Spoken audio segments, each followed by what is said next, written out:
the construction set. Tom Thomas. Huh? Why are you sitting in the dark? Because it looks better this way. Check it out. Oh, look at that!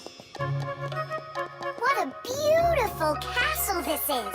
It's like out of a fairy tale. No, it's from my construction set. I put it together myself. Class! Oh, let's be knights. I love that game. And so does the old dragon. Who locked the fair princess inside of the castle? I get to be the princess.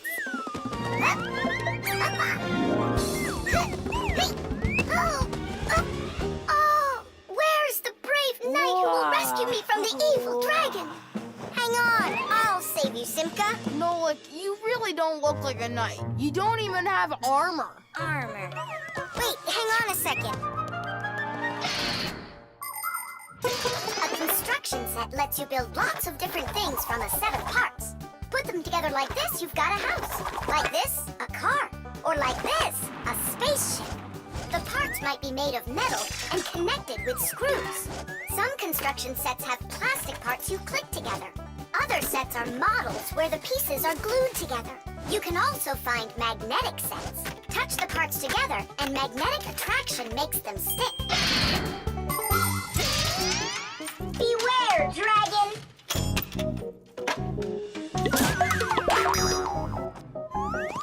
Oh, save me! Oh, help me!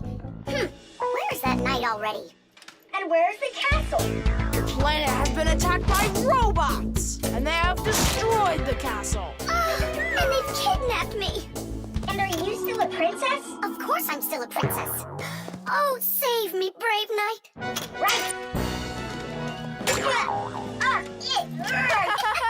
What's going on? This is a magnetic construction set, and your armor is made out of metal, so you got attracted to the magnets. Tom Thomas, it's not fair. Unattract me. Okay. Oh, rescue me! Help me! You gotta save me! Hang in there. I'll be right back. I gotta change my costume.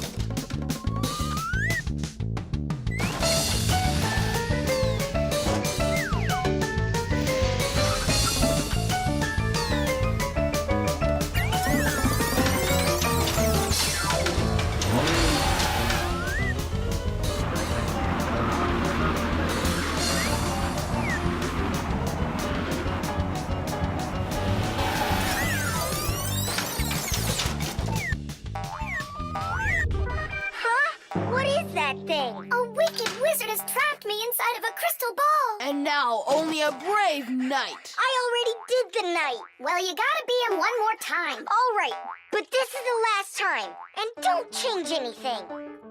Simka, stay right there. And don't even think about running away. And so it goes. Everyone's abandoned the poor princess. Oh. Simka's my older sister. That's why she thinks it's okay to get bossy with me. But I don't let it get to me because she's very smart and a quick thinker. She knows gadgets better than just about anybody. It's always interesting with Simka. And she's really smart, too. She gets nothing but A's at school. Everyone in our class loves her. Only she and Verda don't get along too well. It's because of fire. Well, you get it. Sometimes Simka can be way too strict with me. You can't do this. You shouldn't do that. But if an exciting adventure comes along, she's always right there with us. Simka's brave. She's got the skills. Yeah, she's always ready to take on a challenge. I've got an awesome sister. But just keep that between us. Because if you tell her, it might go to her head. How long am I supposed to sit here? Hey, anyone? Hey! Help me! Help me!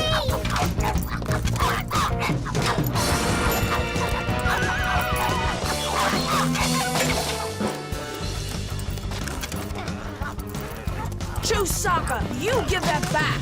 Leave this room. Are you okay? I can't leave you alone for a minute. Yeah, I think we're okay. Nolik got here and saved me from Chewsocka for real. Just like a real live knight. Oh, come on, a knight. I'm not kidding. You deserve to be one.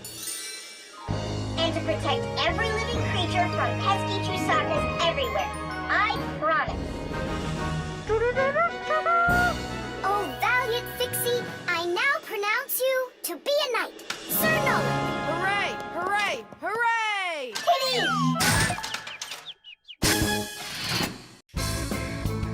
The submarine. And the submarine disappeared into the ocean deep, leaving the vicious sharks high and dry. That cartoon was super. Class. Splendid. I wish we had a submarine too. What do you say we make one? But we don't know anything about building a submarine. What makes you say that? The most important thing for a submarine is to be airtight, so that it's impossible for water to leak in from outside. And inside, there needs to be a reserve of air for breathing. For a submarine to go underwater, it uses special containers. When the containers are filled with water, the submarine becomes heavy and starts submerging. When it's time to take the submarine back up to the surface, the water in the containers is switched back for air, and the light submarine climbs.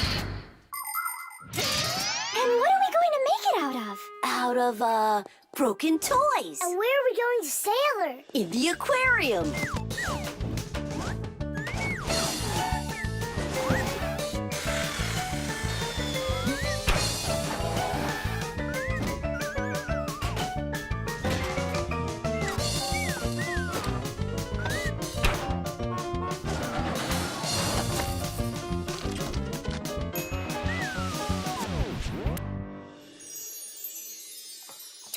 Aren't you going with us? I'm afraid to.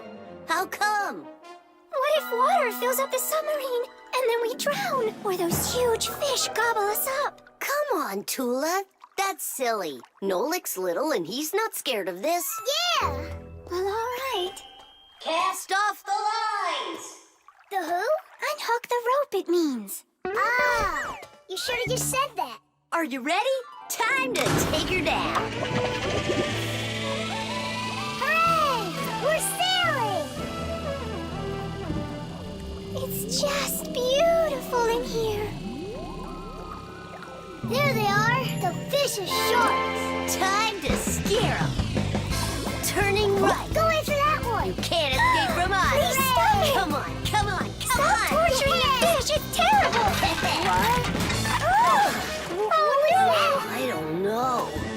There's algae wrapped around the propeller. I want my mom to see us. Just be calm. There's no need to panic. Let's try taking her up. It's not working. Of course. No wonder I was scared.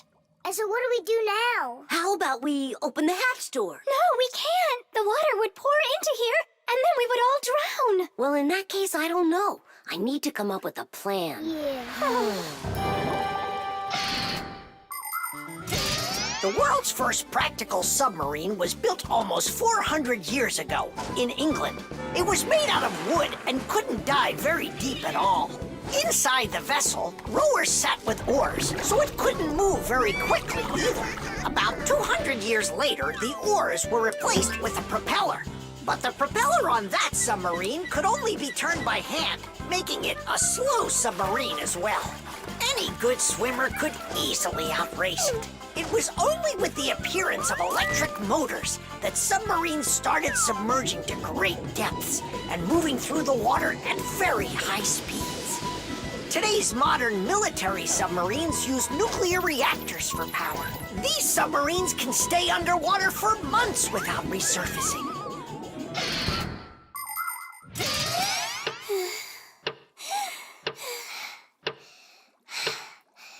Fire, can you come up with your plan quicker? Because we're running out of air. Fire, we're gonna suffocate. No, we won't, mate. Chances are better the fish will eat us. You never should have teased them. Yeah, we're in trouble. Didn't I warn you, didn't I? And you wouldn't listen. You did everything just the opposite. Wait, it might work. Let's rewire the battery the opposite way. We should switch the plus and minus. How come? Because then the motor will start to turn the other way. forcing the algae to unwind.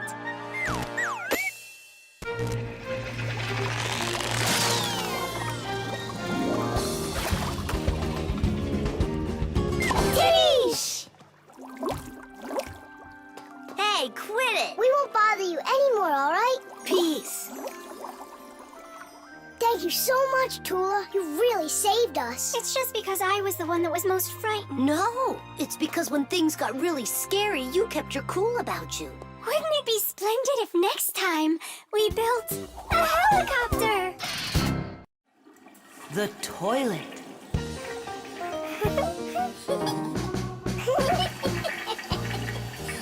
Hey, Tom Thomas, you're not allowed to drink water from the toilet. I'm not drinking it. Then what? Washing up? In the toilet? Come on now. Then what are you staring at inside of there? Well, I think that the toilet's broken. The water just won't stop running. Yeah, so? What do you mean, so? We gotta conserve water. Simka, you're the one that taught me that. You're right, Tom Thomas. It's important not to waste water.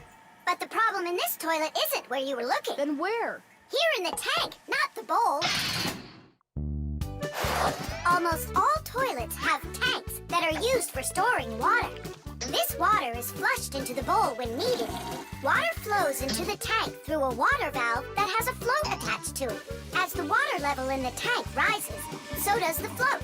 And when there's enough water in the tank, the float closes off the valve and the water stops. But if the float happens to break, the water will keep running through the overflow tube into the bowl.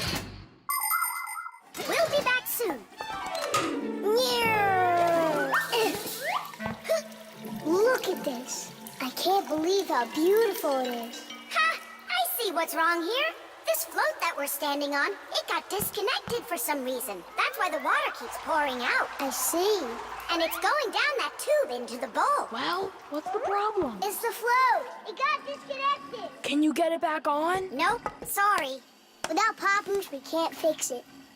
We'll get Papoose. And you, Tom Thomas, you'll guard the door. Yeah, or someone could come and flush the toilet while we're working in the tank. And we'll get flushed away. To where? Straight into the sewer. And then it's bye-bye, Tom Thomas, forever.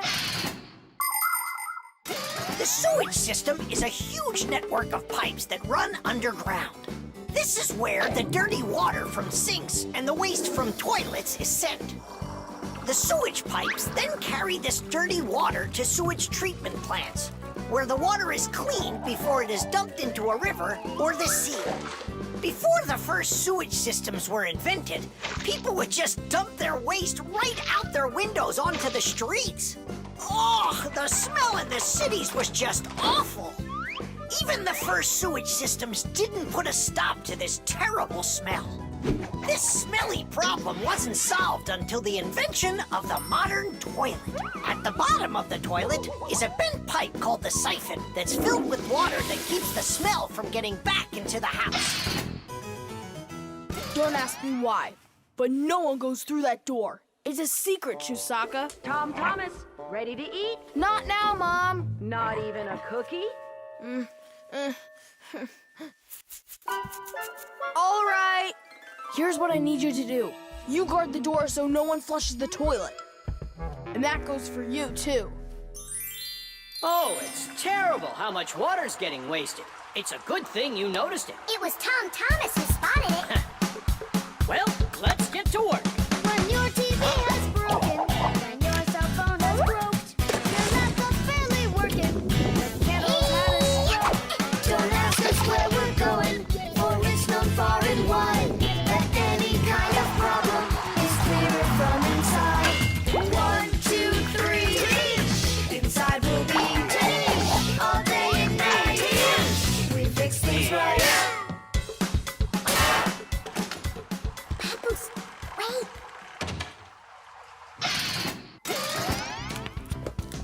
Chewsocka. Hey, who's in there? Me? Dad, don't flush the toilet. I wasn't planning on it. I was getting ready to take a shower. All right, just don't touch the toilet. What's wrong with it? It's just broken. Really? Let me check it out. No, don't flush it.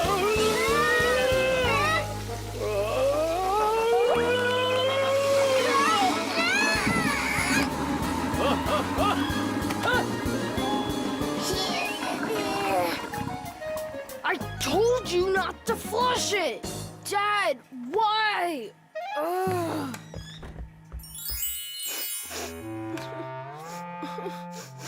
Why are you crying? We fixed it. You're here! I thought that you got flushed down into the sewer! We almost did. But Nolik saved us, both me and Papa's. Thomas. What was it that made you so sad? The toilet? Uh-huh. No need to be sad. The toilet's working just fine. Really? Yeah, I had to check it. Now I need to go and check it too. The masquerade. So, Tom Thomas, did you choose a costume for the New Year's party? Not yet. These are no good. I've been a pirate. How about a vampire? Did that. And a knight? Mm-hmm. This year I want to do something that's original. And what if... I know what! You can go dressed as me! As Nolik! Perfect! No one's ever gone as a fixie, ever! Long, long ago, people would put on masks and dance in order to scare away evil spirits. In ancient theater, actors would change masks to play a few different roles. Everyone liked the idea of hiding their faces behind mysterious masks so much that people started organizing fun outdoor festivals called masquerades. There are countries around the world, like Brazil and Italy, that turn into one big masquerade ball during the holidays.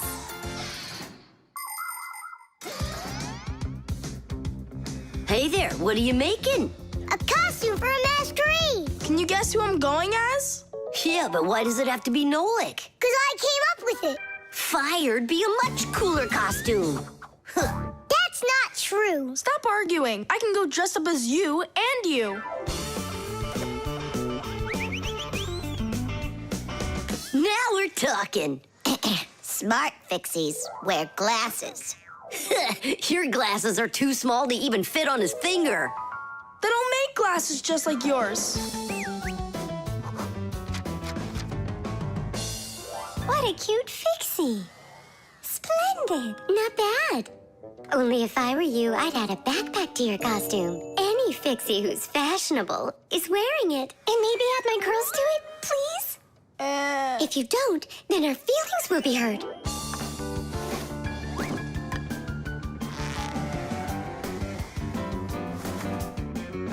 Class.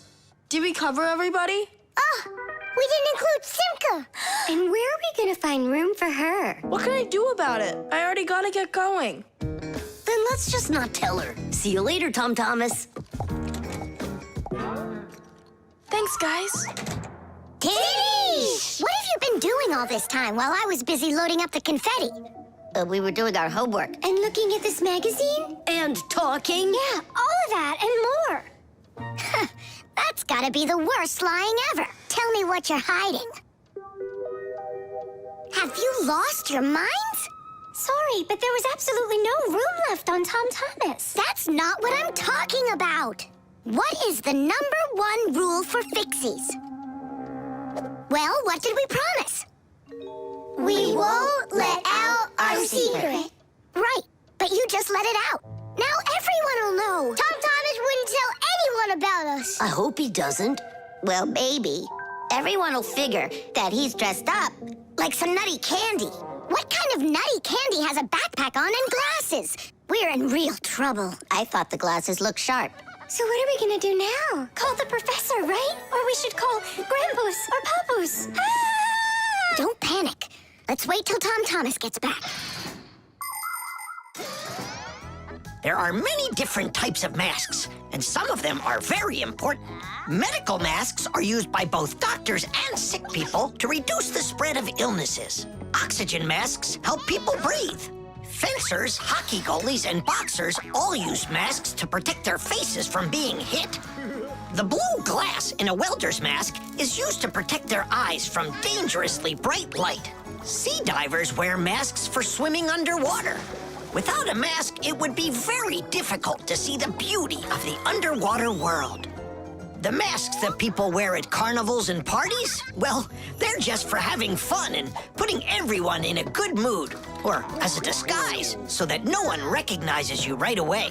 It can be a lot of fun to fool somebody like that.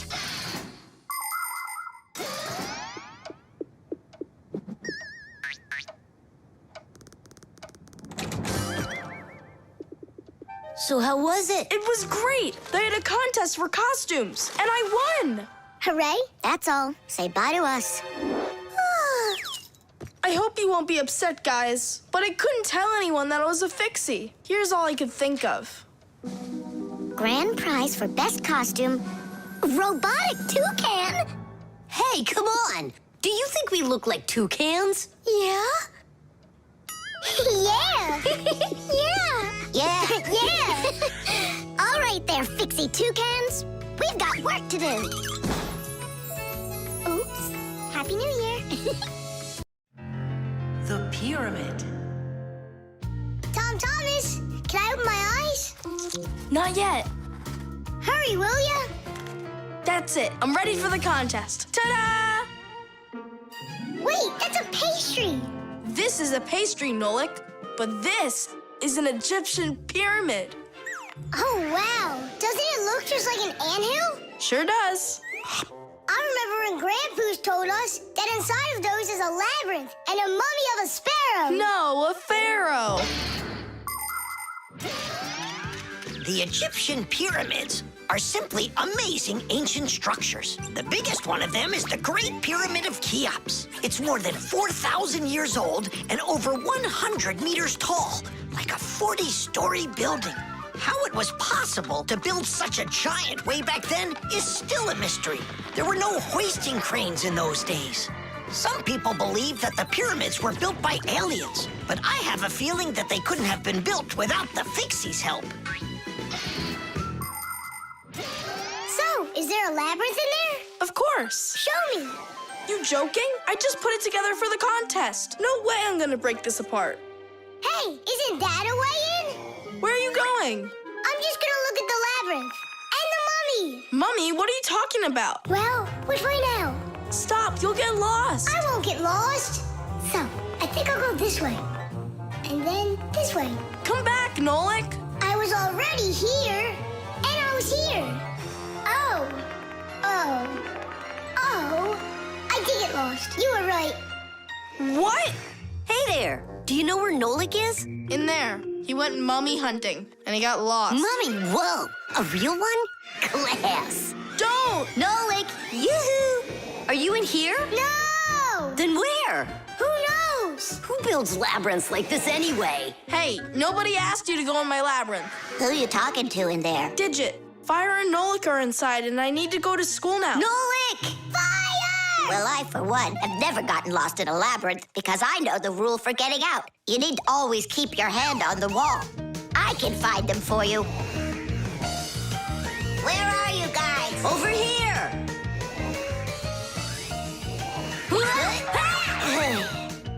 I forgot which of these walls I was touching with my hand.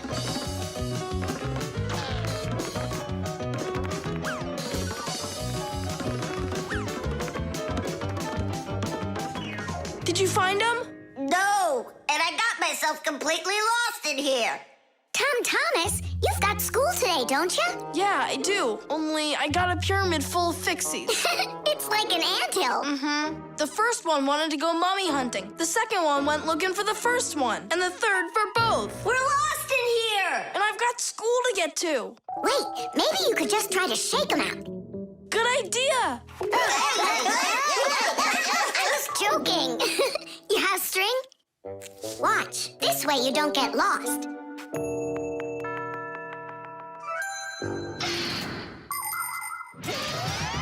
When you're going on a trip, think about how to keep from getting lost and how to find your way back. Don't just rely on maps and the GPS in your phone. Take a compass with you. It will show you the cardinal directions without needing phone service. You can also find north and south by looking at the sun, stars, or even an anthill in the woods. Take a good look. The slope that's gentler faces south, and the one that's steeper faces to the north.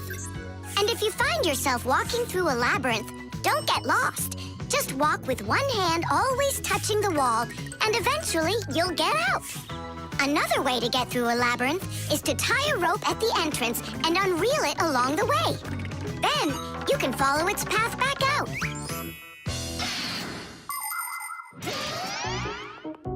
Here's the first one. And the second. And Nolik? A mummy! Is it alive? It's me, Nolik.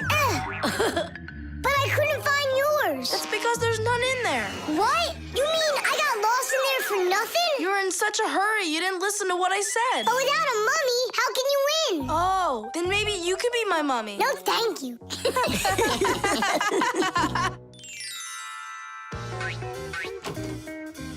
Well, did you win a prize? Uh-huh. My pyramid won. And here's a special extra prize for being the only one of us who knew how to get out of the labyrinth. Again? Another box of those pastries? That's fine with me. I really love them. They're awesome. I wish Fixies ate food.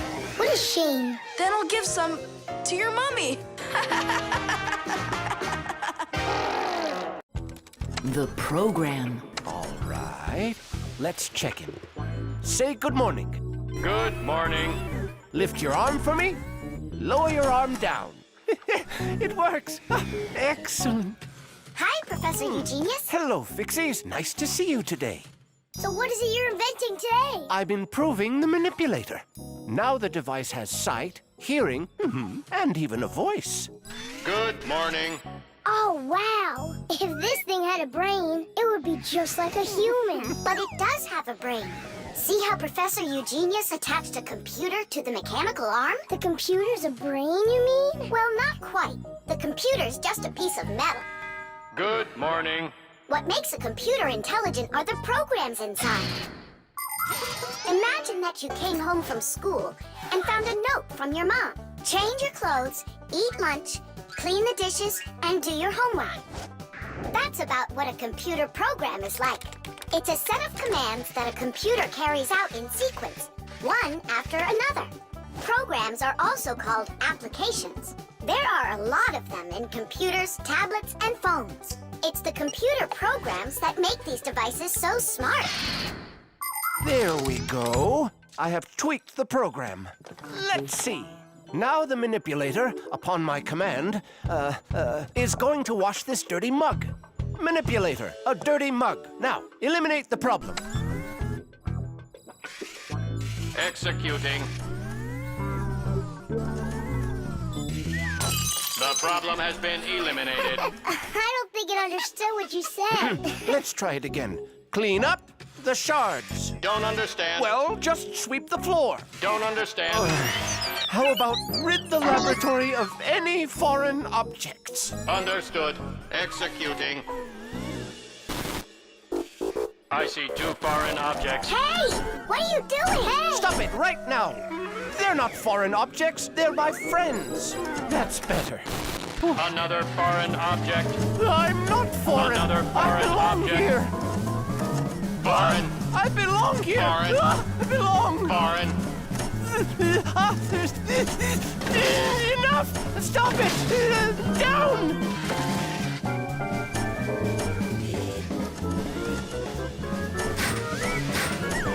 What? Can't get us? You need a longer arm. Understood. Extending arm. Stop! No. Sit! Lie down! Ah! Oh, over here. Enough!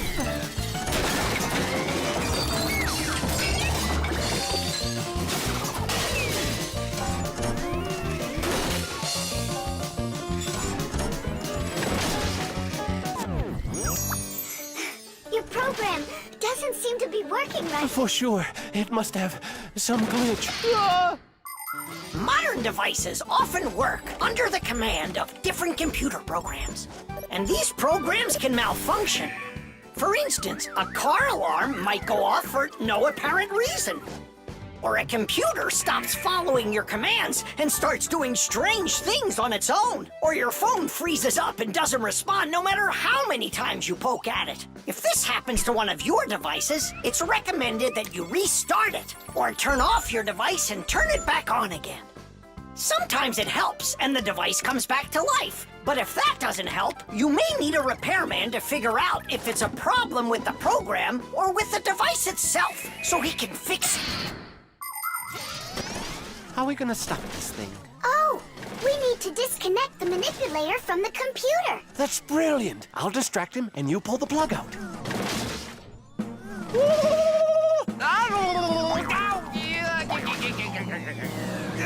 Don't. That's my sensitive spot. Are you ready?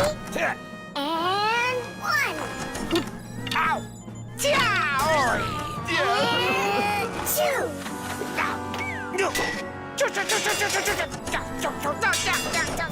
And 3.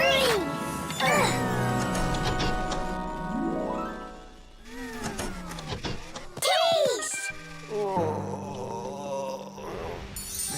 I see what's wrong. What? The program has a little mistake. There we go. Now the manipulator won't act up. Let's check it. Hang on, no way. That's enough for today. We still have to clean up this mess. Don't worry. The manipulator can help us out. The television. Now watch carefully. First I put some of the yellow, then I add some of the blue, mix them together, and now we've got the color green. Isn't that great? Class! And it's not just paint either. Your television works by mixing colors too. Really? No way. That's embarrassing. Nolik, you should know that by now. We live inside of that television, together with Papas and Masya. Come on. The picture on a TV screen is made up of tiny glowing dots that are either red, green, or blue. When blue and green dots are glowing together, we see the color light blue, like in a clear blue sky. When green and red mix, we see a yellow sun. And when all 3 colors shine brightly together, then we see white on the screen. It may be hard to believe, but it's true. All of the colors on the screen are made up of only 3 colors: red, green, and blue. So everything that's on the TV screen all comes from 3 colors: red, green, and blue. Isn't that great? Where do you learn all this stuff, huh? Actually, don't you think it's about time we got you a new TV? What do you say? Sure. Great. And then I'll take this one with me to work. We just started shooting a new show about old things. Hooray! I'm gonna get an awesome new TV. Simka, Nolik, did you hear that? Are you here? They must have gone home for something. Wait a sec, their home is in the television.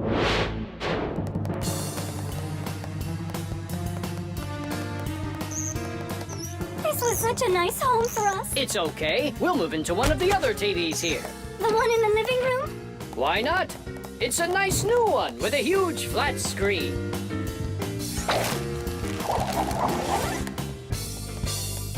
We're gonna have to leave the sofa behind. What? There's just not enough room in that TV. Then I'm not going to move there. Then where? Into the fridge? No, thank you. My nose is running. How about the stove? And what about us? You're the one that says that a stove is off limits for kids. Maybe the microwave will do. No, it's dangerous there. Then, in the piano. What piano? There's no piano in Tom Thomas's apartment. What a shame. A piano's the best place of all to call home. Huh? It looks like he already put us into a box. We're trapped. Good.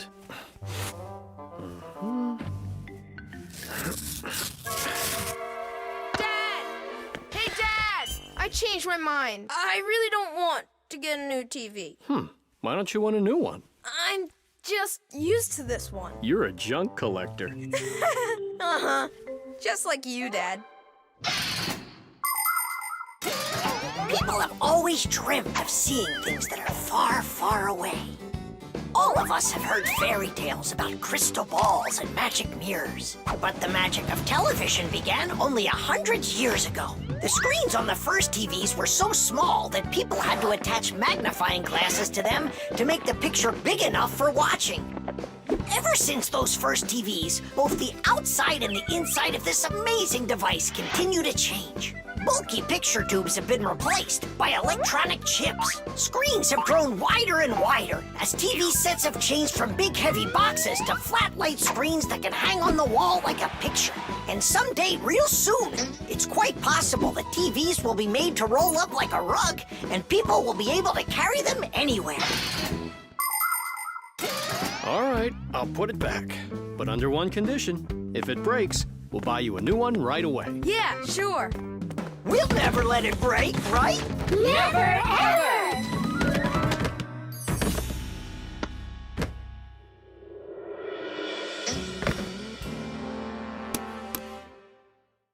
Well, that's that. The color is completely wrong, see? I guess we're going to have to throw it out after all. Wait. I know how to make it work perfectly. Watch this. 1, 2, and 3. How did you do it? I just mixed the 3 colors together, like I told you. Red with green and blue.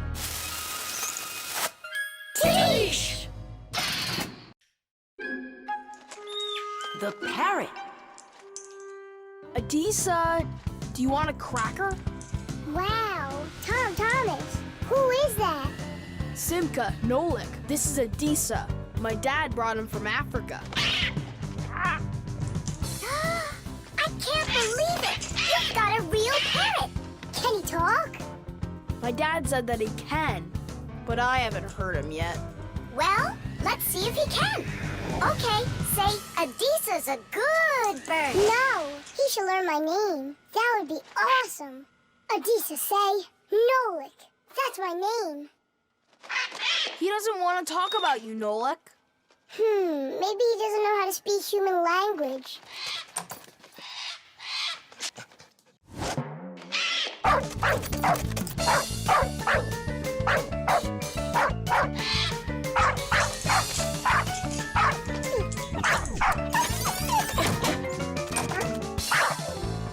Check it out. It looks like he knows how to speak dog. No, Nolik.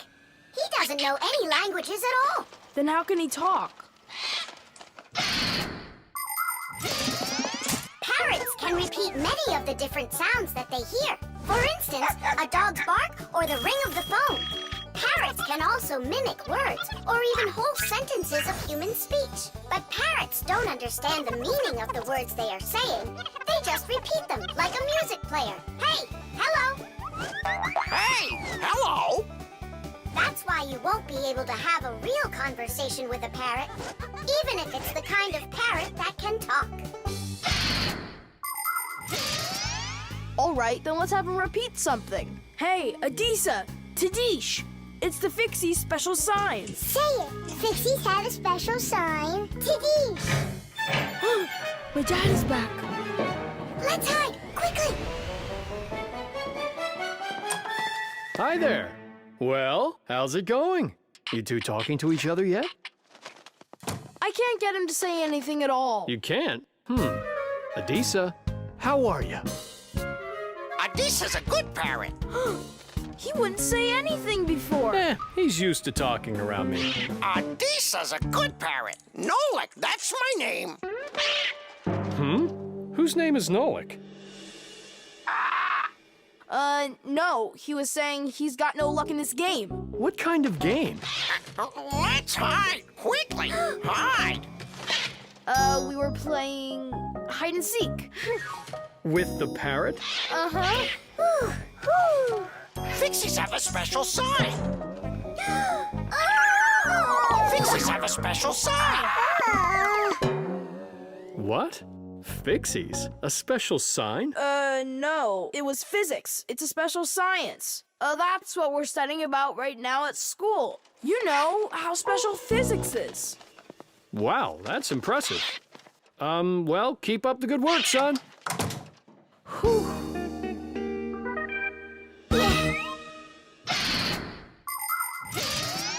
The ability to repeat what humans say is not something unique to only parrots. Crows, starlings, and other animals can do it too. And besides animals, there are also machines that can repeat human speech.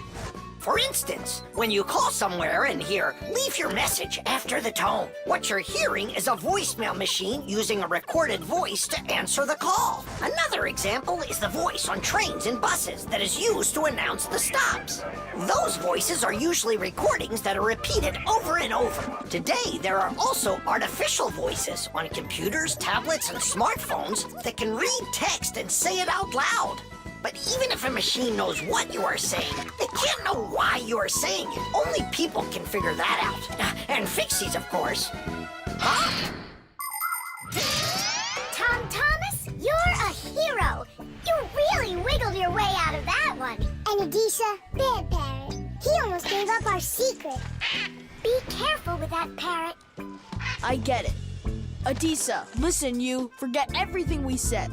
And don't ever say Nolik, okay? Yeah, nothing about the Fixies at all. Yeah, so if you meet a Fixie, please don't let their secret out. Got it? Oh, he's nodding. Looks like he understands.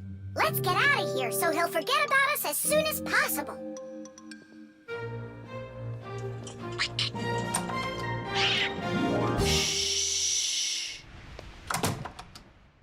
So if you meet a Fixie, please, don't let their secret... Ow! Tadish, tadish, tadish!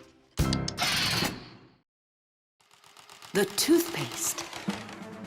Astronaut food, ready. Rocket ready. And who's flying to the sun? Me, I'm ready. Real hero. Tom Thomas.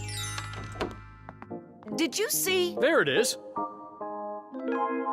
You nearly spoiled a vital experiment. Of global, interplanetary significance. Spoiled what? Our scientific testing of the latest toothpaste formula. I will brush my teeth with it. And I, as chief dentist, will be monitoring the testing. And so, I don't want you even touching it. Great. How am I supposed to fly to the sun now? Strange. They make that toothpaste for kids. So? Then why is your mom using your dad then? That's right. I'm gonna go tell her. Mom, that new toothpaste, I should test it. No, I'm using your dad, because he's a responsible person. And so am I. I'm very responsible. Who knew?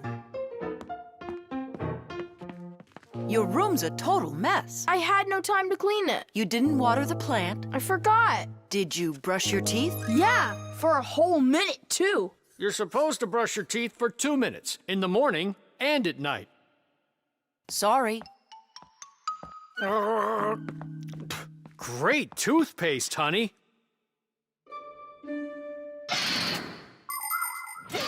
If you don't want to get a toothache, you need to take good care of your teeth by brushing them with a toothbrush and toothpaste. Toothpaste helps remove food that's stuck on your teeth, kills harmful bacteria, and keeps your teeth strong, healthy, and beautiful. Toothpaste should be in every house.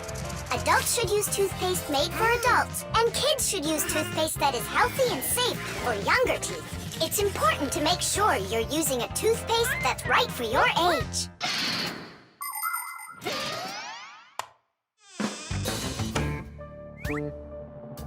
Tom Thomas, don't touch it! It's for the experiment! I'm just gonna smell it. Don't worry. Well? It smells like bubble gum. Hey! Just a peek at the collar, that's all. Come on, do you want to spoil the experiment? Now put that toothpaste right back.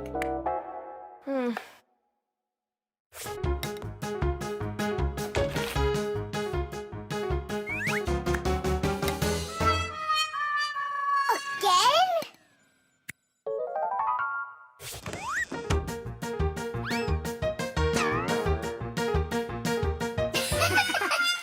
Whoops.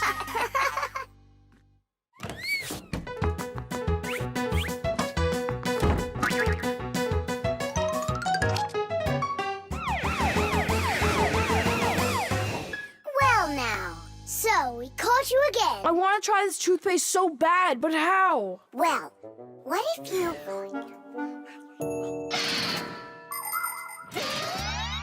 Do you know how to brush your teeth correctly? Let's check. First, take your toothbrush and rinse it with water.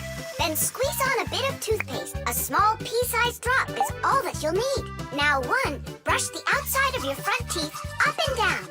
2, brush the backs of those teeth from the gums on down.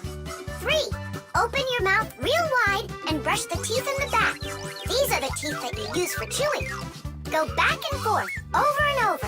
You should brush a full 2 minutes, no less. Now it's time to rinse out the toothpaste from your mouth and clean the brush.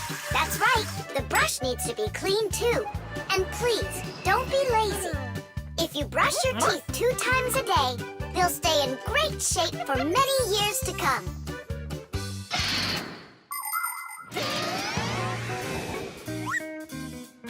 Mom, Dad, see? I've done everything.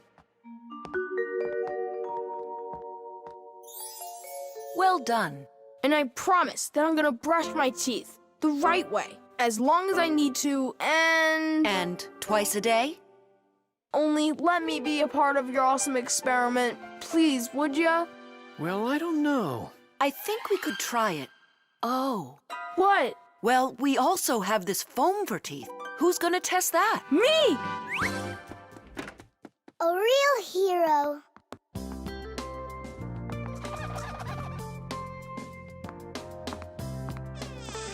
How many ways did we try to get him to brush his teeth before that didn't work? We never sparked his imagination before. Your idea about the experiment was brilliant. Simka, do you think we should tell him? The answer's no. We can't disrupt the experiment. The marshmallow.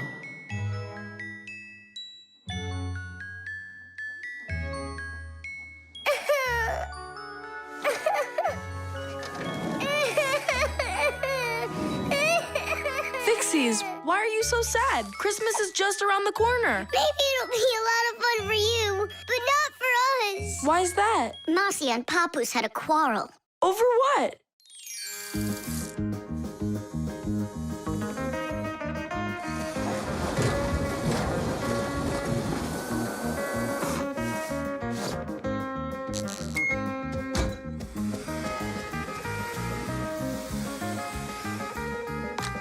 Every year, we've got to repair those string lights. Oh, yeah, it's awful. Christmas is almost here, and there's still so much work to be done. What do you think of that? And this! Whew. Here you are. You don't hear the phone ring, you don't answer messages, and we have string lights that aren't working right. We need help. Papoose, can't you give us a few more minutes? You said that an hour ago. Haven't you wasted enough time? We are not wasting time. Look in the camera. What? Boop. Got one of Marcia? Look. There you are. So, having a good time? We were just about to leave, and... You can stay right here. I've already done everything myself. You obviously have more important things to take care of. So you left me over there, by myself, working my tail off, just so you can play? Where are you going? To relax. Oh, yeah? Fine with me. So now we won't have our Christmas. Don't panic, Nolik. We'll get your parents to forget. I mean to forgive each other. How? My dad always says that the way to a woman's heart is to give flowers and candy. And where are we gonna find flowers right now? Oh, we'll make them out of marshmallows. People are always trying to improve recipes.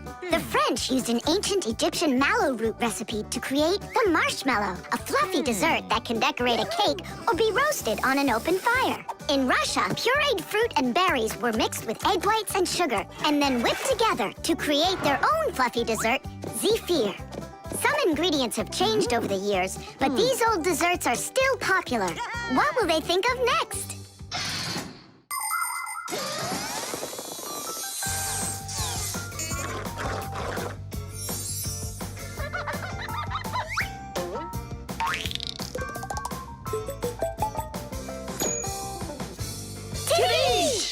And how do we make Papoose give them to Marcia? We're gonna set him up on a date.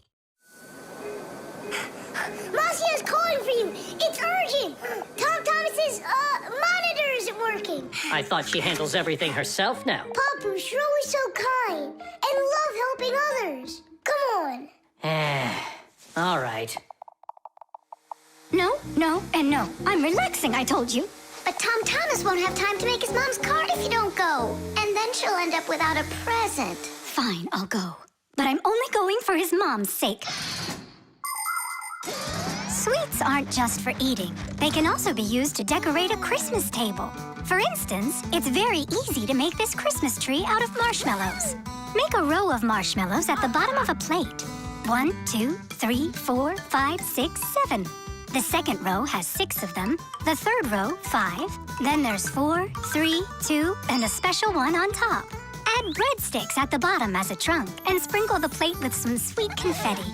There, it's ready. With the help of some little cookie cutters, it's possible to make hearts and snowflakes out of marshmallows. Or you could make a reindeer. Put a candy cane through a marshmallow, use sugar beads for eyes and a nose, and pretzels for antlers. Beautiful, right? Merry Christmas!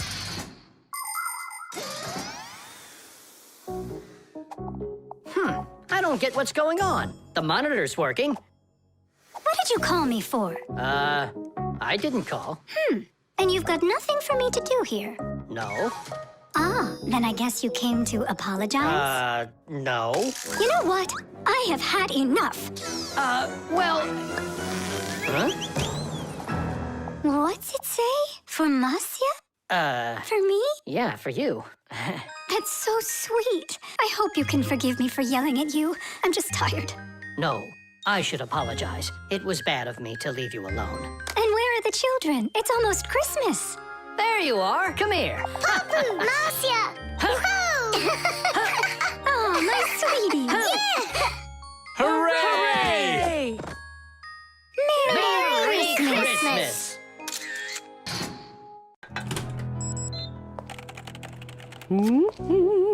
The copy.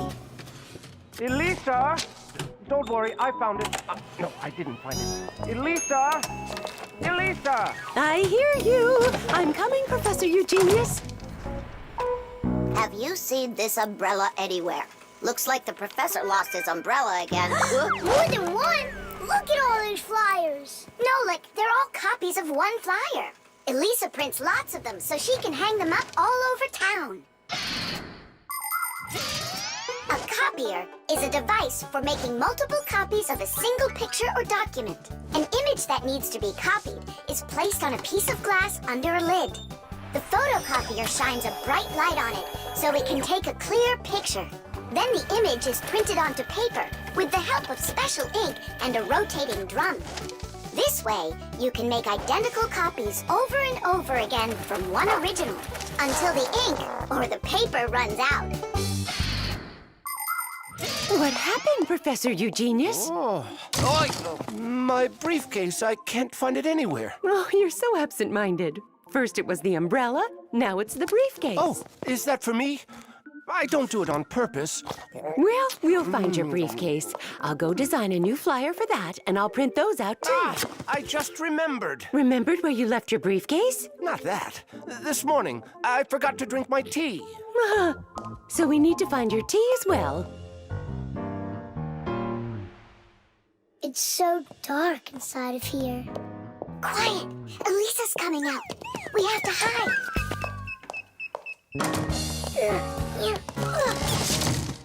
Where is that one about the briefcase? Here's the flyer for missing keys, the one for the phone, the flyer for when the professor gets lost. Here, a missing briefcase. Excellent.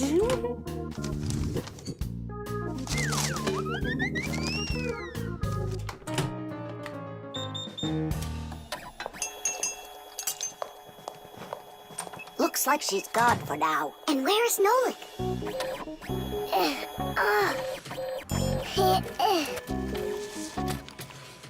There's Nolik, in printed form. He got stuck inside the copier. We have to go and save him. Save him? We all need to be saved, Tula. If Elisa takes these flyers and hangs them up, the whole city will find out about Fixies. So what do we do then? Wait, oh, we can use those liquid erasers to paint over Nolik.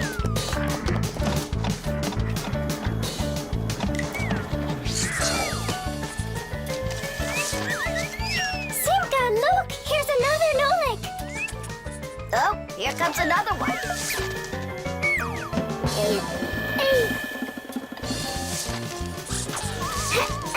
Make sure he's covered.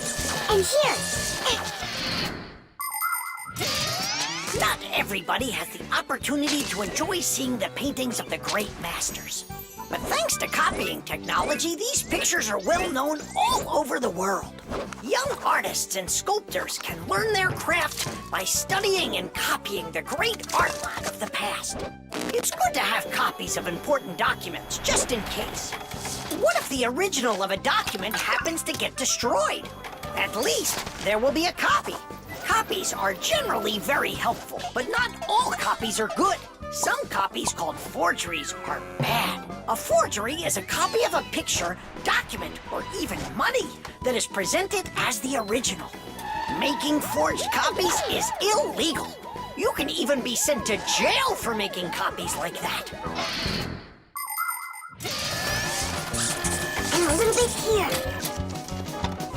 Whew. Simka! I can't see! We're right over here. The light's so bright in there. I almost went blind. And we had to take every one of those copies and paint over all of them. So that humans won't find out about Fixies. It's a shame I wasn't there. I could have helped you out with that. Professor, I'm leaving.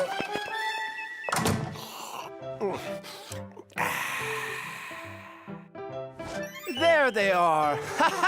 Elisa! Elisa! Elisa! She just left to hang up the flyers. Yeah? And I found the briefcase in the umbrella myself. I have to call her and tell her. Where's my phone? Have I really lost it? Don't you worry, Professor. If you can't find it, Elisa's got a flyer for your phone already.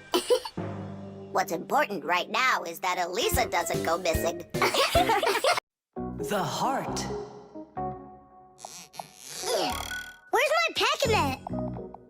It's not here either. I think my head's got a screw loose. Oh! Tom Thomas, why are you throwing your stuff around? Oh, because I got a real problem. What is it? I can't decide which club I should pick. Johnny signed up for robotics, and Katya's gonna be in chess. You call that a problem?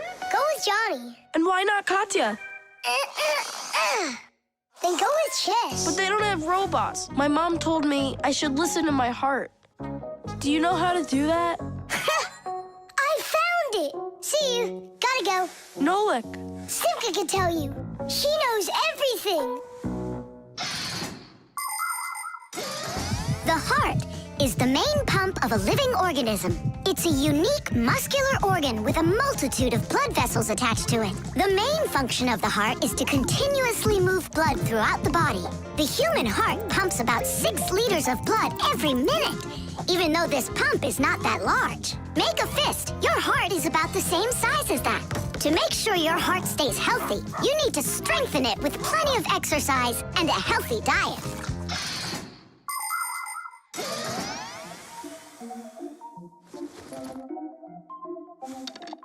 Nolik, please come help me.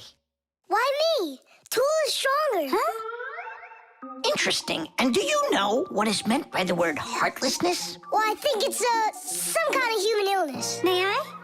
Tula.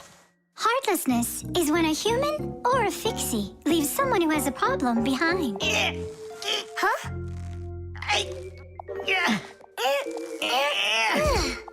Thank you very much, young man. I mean, young fixie.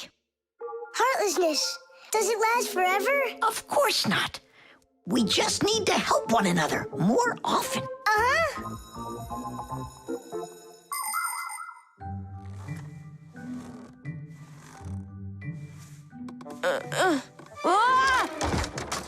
Tom Thomas, my friend. Here I am. How are you? How am I? Why do you care? Oh, by the way, I found out how you can listen to your heart. You need this tube. It's called a stethoscope. A stethoscope, but I don't have one. That's what I'm for. That thing is way too tiny. Ah, your mom must have one. Oh, yeah.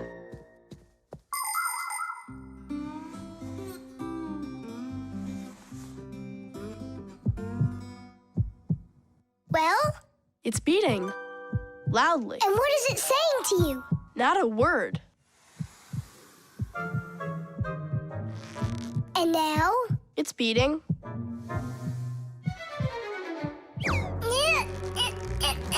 Huh? What was that?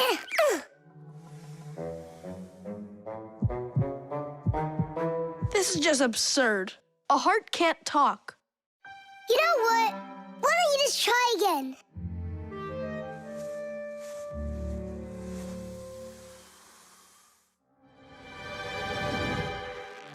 Thomas. Who is that? It's your heart talking. Boom, boom. Can you hear me? Uh-huh. I believe that robotics is right for you. And what about chess? Who cares about chess? Robots are way cooler. This voice reminds me of someone. Heh, so that's what you look like, my itty-bitty heart. Well, I did it from the bottom of my heart. When a human is at rest, his heart beats between 60 and 100 times per minute. This rhythm is called the pulse rate. Place 2 fingers on your wrist or your neck. Can you hear it? Boom, boom, boom, boom. You can count the beats. When you're sleeping, your pulse slows down. But when you get excited, run, or get worried or afraid, your heart begins to beat faster and pumps the blood harder. Sometimes it feels like it's beating so fast that people say, "Oh, my heart is going to jump out of my chest." But don't be afraid, it's not going anywhere. And when people say, "Listen to your heart," they don't mean that your heart can talk. It means that you should trust yourself and listen to your feelings. And then you'll definitely find the answer you're looking for.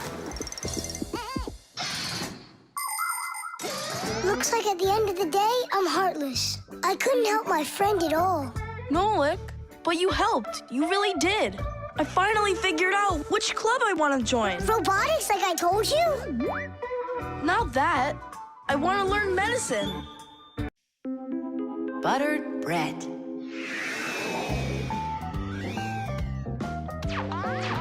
Thomas, it's not right to eat when you're playing a game. I know your mom told you that. Come on, stop distracting me. Oh no, that's the game. Now that's what you call Murphy's Law, Nolik. No, that's the law of buttered bread. The law of buttered bread. There's no way that's a real law. People say that bread always lands butter side down. Scientists laugh at that, but there is a grain of truth in it. First of all, a sandwich usually falls from the low height of a table, and so it only has time to make a half turn. Second, the side of the bread with the butter is heavier, and that pulls it towards the ground. And third, people remember the bad things that happen to them. So, they believe that buttered bread always lands the wrong way. That's just goofy. I don't believe in that law. It's true, and not just for buttered bread, but any open-faced sandwich. Then let's do an experiment. We got tons of food in here. We just cover some bread with it and then throw it. All right, let's do it.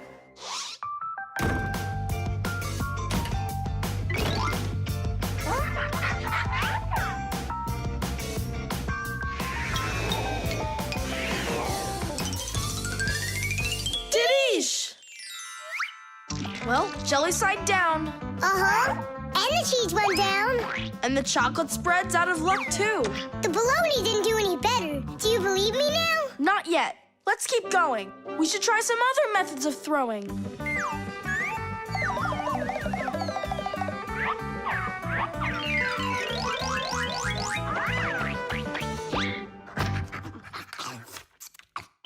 Oh, that's everything. There's nothing left. No, there's still some turkey. Where did you see that?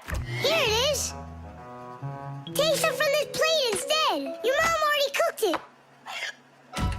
Hey, turkey, show them how you're supposed to fall.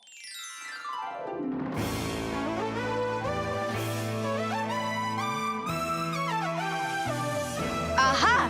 Didn't I, tell ya? You vandals! Why are you throwing food all over the place? It's simply awful. awful. Hey, give it back! Please, we're testing the law of buttered bread. You gotta be kidding. Your mom is gonna love you for that. Can you please put the sandwich on a plate already? It's too heavy for us to keep holding it up. Good. There you go. Tom Thomas, do you have any idea at all how nutritious that turkey is? And delicious, I'd imagine. And turkey's a healthy food that has lots of protein, vitamins, and what do you call them? Microelements. That's not all. Eating that turkey could make you grow. If you eat that sandwich, you could grow a centimeter. I think that's true. Yeah, and it'll give you some extra strength, which you're gonna need when you clean up your kitchen.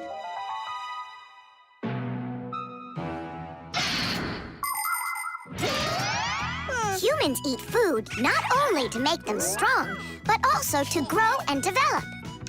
Take a look at all these different foods. Do you think they have anything at all in common? Well, actually, they do. All foods contain nutrients like proteins, fats, and carbohydrates. Combining them properly is the science of nutrition. Foods with fats and carbohydrates give humans energy, while those with protein are essential for helping children grow. People love to eat food that is delicious, fresh, and assorted. Try to eat all sorts of good foods like salads and soups, cereals, potatoes, vegetables, and meats, and not just sandwiches. But when it's time for a little snack, a sandwich can be just right, and it's so easy to make.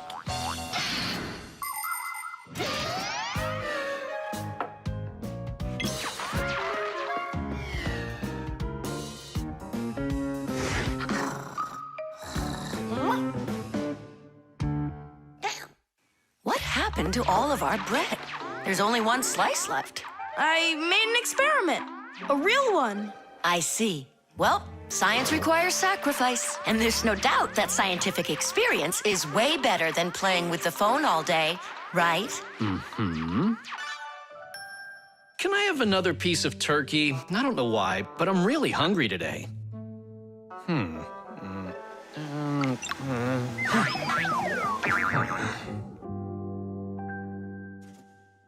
No, that's what I call Murphy's Law. No! That's what they call the law of buttered bread, Dad. Did you hear? The law is a law. Beauty.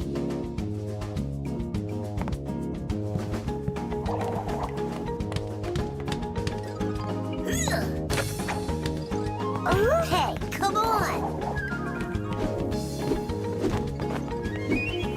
Wow. You're such a show-off, Berta. And one. Ha! Check that out. What's going on? It's a shame Fire didn't see that. I'm just training for school. You're the one that's doing all these twists and turns for Fire. Me? It never even crossed my mind. Nolik, slow down!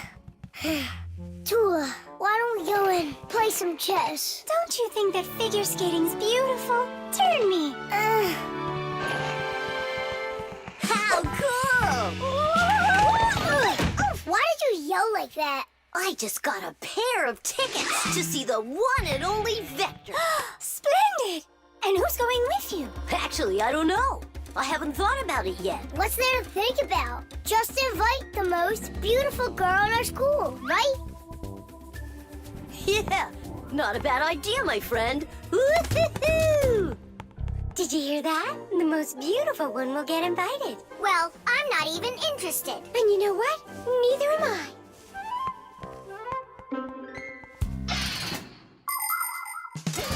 Our world is full of beauty.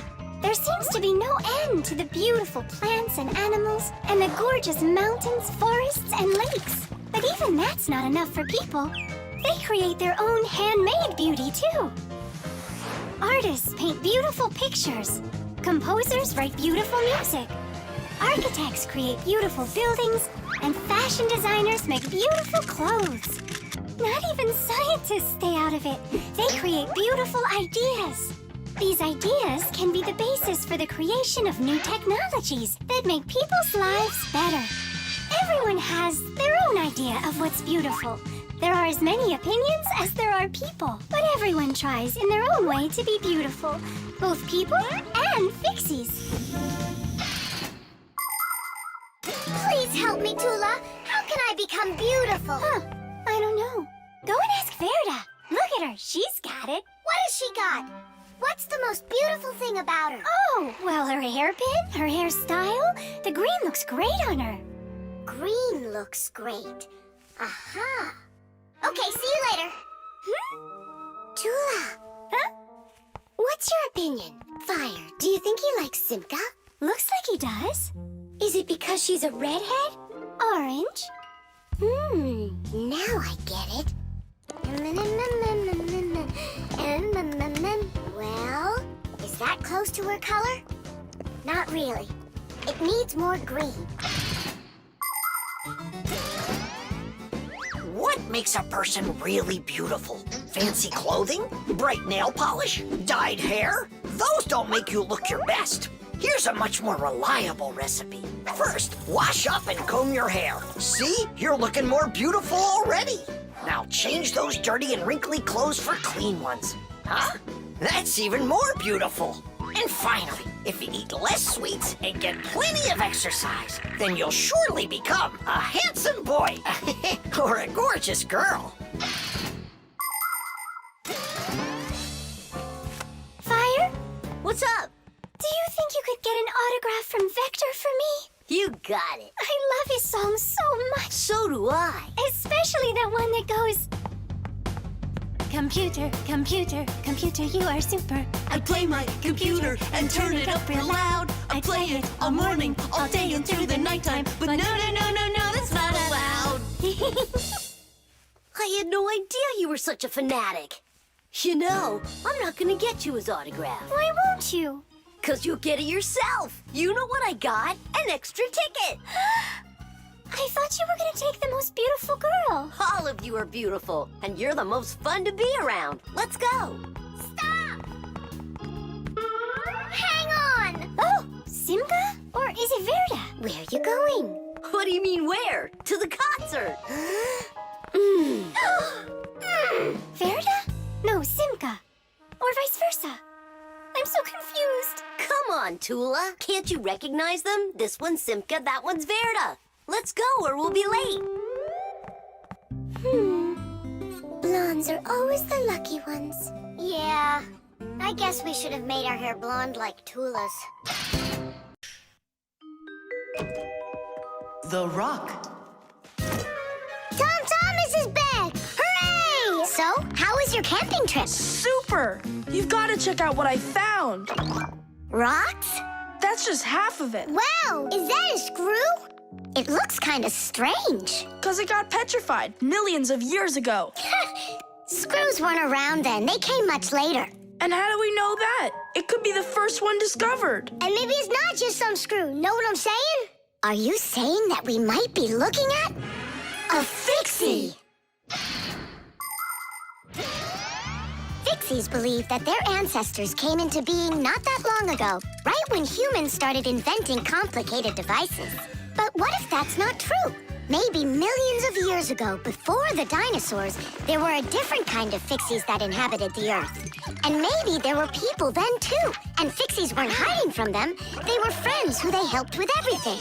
Together, they used to create inventions, construct buildings, and make scientific discoveries.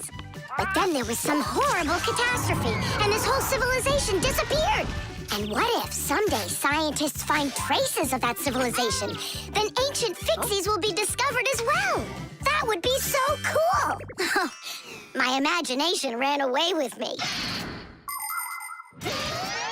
You're right. He could be our great-great-grandpoos. Or our great-great-grandmas. Do you think maybe we could bring it back to life? We could screw it in somewhere. You get energy from electricity, right? What an idea! But what if our great-great gets super scared because everything is different?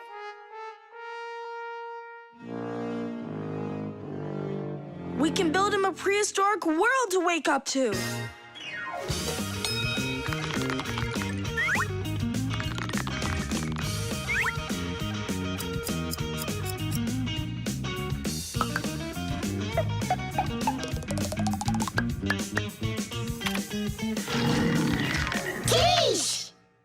Time to bring him back to life.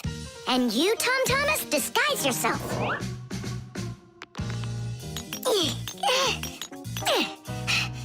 break them like this. We need a different way to do it. We need more power for this.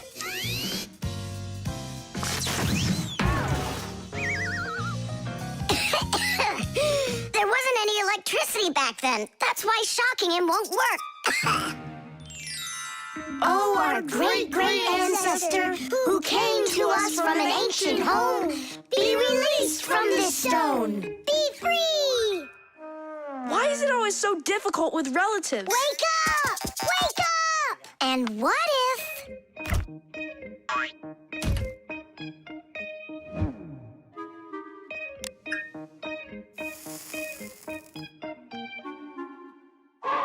Yay! We've tried everything. This is just a waste of time. Let's sing that song about the screw. Our song. Nolik, it's never gonna work. You don't know that. We can at least give it a try. If you think a screw is nothing, take it out, but just beware. Everything will break without them with no little screws in there. Look, it's moving. It's impossible. It really did. If you think a screw is nothing, take it out, but just beware. Tom Thomas, hey. Well, how was your camping trip? Seems to me quite a success. Yeah. So, let's see what you found there. Do you know what this is? Well, it's a rock. It isn't. It's the stalk of a sea lily. You mean a flower? An animal who lives at the bottom of the sea. Its stalk makes it look like a flower, like a lily. On planet Earth, there are lots of rocks. Some of them are hiding deep below the surface, and others appear with volcanic lava. Remember those fairy tales where an evil witch would turn everything living into stone? Well, it's really happened, just without any magic. Some prehistoric plants and animals were petrified way back when, and they've remained that way ever since. Thanks to them, we can get an idea about what life was like on Earth millions of years ago. And this one's a devil's finger, the squid's ancestor. How do you know all this stuff? When I was your age, I collected fossils and rocks. Let's go. I'll show you my collection. Do you think any of our ancestors were sea lilies? Shame. Why did I let myself get so carried away? There weren't any ancient fixies in the world. But I still believe in them. They just haven't found the right rock yet. But they'll find it. I know they will.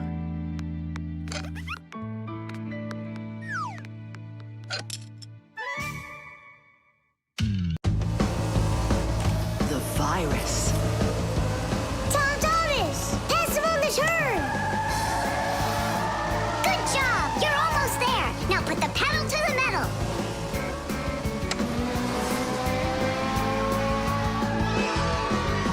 Titties! Ha! Take that, Johnny. You lose. You want to race him again? We can. We just finished the last level. Oh, we were just getting started! Wait a second. Let's see what it says here. Congratulations. Your prize is a smartphone and a collection of brand new levels to race. All right. Class! Click on it! It's not smart to just click on random buttons. There's nothing to worry about. Whoa. Hey, what's going on? Someone messed with the numbers. There you go. Didn't I warn you guys? Do you think it might have been Johnny? Johnny! Of course! He got upset that we won, so he put on the cap of invisibility. Then he snuck into the room and deleted everything from the computer. Stop! What are you talking about? A cap of invisibility. This has nothing to do with Johnny at all. Looks like you got a virus. Then we need to get Tom Thomas's mom in here. What for? Isn't it obvious? She's a doctor. She'll get rid of this virus in no time. That won't work. Quit it. A computer with a virus isn't treated like that. A doctor won't be able to help here, especially a dentist like your mother. Then who can help us? You need special software for that. Antivirus. A computer virus is a destructive computer program. It can not only delete or steal important information, but completely destroy your computer.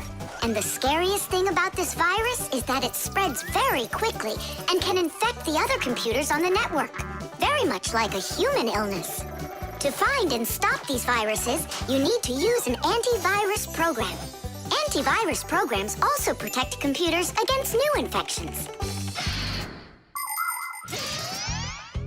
And by the way, your dad's computer uses antivirus software. And mine doesn't have it? No, you won't let anyone near your computer. You never have any time. Dad, let's do it later, okay? I've got to finish one more round. It'll only take a minute. Oh, look at that. The virus is starting to wipe out everything now. That means this computer will disappear. And this room, too. And all of us.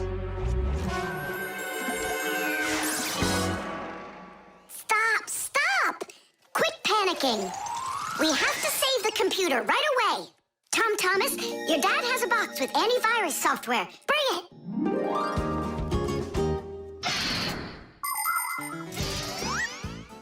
Games, music, cartoons.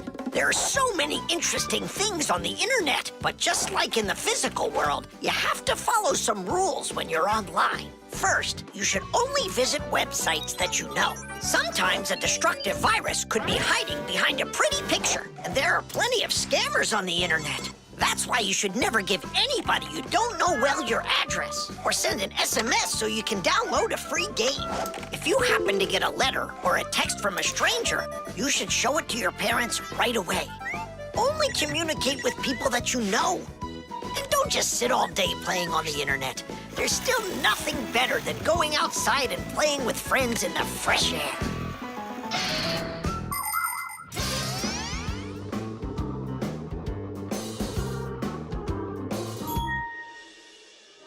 That's it. The enemy's destroyed. Well done. Let's check if everything works. Tadish! Now we need to deinstall the software.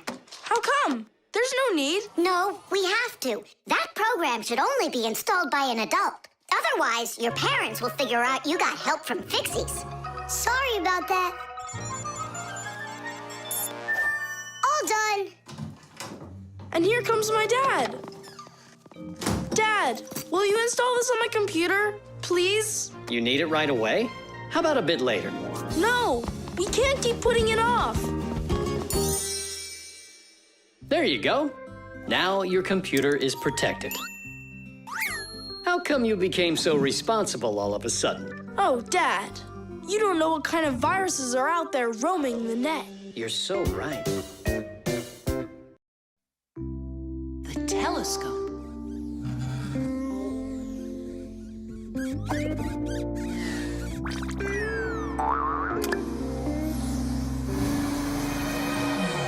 Ooh, Buggy. That was scary.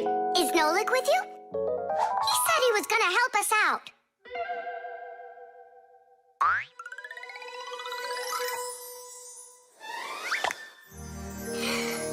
Beautiful. Whoa, just look at all those stars. It's just like magic, this telescope. Splendid. The simplest telescope is a tube with two lenses. They gather and refract light. We look through a telescope at a faraway moon and see craters, mountains, and crevices on its surface as if they are very close. A telescope helps us examine stars and comets, distinguish the colors and shapes of planets, and find their moons. But it's only possible to look at the sun through a telescope if it has a special filter to protect your eyes from getting damaged.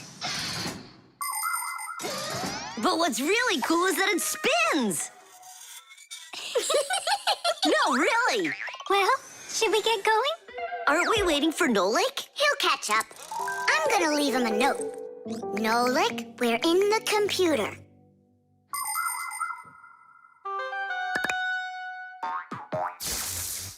Hey! Here I am. Hello? Where is everybody?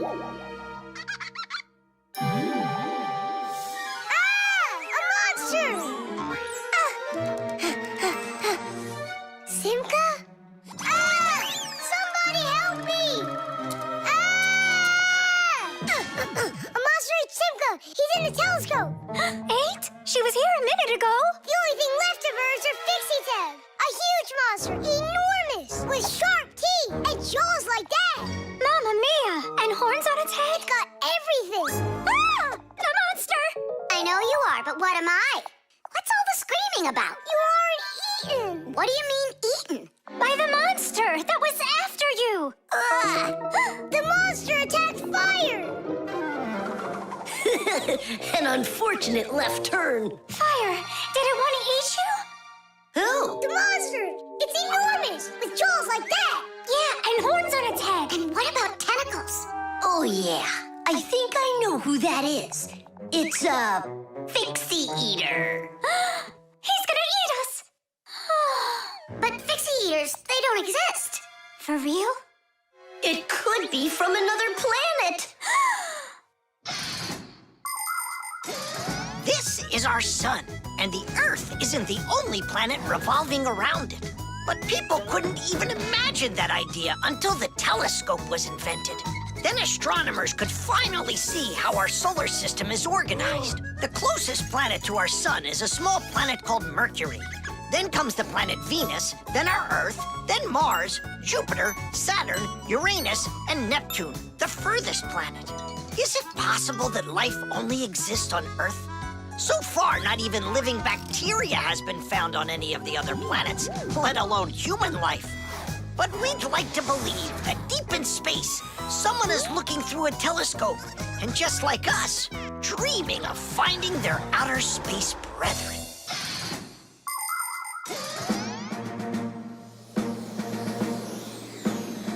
That's where it was. Come on out, Fixie Eater. We're gonna need to use live bait. Where are you gonna get it from? It's me? Nolik, he knows you already. Don't be afraid. We won't let him hurt you. There's no way. Fixie Eater, come out right now. Ah! I'm not afraid. I'm not afraid of you. Barely. Ah! Help me!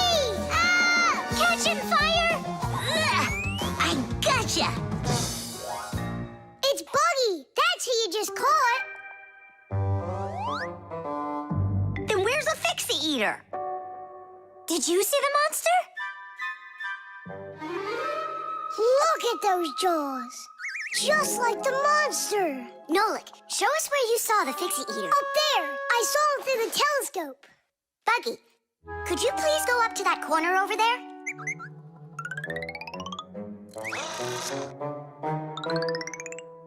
Uh-huh. And now yawn. Take a look. Ah! The Fixie Eater! Or Buggy? What do you think?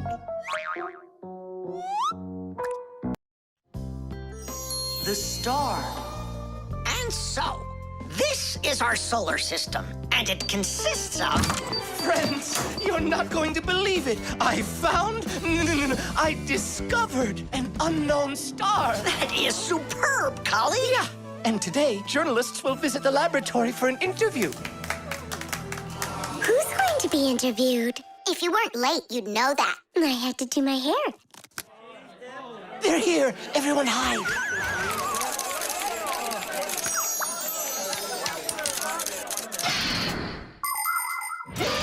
There are lots of galaxies in the universe with billions of hot glowing spheres that everybody knows as stars. Stars are each born out of huge clouds of gas and dust that are called nebulas.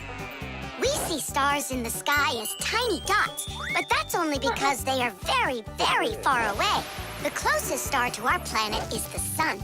Even though the sun isn't the hugest star, it still gives us the heat and light we need to live. Professor Eugenius is a celebrity now, on a global scale. Yeah. Hey, did you see? Verda also got on the cover. No joke. Where? And I think we look pretty good together. So, who wants my autograph? We'll have to wait till after school. It's time to go. Hey, aren't you going? Not right now. My colleague and I have more important business. What colleague? The professor. Both of us have become celebrities. Verda, you got on that cover totally by accident. Somebody's jealous. Well, we've got our new star. Now, what should I name it? Colleague, Huh? why don't you name the new star Verda? After all, it does sound pretty. Verda. Like a vertex whirling around. That's a great idea. It's a shame you didn't get my autograph, because that new star now has my name, Verda. And now an elaborate celebration needs to be thrown in my honor. I mean, mine and the professor's, of course. What celebration you talking about? With a red carpet and flowers. Why are you just standing there? Make it happen. The poor girl thinks she's a star. Absolutely. So what can we do about it? With lunatics, it's better not to argue. That's what I read. Then let's play your silly game.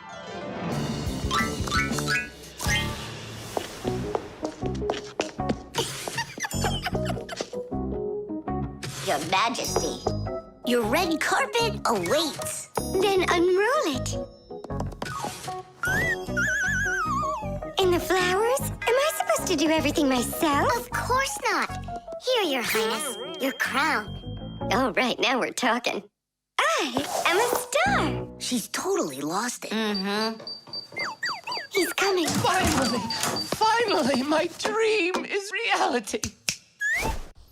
Hi! My little Fixie friends, it's you here. I'm so honored you gathered here to congratulate me today. Us? Yes, us, them, we all should celebrate. No, I mean you and I. Now show us what you're carrying. Of course, the certificate. It says this star, discovered by Professor Eugenius, has been registered with the name VE03732. What? Oh, that's what we should start calling our big star from now on. What's so funny? A clear night is perfect for searching in the sky for constellations. The easiest one to find is the Great Bear or the Big Dipper, which looks like a soup ladle. If you draw a line through the two outside stars of the Big Dipper, you'll find the bright North Star, which is part of a constellation called the Little Bear or the Little Dipper. A bit further is the W-shaped Cassiopeia. And these three stars that are next to each other are well known as the Belt of Orion. If you draw a line through them, you'll find a star named Sirius. It's part of the Greater Dog constellation, and it's the brightest star in the night sky. And on the other side of it, there is the star Aldebaran of the constellation Taurus. And these are but a few of the most visible stars. It's not even possible to imagine how many stars there really are in the universe. Tula? I'm here. Fire. Here. VE73032? Is that someone new? Yeah, we've got a new student. She's a star. A new giant star. You bet. Musical notes. Yeah! No. Yeah! No. Yeah! No. Hey, what a thoughtful conversation you're having there. Been going on for a while? Yeah! No. Simka, please tell Nolik what this is. A present, right? Uh-huh. From Katya. And it's got a secret code right here, you see? There's no secret on there. They're just notes. Musical notes. Ha! See? I told you. Those squiggles could have been music. I don't believe you. Come on, two people said the very same thing. Simka is not a people. She's a fixie. Anyway, there are two of us. You're ganging up on me. We're not ganging up on you, Nolik. Music is something you can play or listen to with your ears. But that's not all. You can also write it down. When we want to write down words, we use letters. And if we want to write down music, we use special symbols called musical notes. There are 7 notes: do, re, mi, fa, sol, la, and ti. The higher the sound, the higher the note sits on a set of 5 horizontal lines called a musical staff. Notes that look like this last longer, and notes like this are short, quick notes. Thanks to sheet music, people can read music like reading a book, and then sing or play it.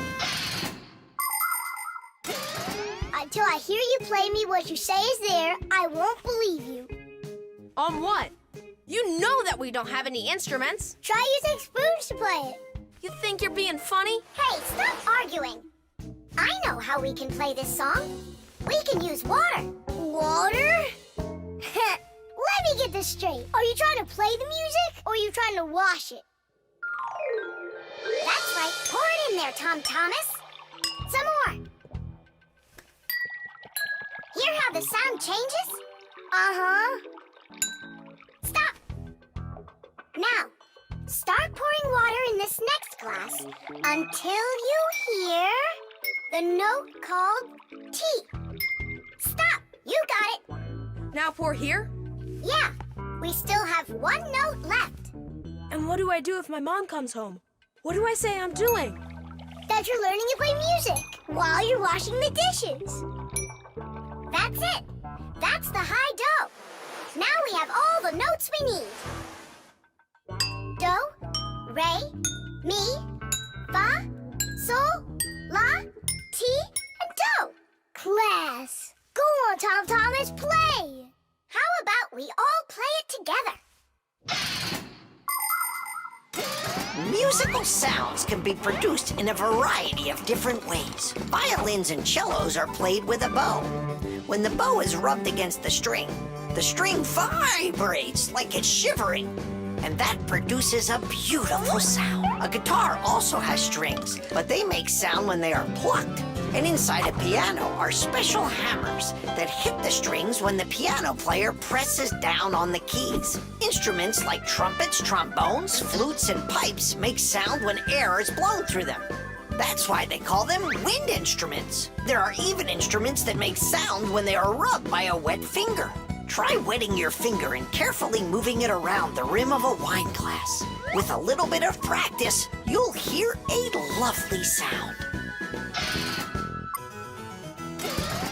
Well, are you two ready? Yeah.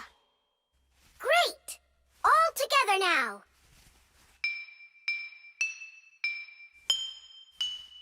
I know this. Happy birthday to you. Happy birthday, Tom Thomas. Happy birthday to me. Tom Thomas, we also wish you a happy birthday. You see, Nolik? And you didn't believe that this was music. But I was the first to guess which song it is. Hey, thanks so much for helping me figure out Katya's present. And how about sending a song to Katya? Yeah. We can write down the musical notes to a song about the Fixies. The Fixies? We can. We can't write down the words, but if it's just the notes there, then it's no problem. Hooray! Want to play it? Of course we do.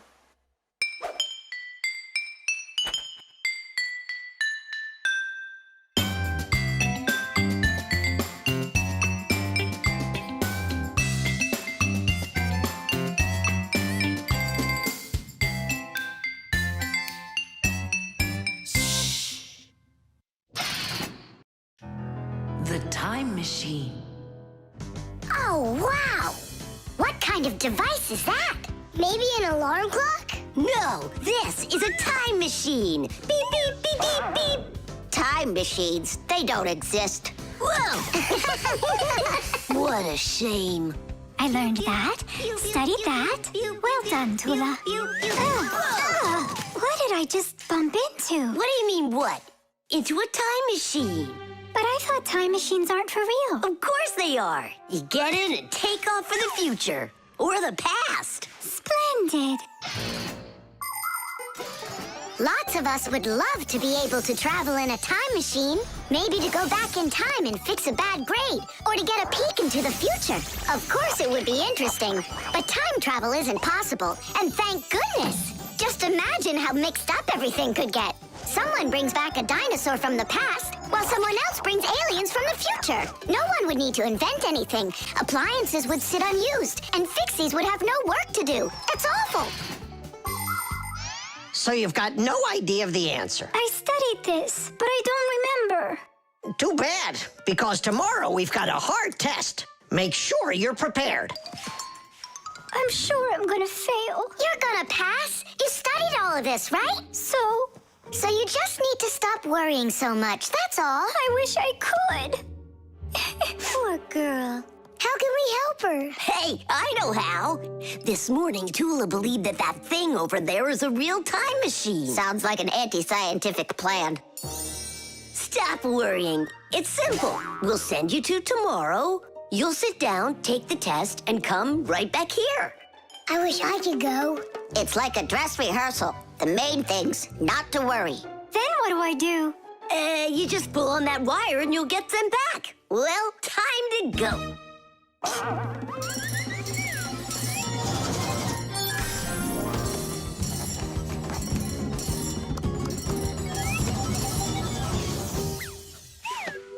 Wow, it's tomorrow. Hi there. Are you ready? Uh-huh.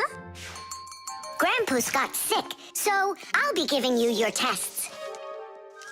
I'm scared. Don't worry, it's just a rehearsal. Well then, who had the best test? Congratulations, Tula! Oh, so cool. Awesome. that wasn't scary at all. Impressive. By the way, what's wrong with the professor? Grandpa's... you know, don't you? A bolt fell on his head. You dropped it, remember? I did? Yeah, yesterday. I'm not sure I like this future.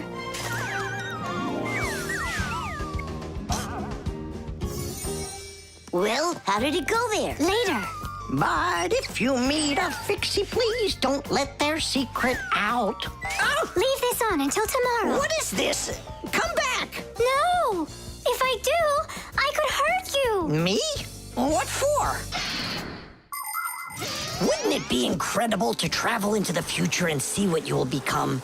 Unfortunately, that's only possible in our dreams. But if you have a dream and aren't afraid of challenges and setbacks, your future can turn out just the way you imagined. Do you want to become a champion? Then you need to start your training right away. Do you dream of becoming the best programmer in the world? Then first pull up that grade in math class. Do you dream of sailing the oceans? Then you'll need to do a lot of reading because a captain has so much he needs to learn. Start creating your future right now. And we Fixies will be right there to help you, making sure the machines you need to reach your dreams will keep on working for years and years to come. Hey there. Are you ready? Uh-huh. So far, everything's exactly the same. Tula, take this, please.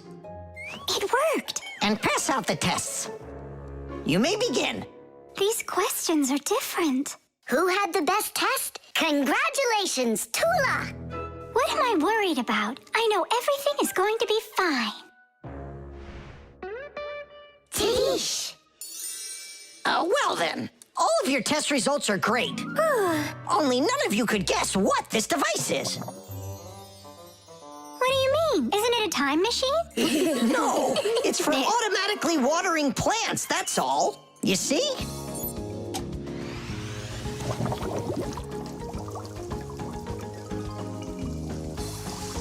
Cool, right? Wow, it's fantastic. So hang on, you guys tricked me? But you passed the test, right? Well, all right. Then I forgive you. The frying pan.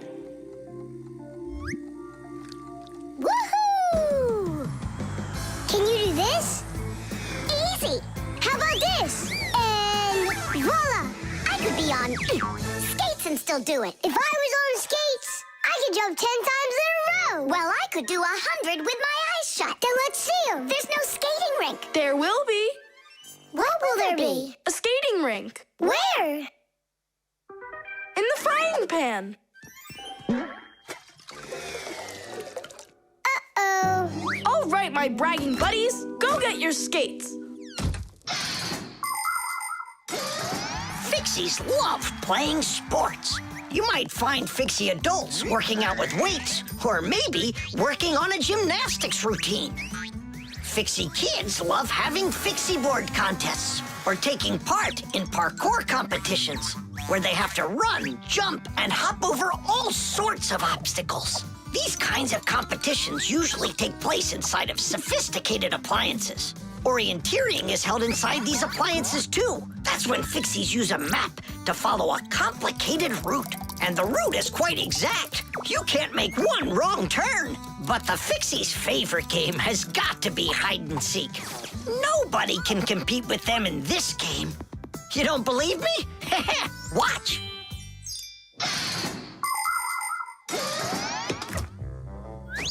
The rink is frozen.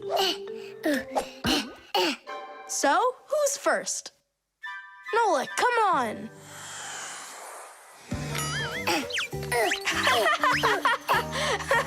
Well, are you going to jump? Wow, class. And that's all? Not at all. Nolik, Nolik, Nolik, Nolik. Not gonna make it. Too short a start. I can't do anymore because I'm injured. Sure. Say no more, Mr. Braggart.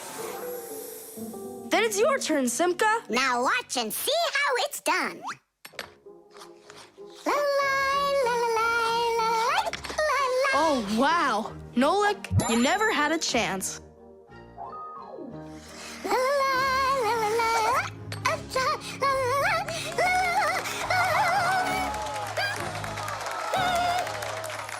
Just like always. She gets in my way, and now she's gonna win. Nolik, do you really want to beat her? Uh-huh. You see the salt? What? You think we should cook her? Of course not. But if we put some salt on the ice, it'll melt. Simka, didn't you say that you were gonna skate with your eyes closed? Piece of cake. What? Can't do it? Watch and learn.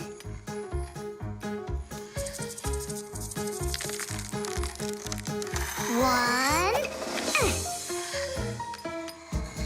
And two. Well done.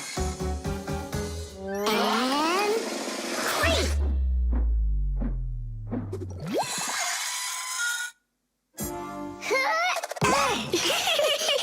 Hey, this is salt. That wasn't fair, guys. You wouldn't have done 100 jumps anyway. Let's start the contest all over again, but this time we play by the rules. Oh, look, there's a scratch in the pan. What? What a disaster!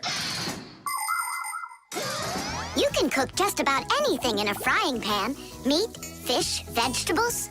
In order to stop food from sticking to the pan, modern frying pans are covered with a non-stick coating like Teflon. You can cook in these pans without even using oil, and they're easy to clean. But you have to treat this kind of kitchenware very carefully.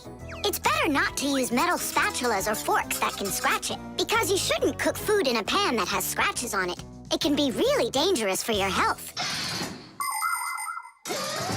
Yeah, this pan's completely shot. It's all because of your dumb bet. It's all because someone was cheating. Mom's back. Please, Simka, help me out, will ya? I'll give you any wish you want. Or 3. No, 5.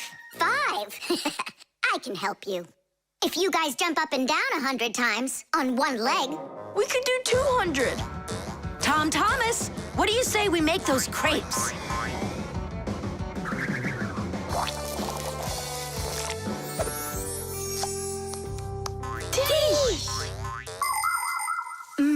These crepes are perfect. I just love cooking with this pan. Why are you jumping? I want to make my legs stronger. Anyway, you never could have jumped 100 times in there. Bet on it?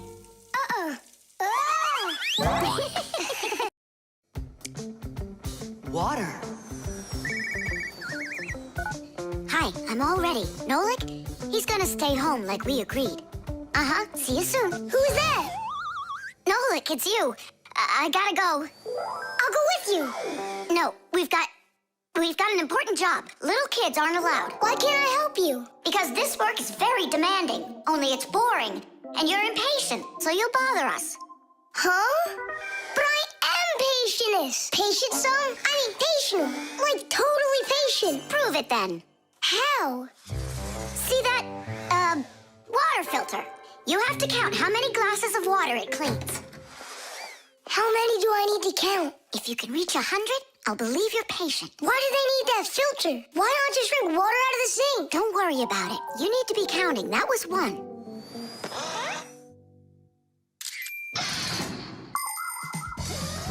Without water, life is not possible. The human body is made up of 2/3 water, and people need to drink it all the time, but only when it's clean water. Water is transported from rivers and lakes into houses through pipes. Along the way, it gets cleaned of debris and dirt. But even so, this water might still contain toxic substances or harmful microbes. That's why people use filters to clean water for drinking. No bad stuff can get through this last line of defense.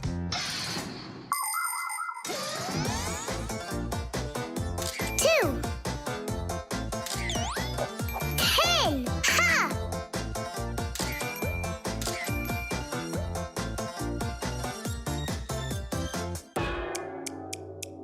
Where did they all go? They're not drinking anymore. How long do I gotta wait here? Tom Thomas, are you thirsty? Then drink some water. But I don't want water. But you gotta. Don't you know that your body is almost all water? And so? And so what if you run out of it? Then all that'll be left of you is just some skin and bones.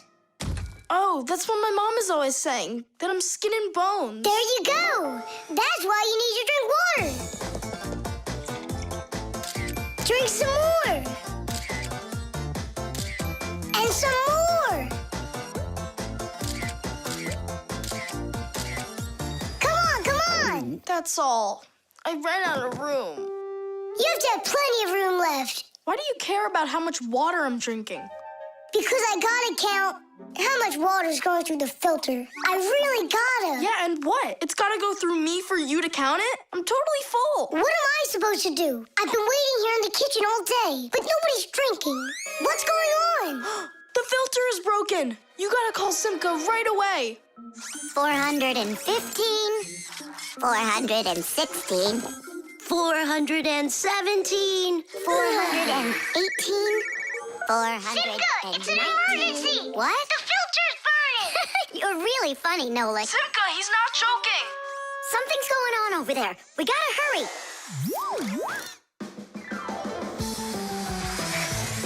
Where's the emergency? Look! So, what's going on here? Great. Now we're stuck fixing the filter. It's not broken. The flashing red light is an indicator. It means it's time to replace the cartridge in the filter. Since ancient times, people have been coming up with ways to remember things or to not mix things up. Knots on ropes were used as reminders that it was time to pay back a debt or reap a harvest. People would cut notches into trees to help remember numbers. Later, people invented the abacus, calendars, and day planners. And now, things are even easier because devices can give us reminders.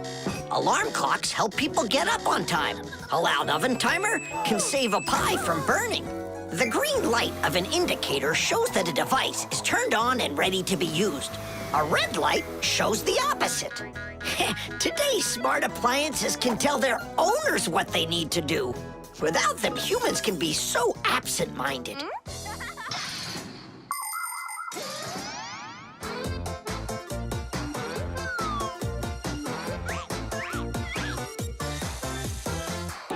It's all ready. Teesh! This cartridge is enough for another 2,000 glasses. 2,000? And what do I do about this? Whoa. All right, Nolik, you've done a good job there. Way to go. Yeah? If you want, I can do it. Tom Thomas, want some water to drink? I can't drink anymore. And I can't wait anymore either. Well, looks like his indicator is flashing on now. The blood test. Here. Hi, Tom Thomas. Huh? What are you, fighting with flies? No. Dad signed me up for a class. I'm starting to learn martial arts. Are you gonna fight like in the movies? What do you mean? I'm gonna star in the movies. I'm gonna play a superhero. Yeah! Ah! He'd be a great windmill for sure. Tom Thomas. Is first period free for you tomorrow? Yeah? Excellent. Then in the morning I can take you in for a blood test. Oh, blood test? Why do I need that? To make sure that you're healthy for your martial arts class. And remember, don't eat anything before the test. Don't worry, it's just a little needle. A little what? Mom! And what if I take some other kind of sport, like chess, for instance? Then I don't need a blood test? What's up? Are you scared? No. Mwah. I'm proud of you. Dad never told me I need a blood test. It looks like our superhero's a little scared. I think I'd be too. Blood sounds scary. Nothing scary about it. A human body has a huge number of little tubes called blood vessels with blood flowing through them.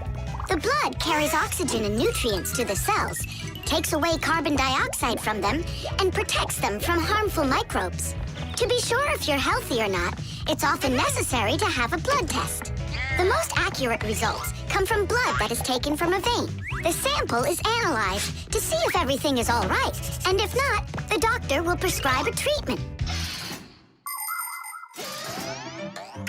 You see, it's totally safe. And there's nothing scary about it. Mm-hmm. Oh, blood should only be drawn on an empty stomach. What's that mean? It means no eating before the test. And what happens if I eat? Well, then they won't take any blood from you. That's an idea. What's an idea? I got no idea. Okay, good night. You're really not scared at all? Mm-mm. For some reason, I don't believe him.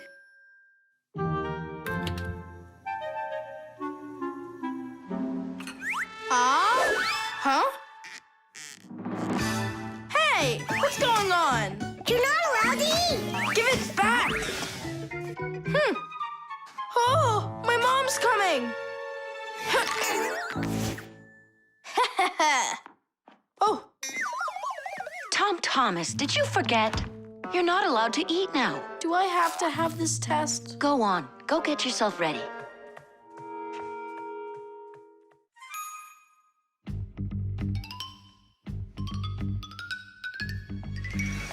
Are you trying to run away? Shh.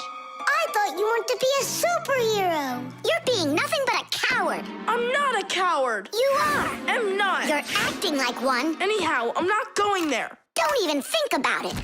Nolik, help!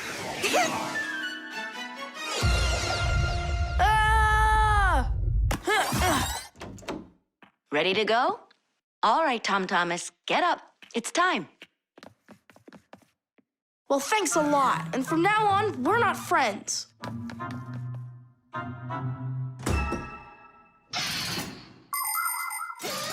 Making an accurate blood analysis is not a simple task. Originally, this work was done by people that would examine a drop of blood under a microscope. Today, in modern laboratories, technicians analyze blood with the help of smart analyzing machines. These machines can do the job much faster, and they don't make mistakes like people can. After you give some blood to be analyzed, the test tube is sent on a real journey to reach the laboratory for analysis. In the laboratory, it moves from one analyzer to another, each one of them examining a different part of your blood. Then, all of the data is put together, and that's it. The blood test is done. You can get an email when the report is ready and check the results online, so you don't even have to go out to pick it up. Pretty cool, huh? Thanks to you, we just lost our friend. It's because he was being a coward. And if it's my fault at all, it's only a little bit. Fixies! Are you here? We're here. Look what I've got! A certificate for bravery. You had the blood test. And you weren't scared? Look! Way to go! So, are we friends again? Of course we are. All right. Then can you teach me a few of those moves? Yeah, sure. Wow! Yeah! Germs. Hooray! Lunch! Tom Thomas, you brought your ball to lunch? It's filthy dirty. Don't you know how many germs are on it? Wash yourself up. Look, they're clean. Here, it's for you. I saw that. Now go back and wash your hands. Why? There are germs on Chewsocka? A lot.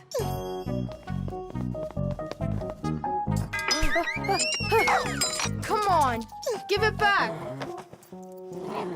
Again? Hi, Tom Thomas. Why are you so angry? You go wash your hands 5 times solid. This is germs, that is germs. Maybe they don't even exist. Of course they do. It's just that they're so tiny, you can't see them without a microscope. Tom Thomas, let's go into your dad's office. He's got a microscope. We can take a look at some germs. Germs, or microbes, are such tiny creatures we need a microscope to see them. But they live everywhere. In the earth, the water, throughout the air. They're on everything, even on us. Some microbes are able to move around with the help of filaments or tails. Lots of microbes are harmless, but there are some dangerous ones too. If they get inside of you through your nose or your mouth, you could end up with a sore throat or a stomachache. Turn it a little more. Stop. Now, take a look. It's horrible. Hey, let me take a look. Wow, they're so scary. Hang on, do I really have germs like that living on my hands too? You got it. But I washed them 7 times. With soap? No, just water. You have to use soap to get rid of germs, not just water. So which soap should I use? Either this one, that one, they are both antibacterial, so they kill bacteria. And what about germs? Will it kill them? Of course. Bacteria is just another name for germs. They're the same thing. Wash. Tom Thomas, give me a drop of that liquid soap. I want my hands to be real clean. Good job. That's the spirit. Hooray! We're clean! Let's go put that puzzle together. All right, but doesn't it have germs all over it? And they're on the soccer ball. What are we gonna do? I think we should clean them with soap. No, clean the whole room. You're right.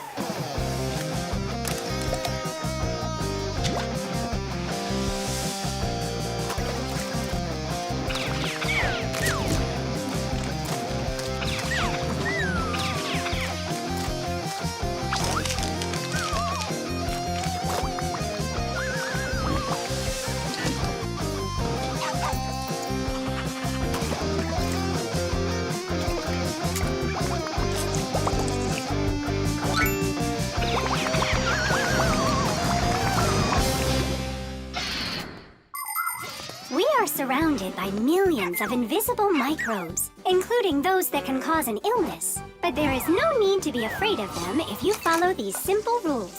Eat only washed fruits and veggies, keep your home clean, and wash your hands very well with soap, preferably an antibacterial one, and every day. Antibacterial soap protects you for a few hours after it's been washed off. It not only cleans your hands, but also stops germs from reproducing. There are useful microbes, too. Some bacteria can be added to milk to make yogurt and cottage cheese. Others are used for purifying water. Even inside of humans are a lot of useful bacteria that help their bodies digest food. Nolik, what do you think? Are there microbes living on the soap? I don't know. We should wash that too, just in case. Hey, what are you two doing in here? Washing the soap. With soap? So there won't be any germs on it. You've gotta be joking. Listen, getting rid of all the microbes is impossible and unnecessary. You just need to protect yourself from the bad ones. Bacteria gone. Tom Thomas, I need a minute so I can mop your room. But I already washed it. What a good boy. The table's sparkling. Just look how clean it is in here. Great job. What's going on? Nothing. You're not getting sick, are you? No. Tom Thomas, you did a great job in here, only you're taking this cleaning way too far. Understand? I've gotcha. And do you get it? Me? Get what? That the most important thing is to make sure you wash your hands with soap. Okay. To the germ fighters! Making the world safer, one less germ at a time. The window. Hi there. We're all up. What are you doing? I'm washing our windows. It looks like that thing's doing the washing. You guessed it. It's a window washing robot. I borrowed it from a neighbor to try it out. We should buy one for ourselves. I don't get it. We've already got one robot. Robot. So we'll have two. One for the floors and one for windows. I can clean the windows. But it can be dangerous work. What's so dangerous about it? I'll just go and wash them right now. And instead of a robot, we'll buy something useful. Like a skateboard for a boy. I've already got one. So you'll have two. Class. Uh-huh. If you say so.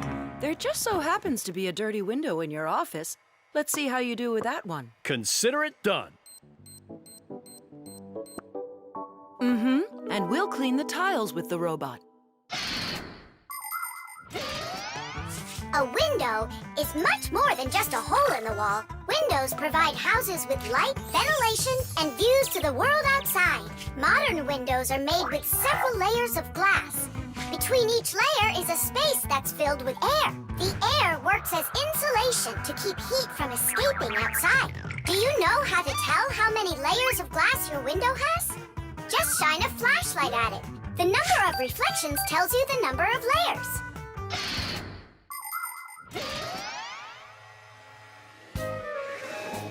Whoa, what an amazing appliance! Let's go and take a closer look.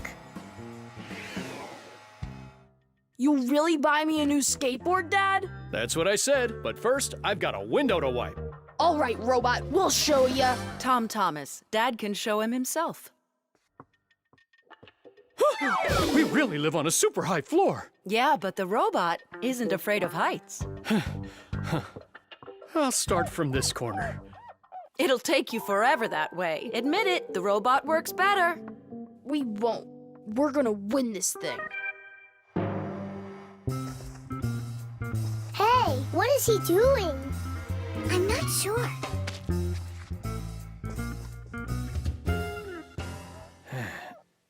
Huh?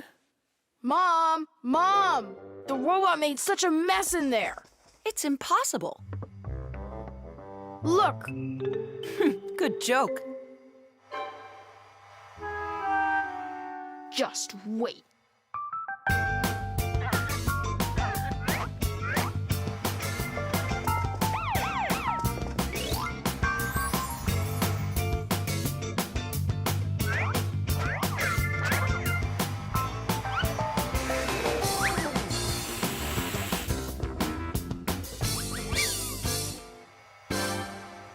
Get how you're cleaning it. Easy. You can talk? You gotta be kidding. And you are misbehaving. You guys? You're the ones trying to stop me? You tried to make the robot look bad, so we had to defend it. It's only because my dad told me I'd get a skateboard. Yeah? For doing a bad thing? Ah, aren't you ashamed of yourself? I am. You learned your lesson, and don't forget, Fixies look out for appliances. The dwellings of most ancient people had basically no windows at all. There may have been a hole up above for letting out smoke from a fire, but that was it. Later, people started splitting open their walls, but the openings were so small that very little light would ever get inside. The size of windows grew quite a bit over time. People would cover them with animal skins, fabric, paper, or wooden planks to protect themselves from the cold and the wind. When people learned how to mine valuable minerals, they began to cover window openings with thin sheets of a mineral called mica. Windows made of glass were very expensive, and only the richest people could afford them for their homes.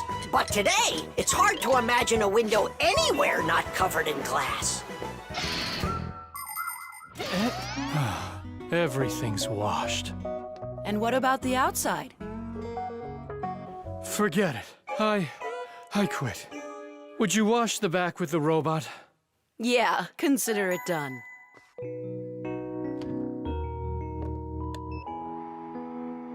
Yeah, you're right. I see. It really is a great appliance. And that washer's defender is even better. You're right about that. Sheesh! Fasteners. And of course, all of the appliance's parts must be fastened good and tight.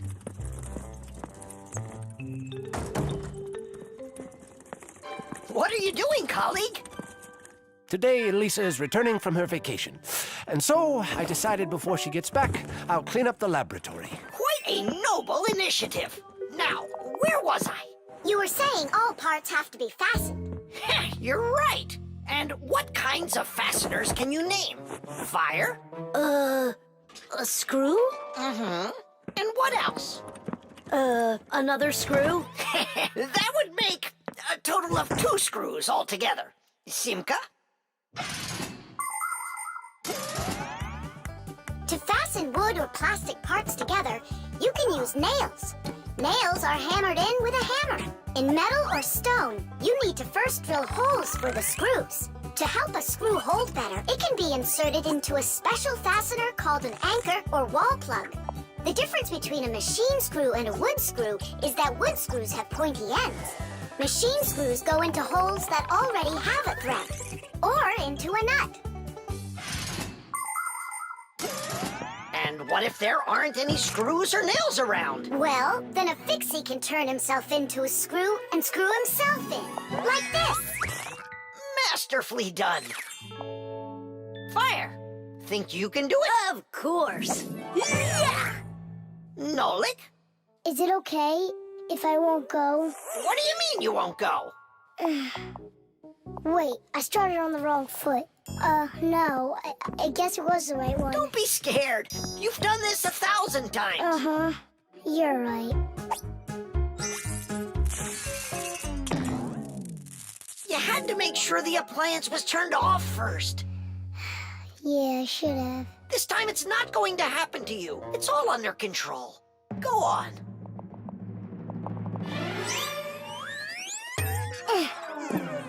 I'm still scared to do it. How about you try again?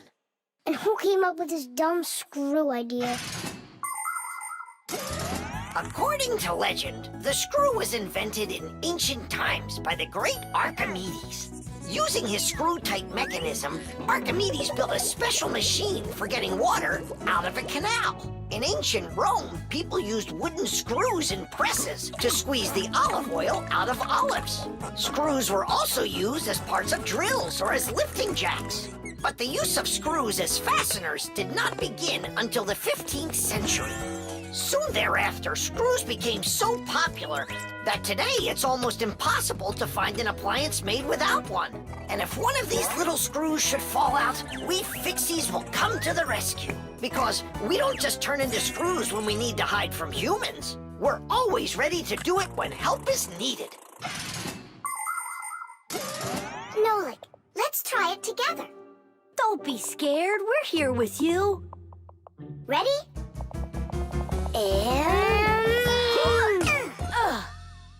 Nolik, watch me, son. I haven't screwed myself in over 100 years, but I'm not scared. Did you see that? It's a piece of cake. Grandpa's? I'm stuck. It's all my fault. There's no need to worry.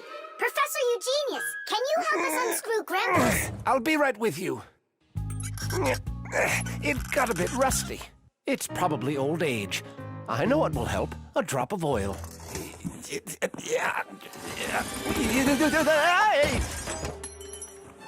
Ow! Oh. Professor Eugenius, are you okay? I'm okay. Thank you for asking. Look out, it's going to fall. We need to fasten the shelf to the wall. Nolik, help! We can't do this without you. Simka, I'm scared too. Nolik, save me!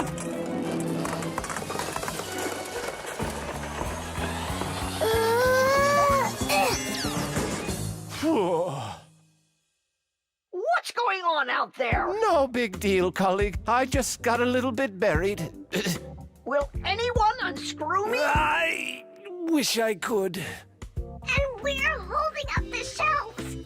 And Nolik? Me too. I did it. I screwed myself in. Well done, Nolik. I knew you could. And who's gonna help us now? Elisa will get here shortly. All right. We'll wait for Elisa. Yeah, just as long as her return flight isn't delayed. The bird feeder.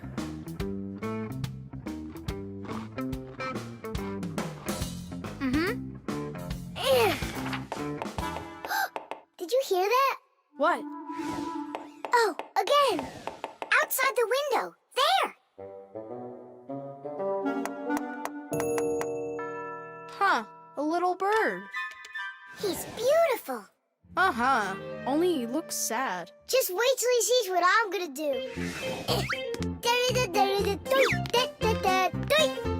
I guess he doesn't think you're funny. That's because he's cold out there. He wants to eat, that's all. Maybe we should make a feeder for the poor bird. Do you know how to make a bird feeder? No, but we both know someone who knows everything. In the winter, it's not easy for birds to find food under the snow. Luckily, many people come to the rescue. They build little houses for the birds, designed to hold food. The name for these houses are naturally bird feeders. Bird feeders can be made out of wood, plastic, or even something as simple as a milk or juice carton. Building a bird feeder by hand isn't hard to do at all. But building it is only one part of the work. What's most important is remembering to keep it filled with food. Well, shall we start?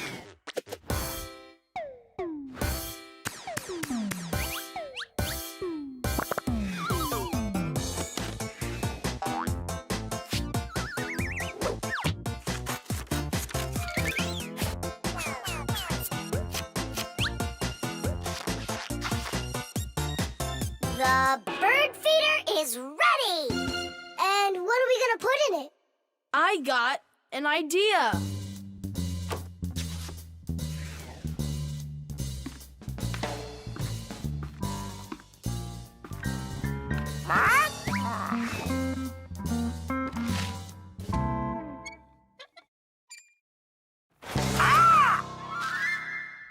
Adisa, I need some of your food for a little bird. You aren't greedy. Greedy!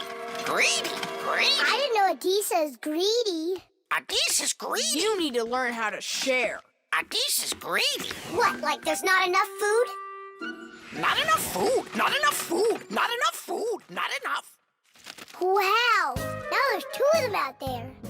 Eat! There's enough food for everybody! Poor Adisa! Poor Adisa! Let's bring them in here. We can open a restaurant for birds. Little bird! Why did you scare the little birds away? That feeder's for them. Get it? Just fly away. Shoot! He's bullying our friends. Hey, you leave! Leave! You'll never chase him away now. We'll see about that. Aha! Serves you right, Pigeon. It's not nice to bully little guys. Yeah, and how about big guys? It's all right to bully them? The poor pigeon also wants some food. Food! Food! You sure? Sure! Winter can be beautiful, but also very cold. Animals have different ways to prepare for when the weather gets cold. Some birds gather into flocks and migrate to where it's warmer. You could almost say they're flying to a resort. Squirrels, hamsters, and chipmunks collect and store nuts, mushrooms, and pine cones. There are many people who don't have pantries that are as well stocked. Badgers and bears eat a lot of extra food in the fall, and then go to sleep in their dens and burrows for the whole winter. Fish also sleep in the winter, only they're at the bottom of rivers and lakes. Frogs, snakes, and even wasps burrow in the ground. while hares, foxes, and wolves grow thick coats that protect them from the freezing cold. Although it isn't easy for them to find food.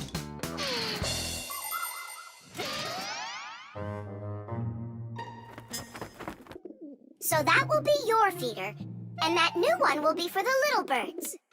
Hey, are you taking their food again? There you go.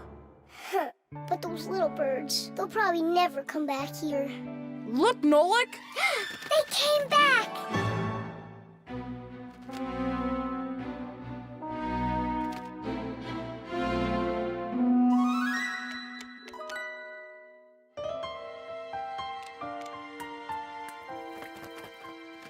They're full and happy. It's so nice. Tadish!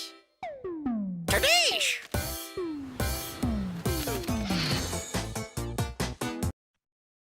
The helicopter. It's very important, and I need your advice. Sorry, I'm late. Oh, girls, I can hardly wait to see this. Here it goes.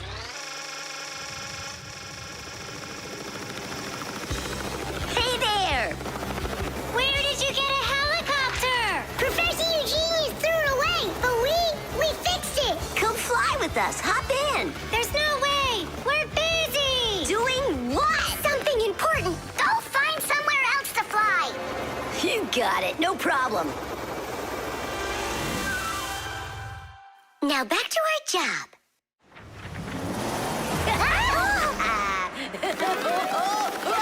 Stop it right now. You're bothering us. And you're going to fall. Land that helicopter. We can't do it. But you're flying it. Why can't you land it? Because there's the controller. Digit's our pilot. Digit, fly on.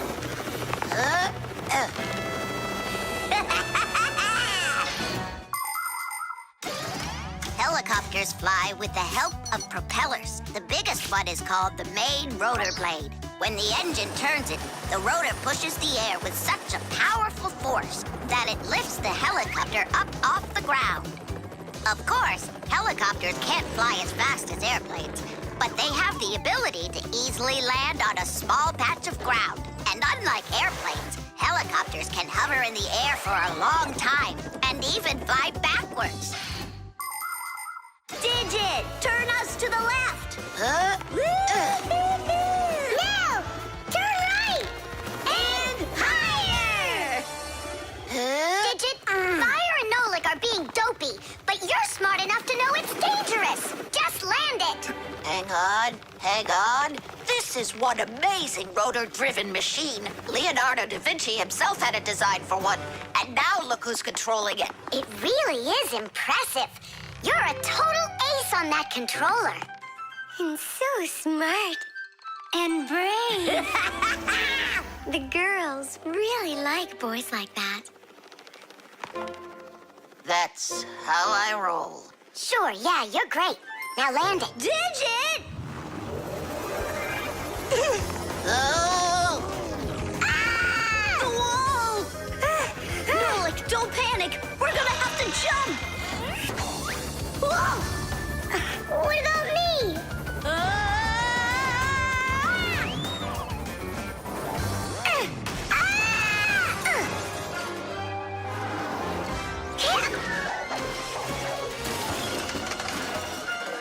Where's fire? Here!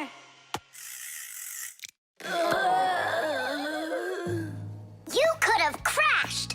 And if it wasn't for us... If it wasn't for you distracting our pilot, everything would have been okay. A real pilot, you know, shouldn't get distracted. And first he has to learn how to fly on a simulator, right, Digit? Uh-huh. That's true, but we don't have one. Don't go anywhere.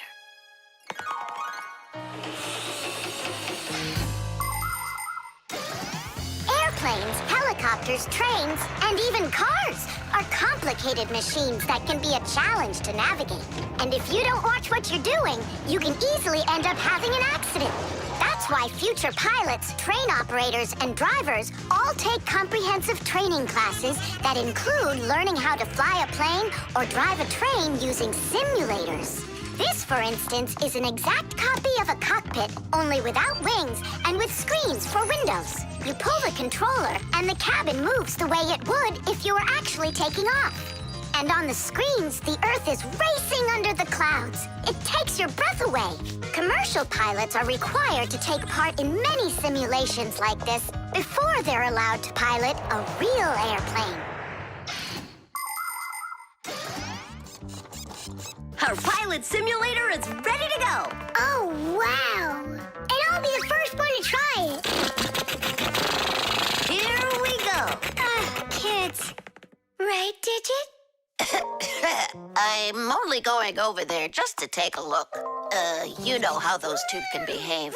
I'll just watch them. My turn again. Hey, wait! It's my turn now! Boys are just silly. They're never serious. They just joke around. Speaking of serious, we have some important business to take care of. You're right.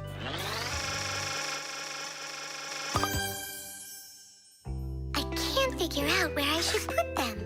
What about on the pack-a-mat? Oh, that's a very serious problem. Yeah, this is really important, not something silly like those boys are doing. Money.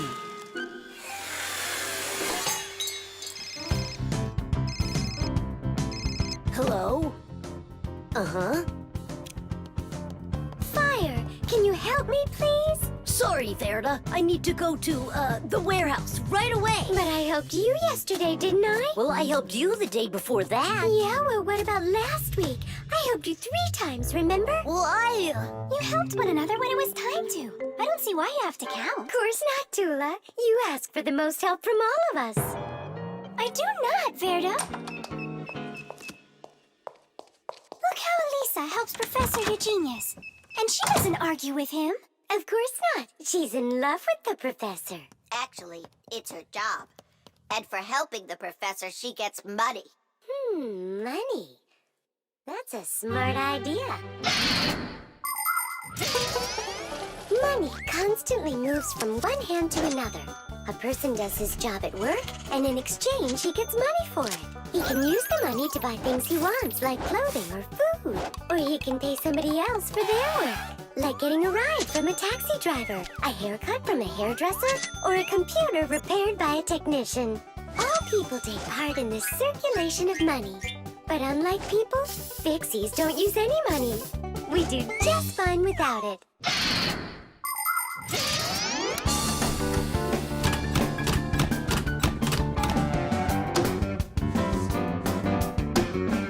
From now on, we'll do it like people do it. If you work for somebody, they give you money for it. And if you need some help, then you pay. And that'll stop the arguing. And all the false accusations. And those are for Simka and Nolik. Now it's all fair.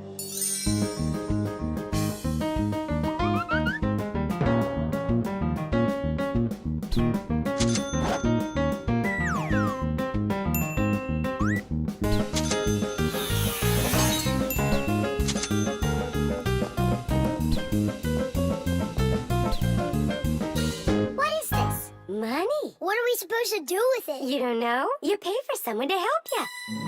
I don't like this new idea at all. At all.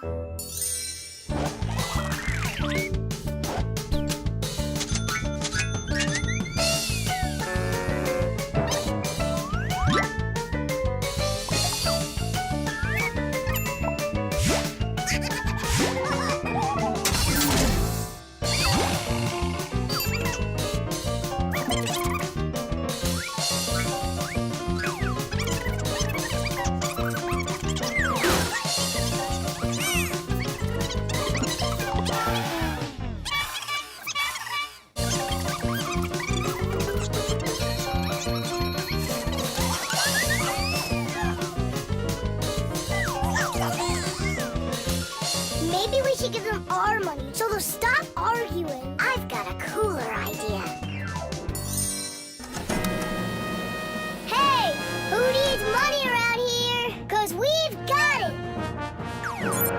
Now there's enough for everybody. Where are you? We're in here.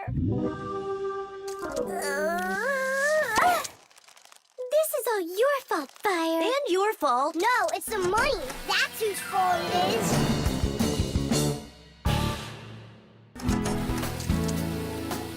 That's right. That's why we were fighting. And we didn't even fix the printer. Money is nothing more than just paper. Although money is printed in strict secrecy, we still know something about the process. The paper used for money is made out of cotton and linen. It's stronger than normal paper made out of wood, which means it doesn't rip as easily, even if you fold it thousands of times. The ink used for printing money is special too. It won't rub off the paper or fade in the sun.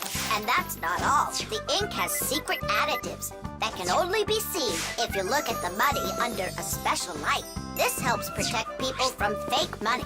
It is for the same reason that watermarks, metal strings, and teeny tiny writing is also used on money. This writing's very hard to read, unless you happen to be a fixie. I hope I didn't say more than I should have. Well, all done. It's time for a test. But what are we going to print? A word with real value. Yeah, something really precious. No, it's not money. Right, it's so much better.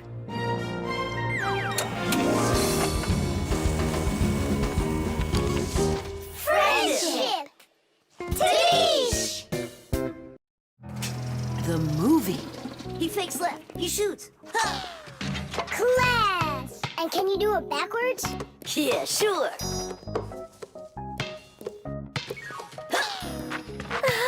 No way! What a shot! Huh. I wish Simka could see this. Why don't we make a movie for Simka about fire? We can use my Fixie tub. It's got a camera. How come it's only for Simka? We'll make it for all of us. That's a great idea. I'll shoot the ball at the basket, and Nolik will do the filming. And what do we do? You can be whatever you want, like cheerleaders or the coaches. Yeah, a cheerleader. Count me in. Motion pictures, or movies, appeared more than 100 years ago after the invention of celluloid film. A movie is made up of a series of still photographs called frames. When you look at the frames quickly, one after another, the picture on the screen appears to move. It's hard to believe, but the first viewers got very scared when they saw a moving train on the screen. At first, films were silent. Only later did people learn to make them with sound. And soon after that, people learned to make movies in full, beautiful color. Movies aren't shot on film anymore. They're made with digital cameras. Today, almost all phones and tablets come with digital cameras inside of them. This makes it easy for just about anybody to make their own movie and share it with their friends. Fire is the best. Ooh, he can shoot the best. Hey, I haven't turned the camera on yet. Get ready. Here we go. Yep. Fire is the best. Ooh, cut. I got it. Show me. Yep. Fire is the best. And where's the ball? It flew over there. That's not right. You have to see the ball flying in the picture. I got it. Get ready. Fire is the best. How was that? It worked. I got it. Fire is the best. And where am I? You're somewhere over there. And we aren't there. Why did you have us cheering? Nolik, you need to make sure we're all in the shot. Okay, I'll try.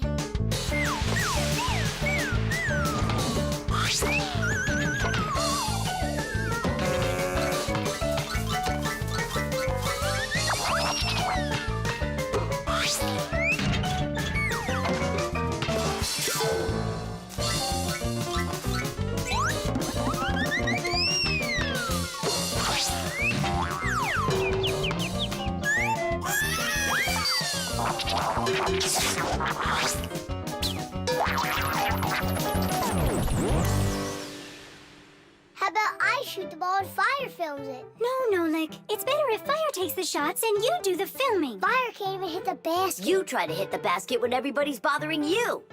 Oh, so it's our fault, Why don't you learn how to play? Are you fighting again? We're shooting a film. Whoa! Can I see it? There's nothing for you to see. All I have is pieces. And not one is right. Don't worry. It's no problem. All it needs is editing. What does it need?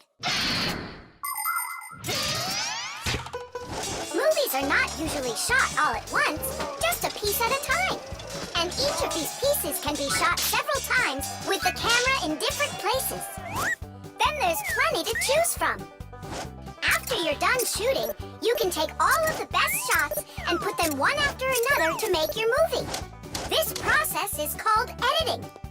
Editing allows us to make movies that show things that could be impossible to shoot all at once. Well, let's see. For this first shot, we've got this take over here. For the ball going in, we've got this one. And I like this one of me shooting. And don't forget to put in me and Tula. Of course not. So here's what we've got. Fire is the best. Tish! The film is super. Can I try to edit it? Yeah, go ahead. Now we have something to show to our teacher. And Digit, too. And Papas and Masya. Look, I did my own editing in the movie.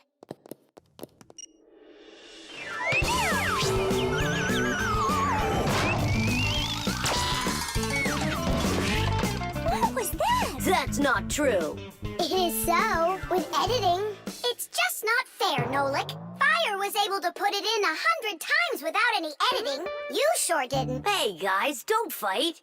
Do you want me to teach you all the right way to shoot hoops? Yeah! All right, here we go. And shoot! Fire is the best. Oh, he can shoot the best.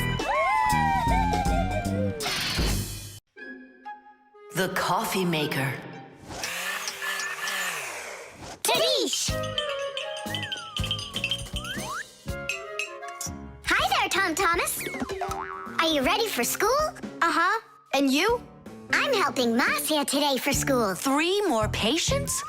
How in the world can I do it all? I have that new equipment being delivered, and I'm leading this week's case presentations. Oh well, somehow I'll have to figure out how to do it. Good morning. Yeah, just great, huh? I got work piled up to the ceiling. Okay, a cup of coffee is the only thing that can save me today. Now what? The last thing I need's to be late. The coffee maker started its cleaning cycle. She'll have to wait. What's the problem? Why don't you work? Are you going to work or what? Oh, the poor coffee maker. Tom Thomas's poor mother. That's enough! Work already! What is going on today? Hey, Mom, come on. Let me give it a try. I can't take any more of this. We've got to help her. I really hope nothing broke in there. Don't worry, we'll get it working. Just distract your mom. Mom, and what if the coffee maker just started working again right now? Would that save your day, you think? Mm-hmm. Early coffee makers would do nothing more than heat up the water and force it through the ground coffee. Today's generation of devices are often called coffee machines. They can do so much more and even remove the mineral deposits themselves. These machines can make your coffee any strength and add milk and sugar if that's how you like it. And most conveniently, they can grind the coffee beans right before brewing. Just press the button and the fresh cup of coffee is ready. And that aroma. The main thing with any coffee maker is to be nice to it. Then you just give it some time and it starts working by itself. That is just absurd. Restarting it is the first step. Simka, get over there and open and close that contact.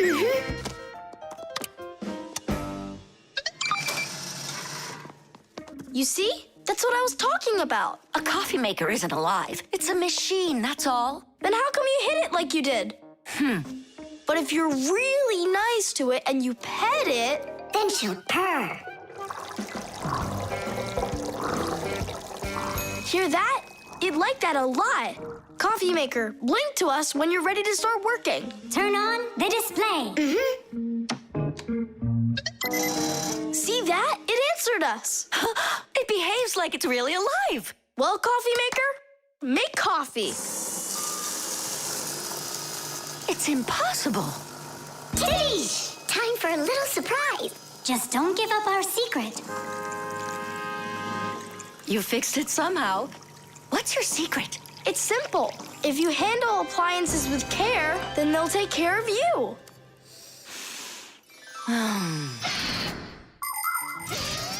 The magic taste of coffee was first appreciated in Arabia, and that's why the most well-known variety of coffee is called Arabica. Coffee trees grow throughout the world in mountain regions where the weather is warm and humid. The branches of coffee trees get covered with coffee berries. But to make the coffee drink, we don't need the berries, just the seeds inside. After the coffee beans are roasted and then ground, hot water is added. Different cultures serve coffee differently. Some serve it hot, some cold. With sugar, with milk, with ice cream, with cinnamon, with ginger, and even with salt and pepper. They say that coffee gives people energy and helps them from feeling tired. But it's important not to drink too much.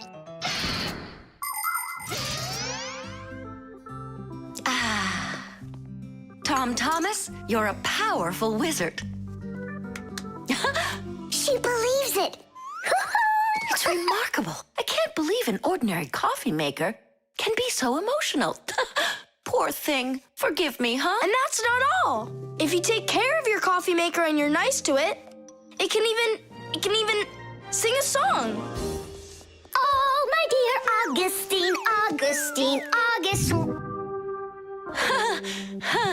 I've got to be hearing things. You've got me under your spell, Tom Thomas. Time to go. Augustine. Oh, my dear Augustine, Augustine. Why did you start singing? Sorry, I got carried away. And I got carried away. Sing me that song again, will you? Oh, my dear Augustine, Augustine, Augustine. Oh, my dear Augustine, everything's gone. Vitamins. 7 times 5 is 35. 7 times 6. Wait a sec. It's Tom Thomas, are you ready? For what? For our walk. Did you forget? Oh, yeah. I'm having such problems with my memory. I keep trying to memorize this table, but I can't. If you want to improve your memory, you need vitamins. Vitamins? Well, how's it going, Tom Thomas? Not well. My memory's just terrible. Studying's getting me nowhere. Hey, don't be discouraged. We'll make your memory better with some vitamins. Oh, now you about vitamins. And who else? Just a school friend. Well, all right. Vitamins are very important for people's health, even though you don't need much of them. For instance, vitamin A is necessary for good eyesight and normal growth. Vitamin C helps keep you from getting sick. Vitamin D makes your teeth and bones stronger. Usually, people get the vitamins they require from a diet of fruits, dairy, vegetables, and other healthy foods. But if someone still isn't getting the vitamins their body needs, then doctors recommend taking special vitamin pills. All right, take out some vegetables and some fruit. And some berries. They have a lot of vitamins, too.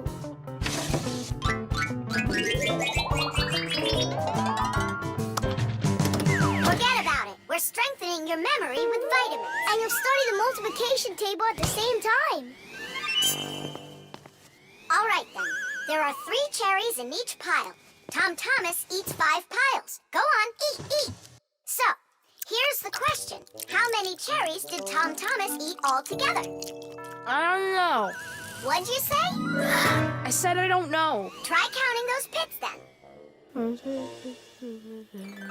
Huh. 15. That's right. And that means that 3 times 5 equals 15. Now, try my problem. Tom Thomas ate 3 pairs of apples. That's easy. The answer's 6. I just couldn't find more apples for that one. Tom Thomas, quit slacking off. To get this problem right, you have to eat the apples. They have vitamins.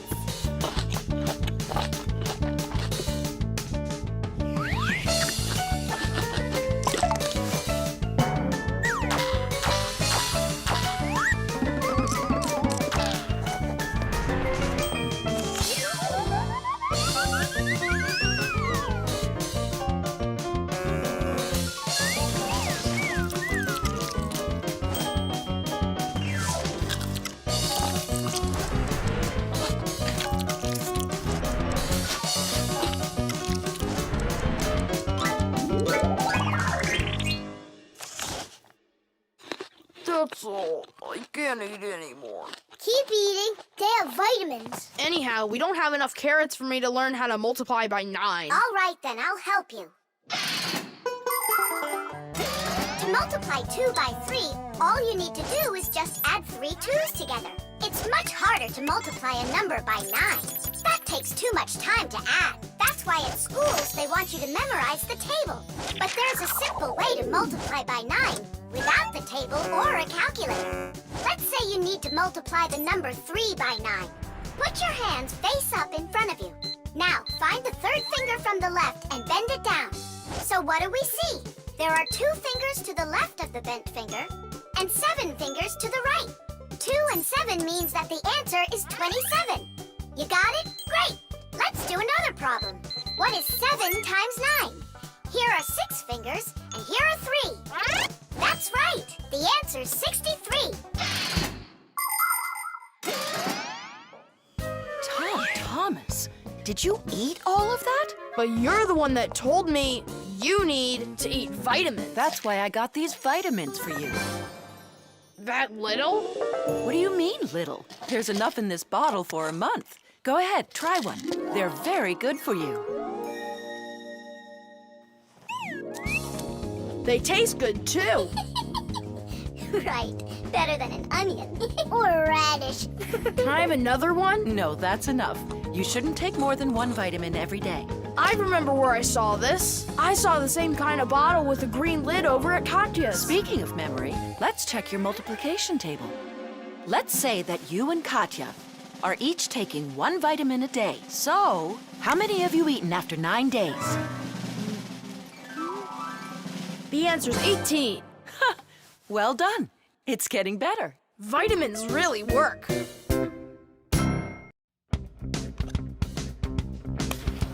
The iron. All done. Thanks for your help. Professor Eugenius! Yes, Elisa. The award ceremony's in an hour. You need to leave soon. I remember, Elisa. What are you getting an award for? It's the... it's the Genius of the Year. Not too modest, but fair. And well-deserved. Wow. And they're giving it to you? Well, yeah. Will they show it on TV? Why, of course. Class. And during your speech, can you say hi to me? And me, and me. And Simka. Right. Say something like this. I'd like to send a big shout-out to all my Fixie friends. Oh, that's a great idea. That way everyone can know about Fixies. Professor Eugenius, didn't I see an iron in here earlier? Huh? Oh! Oh, come on, Elisa. There's no need for that. I'm not going to argue with you. You have to look just perfect. Otherwise, everybody is going to think that I don't take care of you. First, we'll let the iron warm up, and then I can iron your suit. The most essential part of an electric iron is called the heating coil. It's hidden inside the iron sole plate. When the iron is plugged into an electrical outlet, the coil gets hot and heats up the sole. People use a hot iron to remove the wrinkles from their clothing. Irons also have a water container. When the water gets hot, it turns into steam. The steam comes out through the holes in the iron sole, making it even easier to remove wrinkles. Wow, that sure is hot. All that's left to do is pour some water into it. Professor, this is water, right? Yeah, it's water. That isn't water. No, wait. It's not water. It's not water. Then what is it? Well, it's, juice. Juice? Yeah, juice. Oh no, the poor iron won't last. Phew, and it smells like crud. I broke the iron, it's awful. No, Elisa, don't be so upset. Don't be so upset. It's the Genius of the Year ceremony, and you'll be in a wrinkled suit in front of the whole country. Oh, I won't survive. Elisa, hang in there. Be careful, Elisa. Elisa. Professor Eugenius, are you all right? Couldn't be any better. We're gonna go fix that iron for you. And while we're doing that, you go fix Elisa. That would be great. Look over there. I'll fix the contact. You and Nolik can scrape that burnt juice off the iron.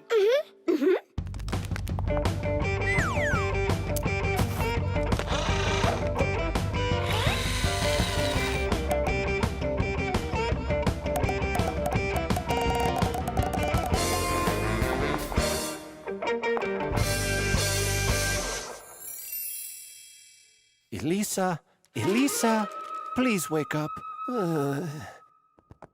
We did it. Your iron is fixed. Elisa, you should see the iron. It's working. What? And I'm just lying around here? I have to hurry. Where's the iron and your suit? Wrinkled clothing is not very beautiful.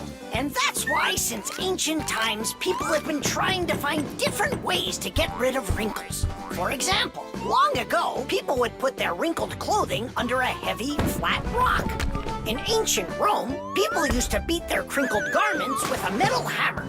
And in China, fabric was ironed with hot frying pans. Irons with a shape like what is used today appeared during the Middle Ages. They were made out of cast iron and needed to be heated up on a stove before they could be used. Later, people came up with irons that were heated by putting hot coals inside. And finally, in the 19th century, a convenient electrical iron was invented and has been used ever since. And the prize for Genius of the Year goes to Professor Eugenius! Bravo! Bravo, Professor!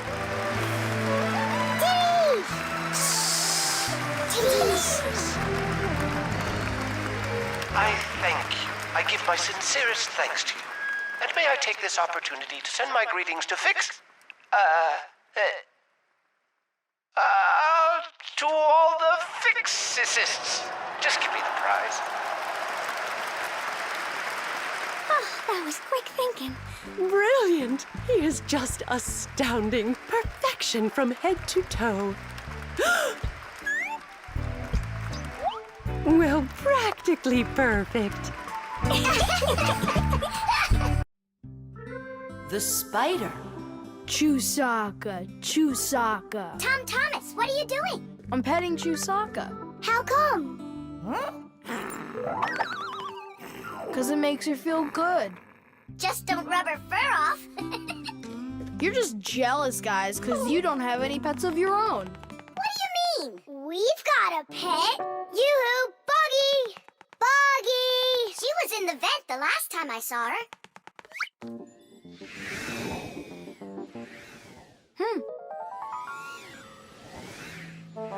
Buggy! Come on out. We need to talk. Here, this is our friend, Buggy. Wait, this insect is really your pet? Ha! What a joke. Buggy's a spider. She's not an insect at all. But isn't a spider a kind of insect? Insect is the term used for mosquitoes, flies, beetles, dragonflies, butterflies, ants, and many others. Spiders certainly look a lot like insects. They have very similar legs. But spiders aren't insects. They're arachnids. Insects have 6 legs, while spiders have 8 of them. Many insects can fly, but spiders can't. But spiders can weave spider webs. They may look beautiful, but really they are traps for hunting insects. How come your Buggy has 5 legs instead of 8 of them? I don't know. She lost them somehow. Anyhow, she can do lots of tricks. Hello, Buggy. How do you do? We know how to do that trick. Chewsocka, shake. Just see that? And I bet your Buggy can't do this. Chewsocka, sit. Buggy, sit. Why aren't you sitting? Lie down. Your turn. Lie down. Watch me. Like this. Lie down. She can't do that trick. Her 5th leg must be in the way. Lie down. Lie down, I told you. What kind of pet are you anyway? You can't even do a simple trick. Hey, where are you going? Wait, Buggy, don't go. Nolik, you should be ashamed of yourself. But why is she acting so stupid? Didn't you say that she was your friend? And what? Well, you shouldn't yell at your friends like that. She's right. What kind of friend are you? I'll go find her. And apologize. Buggy! Do you hear me?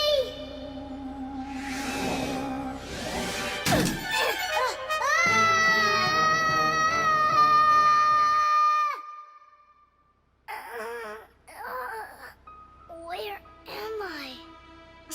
Ow! Well, it hurts. Hey! Can you hear me? Somebody help me, please. Buggy, is that you? I think I broke my leg. Could you help me out, Buggy? You don't want to help me. You're right. I don't deserve it because I've been a really bad friend. People like having pets to live with them in their homes. Dogs, cats, hamsters, parrots, fish, turtles. Some folks even get crocodiles. And the bigger the animal, the more work it takes to take proper care of it. But every pet needs love and care, no matter what size it is. Fixies like to have pets too. All sorts of little bugs, spiders, and flies. Fixies treat them as friends and take care of them. Of course, a little spider isn't as smart as a dog, but they also can be trained. There are some Fixies who have managed to domesticate such big insects as bees, beetles, and dragonflies. Fixies fly on their backs and use them to carry heavy loads. That's it. I'm stuck all alone in here. Forever. Simka? Oh, how did you find me? Buggy let me down here. Buggy, you didn't ditch me. I'm sorry. I promise I'll never ever yell at you again. Ow, my leg. Hang in there, Nolik. We'll get you out. It was so scary. You could have died down there. Yeah, I almost died. But you know what? Buggy saved me. Yeah, that's cooler than learning how to shake hands. Buggy sure is a true friend indeed. Does your leg really hurt a lot? Ah! Nah, it doesn't really hurt. I'm fine. I was just joking. The umbrella. Well, so why isn't it working? We'll figure it out, colleague. Let's start by disconnecting the hoist. Otherwise, you know... Ah, Tula, you're finally here. Where have you been? Looking for an umbrella. What? What do you need an umbrella for? Because it'll be pouring rain today. Where'd you get that idea? I heard it. You're leaving already? Yeah, I have to wash the car before I go in. Ah, then I'll take an umbrella to work. Hmm? You know the omen, dear. Once you wash your car... It'll rain? Oh. Todd Thomas's mother was just joking. You don't joke with omens. It's going to be raining for sure, but it's no big deal if you've got an umbrella. Umbrellas are an ancient invention. They're almost 3,000 years old. In China and Egypt, umbrellas were made out of leaves, feathers, and paper. Servants carried them over their kings to protect them from the hot sun.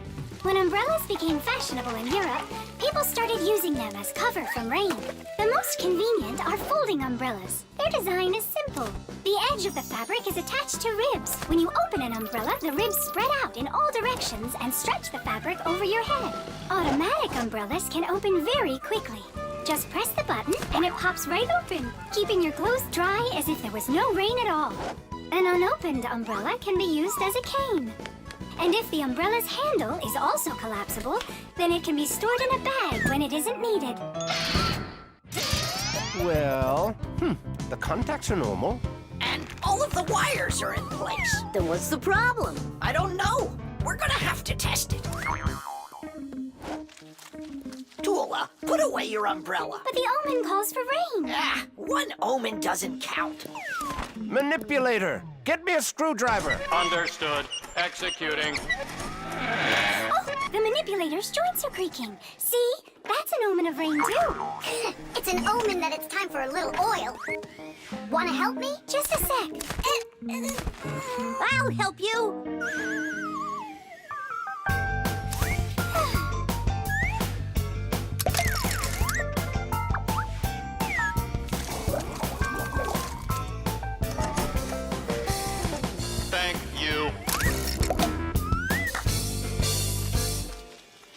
Well, so much for that omen. It's going to rain anyhow, I know it. Just take a look at those flowers drooping. Isn't that an omen? The reason that they're drooping is because Elisa is on vacation. And my colleague forgot to water that plant. Oh, yeah. We'll finish the repair and I'll water them, I promise. Ah! This is the reason that it broke. This damaged part has to be replaced. Come on and help me.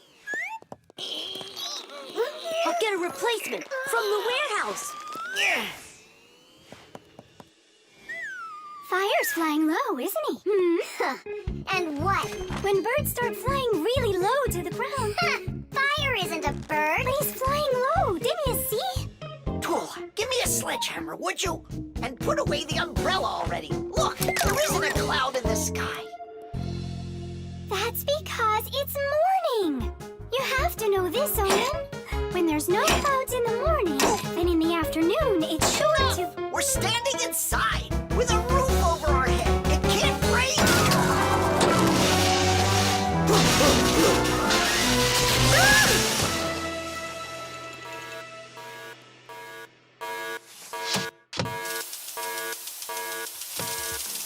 Look, it's raining. You see? I told you so, and you didn't believe me. Let's walk together, but how's the weather? Outside the rain keeps on falling down. But raindrops do not scare me, in fact they make me happy. With my umbrella, I'm free to walk the town. With my umbrella, my sweet umbrella, I pop it open and twirl it round. Umbrella, my sweet umbrella, without my friend, I can't be found. At least I won't need to water the plants. You're right about that. Let's walk together, but how's the weather? Outside is sunny, a perfect day. But there's a superstition that comes to its fruition. With no umbrella, the rain will start to spray. With my umbrella, my sweet umbrella, I pop it open and twirl it round. Umbrella, my sweet umbrella, a better friend I have. The detective. All right, there that is. Wasn't it great that we got to stay after class and watch that movie together? Yeah, that film was great. That detective, what a guy. He figured out exactly who did it. Solving a crime's not easy at all. But it looks like a lot of fun. I think it would be so cool to go solve a crime. Where's my lucky screwdriver? I can't do anything without it. Here we go. This could be the crime of the century. Detective Nolik, are you ready? But we're not... There's no escaping our fate, colleague. Our time has come. In order to become a detective or an investigator, you need to be very attentive and astute. Because detectives solve mysteries, find missing things, and detangle the most twisted cases. For instance, who ate the whole cake without permission? A real detective will notice the minor details right away. Crumbs under the sofa, a trail of paw prints across the room. By following the clues, a real detective will easily discover the thief. All right, it's time for us to figure out who stole the screwdriver. And the screwdriver, don't we need to find it?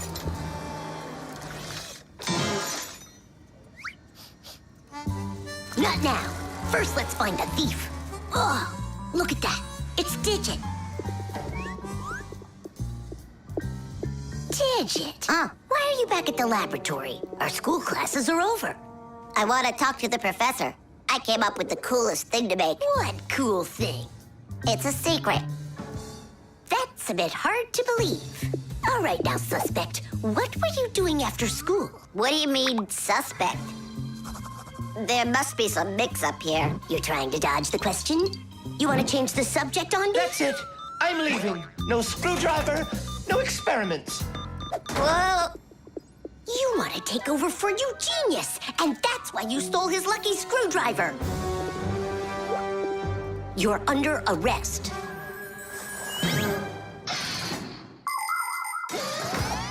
The main qualities of a detective are intelligence and logic. Logic is an ancient science that teaches people to think with reason, to help them solve problems, puzzles, and riddles. Do you want to feel what it's like to be a real detective? Then try to figure out what I'm describing to you. I'm thinking of an animal that you can meet at home or on the street. It has a tail and it's long. You have any guesses? A dog, a cat, or a mouse? Uh-huh. There's not enough information yet. But what if I add that it meows and sleeps all day long? Then the answer is clear. A detective works the same way. He collects the facts, decides what's important, gets rid of what's not, and only then figures out the right answer. Understand? Then you're ready for another puzzle. Tell me, who doesn't belong here?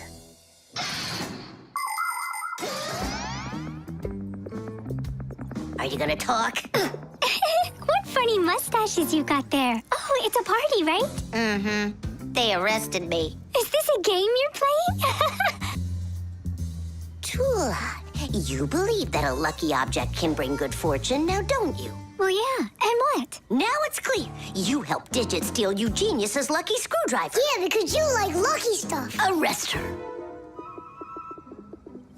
Tula, how long do I have to wait? Simka, you gotta see this. We caught the criminals who stole the screwdriver from the professor. Cool, huh? Just awesome.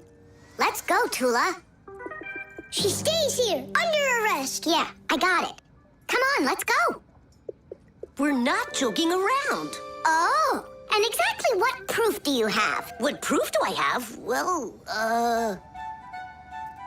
Just what I thought. You have nothing, Fire. she's their partner, of course. Nolik, arrest her at once. What did she do wrong? It's insane. Now do what I said. I won't do it. Ah, you're with them. Stand with the crooks over there. Hey, we're partners, aren't we? Now wait a second. I'm wondering if you were the thief. Me? Yes, right. It's not me, I swear. I'm a detective. Nolik, please tell him. You put it away in the warehouse? Oh, Elisa, I've told you 100 times. Please, don't touch my mess. Appears I was a bit off track. You'd have been better off looking for the screwdriver, detectives. That's what I told you. All right, we'll look for a new tactic to use on our next case. What do you mean on your next case? Where's my lucky soldering iron? So, Detective Nolik, shall we begin? The dishwasher. Can't catch me. You won't catch me. Enjoying yourself? Without a care in the world. What? We have more care than both of you together. Yeah, anyone can see that. Wanna bet me? How about we try doing your job and you try doing ours? And whoever loses has got to grant the other's wish. We have a dishwasher here in the kitchen that isn't working, and you're distracting us with your nonsense. Wait a sec. Let's do it. Find the broken part. Good as done. Find it where? You're the adults now. Go and find it. Just look out for yourselves. And you kids, time for school. And I better not hear that you were misbehaving. Was I there when they taught us about dishwashers at school? The main element of a dishwashing machine is this part, called the sprayer, which looks like a propeller. After the dishwasher's pump delivers water, it is warmed, mixed with detergent, and then pushed up with high pressure. That makes the propeller spin very quickly, so it can shoot out the water with a force strong enough to wash all of the dirt off the plates and glasses. But it does it carefully, so that dishes not only come out sparkling, but unbroken as well. Is this a parent-teacher conference? It's not. It's an experiment. For today, I'm Simka. And I'm Nolik. All right. Who's ready to tell the rest of the class what we studied yesterday? Simka. Yesterday? Oh. You forgot. Be seated. That's an F. I think the problem is in the control panel. I wonder if the dishwasher ran out of water. Papoose, don't argue with your wife. This one is working. And so is this.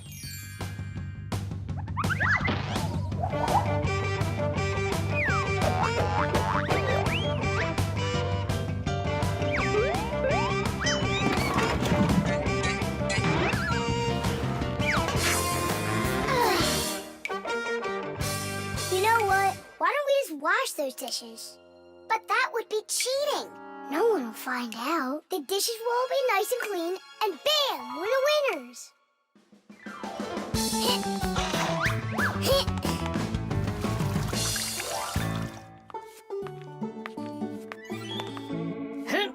Check it out. We are all done.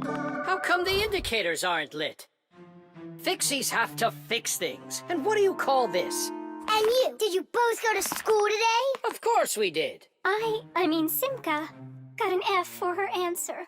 Well, thanks, Marcia. And did you play with Tom Thomas? You know that we don't show ourselves to people.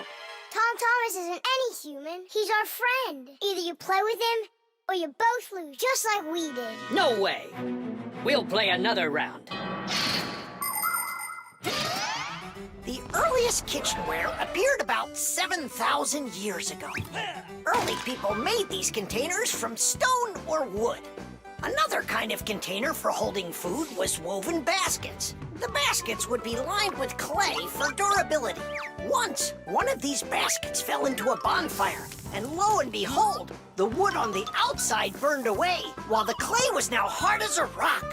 That discovery led to the invention of clay pottery that is still in use to this very day. Later on came the development of glass, metal, and cast iron cookware. The world's richest people can even have food served to them on dishes of silver or gold.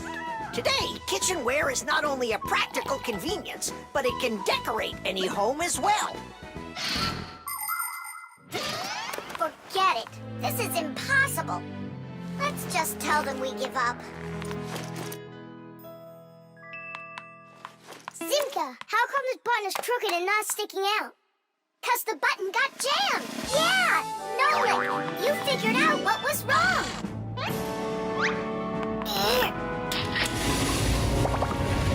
I'm glad I kept dragging this around. Diddy! 1, Papoose, two, we fixed everything. Really? Does this mean you're playing with him? What, you think we're some quitters? Ha! Then which one of us is the ready winner? or not, here I come. Let's call it a draw. Each team gets one wish. Our team wants you to fix my app. And you finish this game with him. Piece of cake. Mwah. Chocolate. Tom Thomas, unwrap it already. In the morning, Nolik. I really want to see the toy that's inside. Be patient, Nolik. That's all. I'm going to bed. Please don't touch it, okay? And you won't open it without me, right? That's the deal. Good night, Nolik. Uh-huh.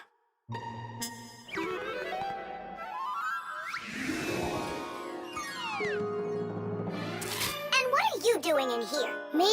Well, I was... Oh, it's a chocolate ball with a toy inside. How interesting. Yeah, totally. Let's unwrap it and take a look. We can't. Not until Tom Thomas comes in the morning. But if we're real careful, he won't notice. A chocolate confection, Yeah. a piece of perfection. Wrapped like a gift that's shining bright. I am an affection for the chocolate confection. All that I want is to take a bite. A bite. A bite. Well, yeah. We sure took a look. Tom Thomas won't be happy at all when he finds out you touched the chocolate ball. And you, like you didn't touch it? I didn't. Oh, then what's that, Nolik? Chocolate? Absolutely. It's 100% natural milk chocolate. It says so right here. The key ingredient in chocolate is cocoa beans. They are roasted, crushed, and ground. After that, the ground beans are pressed to extract the oil from them. If you mix butter, cocoa, and sugar, you'll get some milk to it, then you'll get milk chocolate. Then you just warm it up, pour it into molds, and cool it down. You can add raisins or nuts into chocolate. Sometimes chocolate is even made with flavors like flowers or salt. Chocolate wasn't originally for eating. It was used in a drink made by mixing roasted beans with water and then adding hot peppers. Not every adult could drink it, let alone a child. Today, chocolate is a favorite treat the world over for children and adults alike. How can we put it back together? How about Scotch tape? Come on! We'll start by warming up the chocolate so it softens up, and then use that to make a new ball. And then to make it hard again, yeah, we just cool it off.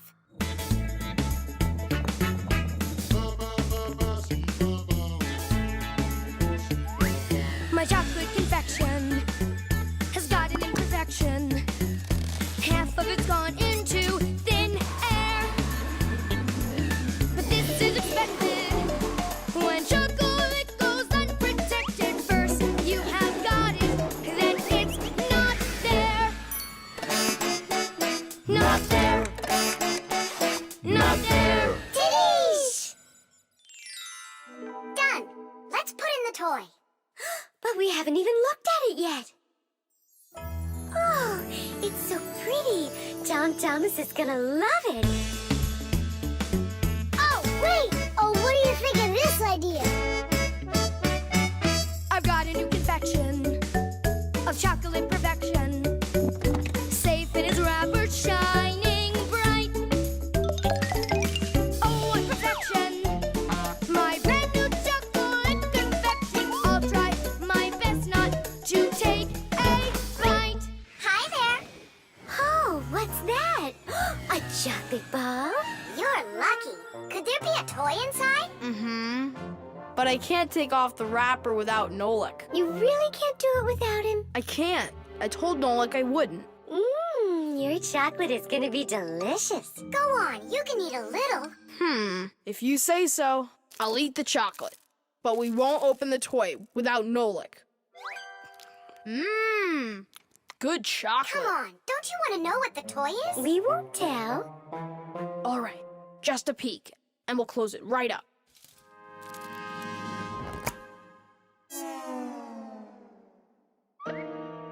What is this for? Titties! Nolik? Really? How did you get in there? Surprise! You were in the container. The container was in the chocolate ball. And the Yep. ball, that's just impossible. Ah, he went and got you two to help. We helped a little. Hang on, Nolik. You promised not to touch the chocolate till morning. And you promised not to open the toy without me, right? Oh, what perfection! My brand new chocolate confection. I'll try my best. The jewel. Tom Thomas, it's time to eat. Where did it go? Chewsocka, did you see this tiny little... Can't believe now I'm asking a dog. Tom Thomas! Are you looking for us? Hey, Fixies, maybe you can help me. One of these stones is missing. And so? And so, this pin is very valuable. And so's the stone. If I don't find the stone soon, it's gonna be the end. Honey, your lunch is getting cold. There's no reason to panic. Your precious stone will be found. Wait a sec. Can stones really be precious? Of course they can. Gemstones are the most rare and beautiful of all stones, but it's not easy to find them. Diamonds, emeralds, rubies, sapphires, people find them underground and inside of mountains. Brave divers go to the bottom of the sea to find pearls. People have performed heroic acts and committed daring crimes to get these precious jewels. The magical shine of gems can both enchant and ruin. Remember, only gems acquired honestly bring happiness.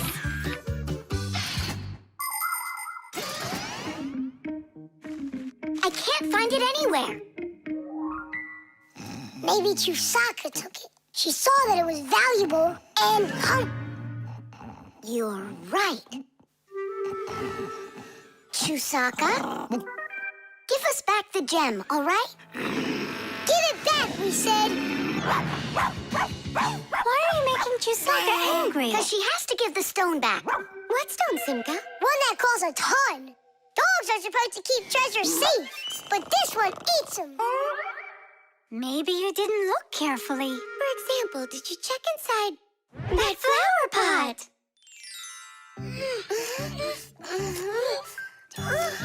This digging's just a waste. How could it end up in here? Because I know this is where we left it. Oh, is that so? All right, spit it out. Look at this! A diamond! This will look absolutely perfect on my back-a-mat. But I was the one that found it. It will look perfect on mine, too. Let's bring our back-a-mats and try it on them. We'll put it here for safekeeping. Well, who could have taken it? We still need to check inside of Chewsocka. You gotta be joking. She'll eat you up. Where are you going, huh? Inside Chewsocka to get the stone out. No, don't, please. I'm ready to do anything my friend needs me to. By any chance, are you looking for this? Where in the world did you find it?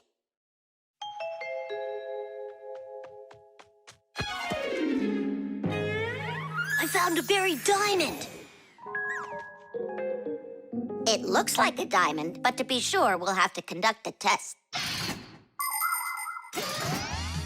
A raw diamond looks like an ordinary stone, but after cutting and polishing each of its facets, that special stone transforms into a rare and very expensive jewel that can adorn a necklace, a crown, or a museum's display case.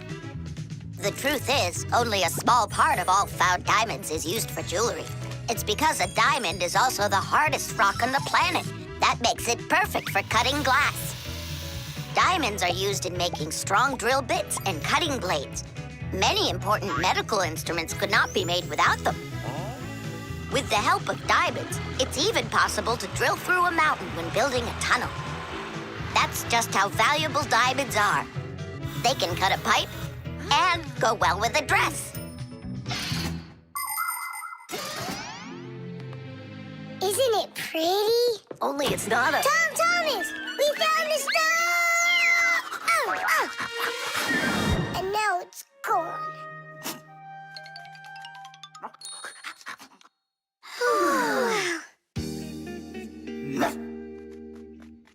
Chewsocka did great! Oink, oink. Thanks so much, Fixies. I was sure my precious present was gone. And who is the present for? Katya, I think she'll like it. I've got to tell you, Tom Thomas, that's not a precious stone. You got nothing but glass there. I know. But it doesn't matter. What? I was risking my life for the sake of a piece of glass? First, it was for the sake of your friend. And second, the cost of the gift doesn't matter. It's only the thought that counts. The sieve. Dad, what time is Mom getting back from her conference? She'll be back in an hour. What surprise can we make for her? Let's bake her buns with raisins in them. They're her favorite. That's a great idea. Where do we keep our recipes? Huh, they're not here. Where could they be? What are you looking for? A recipe. They're in the drawer by the stove, over there. Great, thanks a lot. Here they are. That's fantastic. Let's see. What do we need? Milk. Flour. Eggs. Some cinnamon and raisins. The cinnamon's right there. But you're out of raisins. We're out of raisins. Can we make them without? No, Mom loves them with raisins. It's too late. The stores are closed.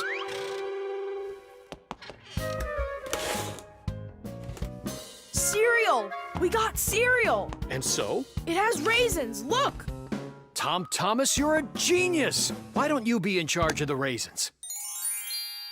Tom Thomas, what does Mom use to knead dough? The mixer. How about the mixer? Not a bad idea.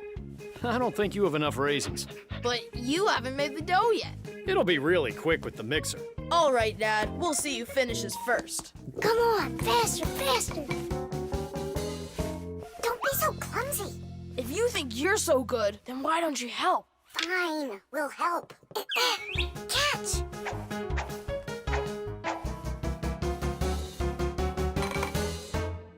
What's going on in there? We picked everything off the top. We have to dive down. Then dive. Hurry up. Dad's almost done putting the mixer together. Where are the raisins? It's dark down there. We can't see any raisins. Well, try diving again. No, this way won't work. We need a filter.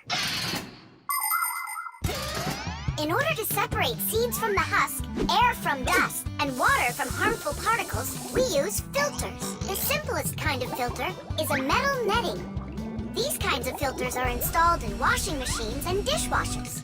They keep the water clean by capturing small debris and sand. As a result, machines work better and go longer without breaking. In other words, filters help separate what is wanted from what isn't. I think I know what Mom uses. Perfect. That filter's a sieve. Grab the bowl and hold the sieve over it. Pour in the cereal. Now shake it so the tiny flakes fall through the sieve and the raisins stay in it.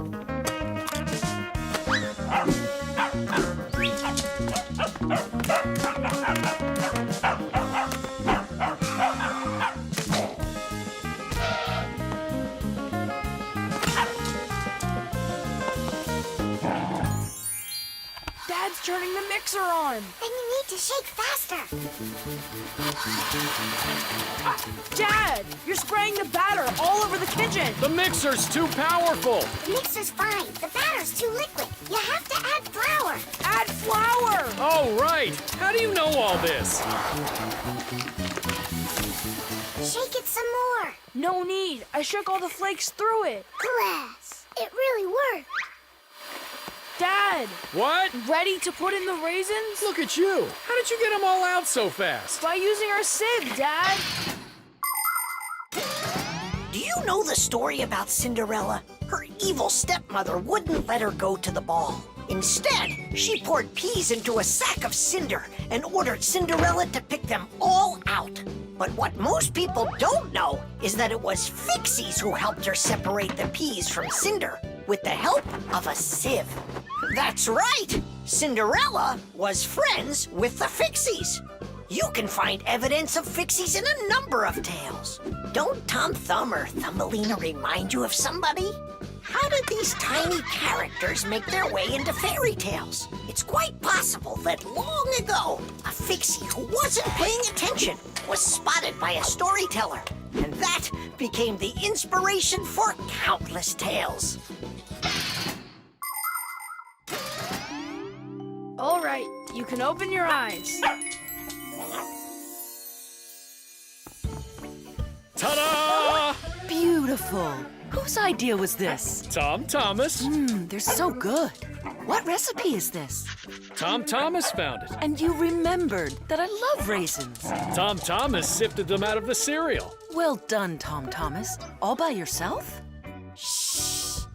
I should say so. Tish! The traffic light. Red, yellow, green. All right, let's go. Tom Thomas, why did we stop? There's a crosswalk. When there are lines like that, you have to let pedestrians cross. Go on. Thanks. Have a good trip.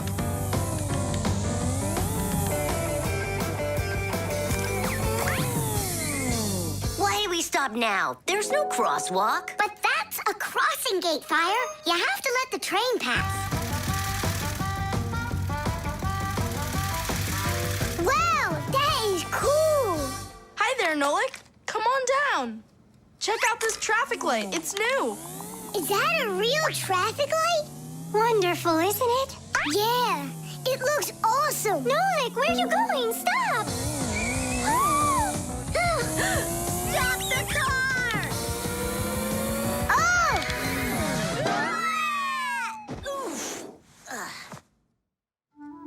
Did you lose your mind? What were you doing, huh? I wanted to see what a cool traffic light it is. What? And my dad just got this for me today. Now look at it. You were supposed to let me cross. You ran into the street when the light was red.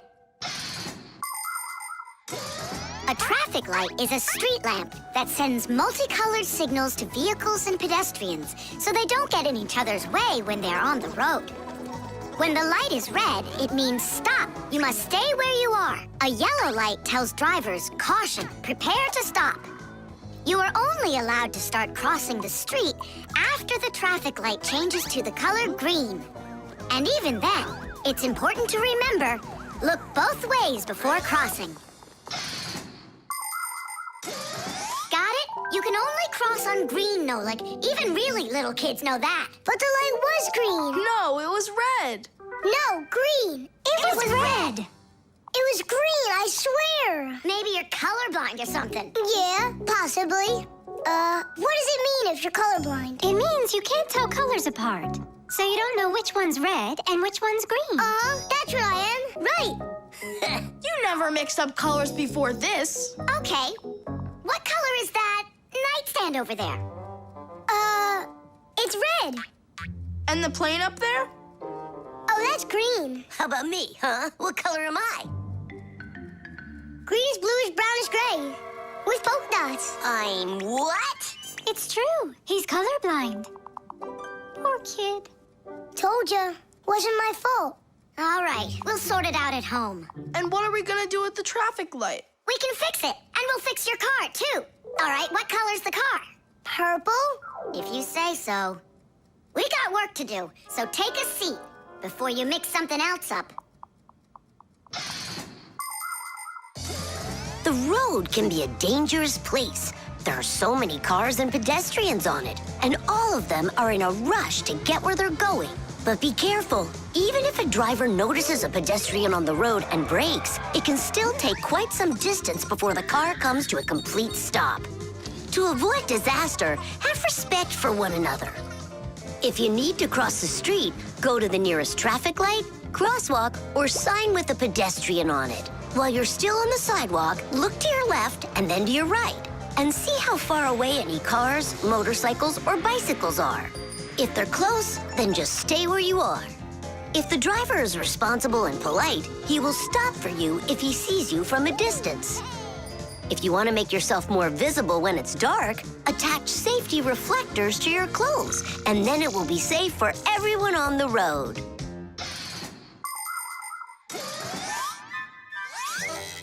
All fixed. Tom Thomas, test it out. Turning the lights on. So, is it right? Yeah. Take your places.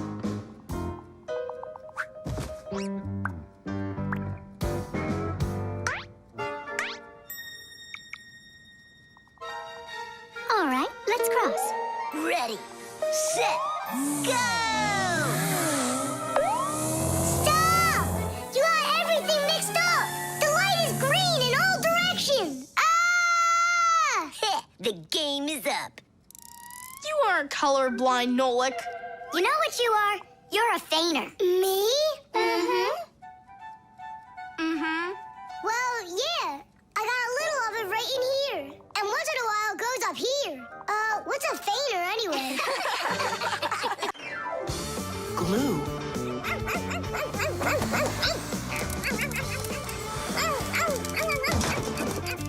Nolik, let's split up.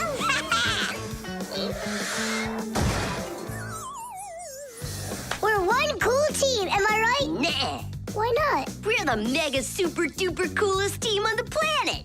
What do you say we do everything together and never ever fight with each other? All right.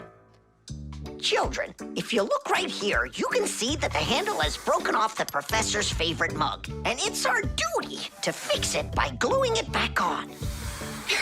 Here they are, the inseparable friends. Class, quiet down. Since the two of you were late today, why don't you go fly over to the warehouse for us and get the glue? Yes, sir. Yes, sir. They crack me up.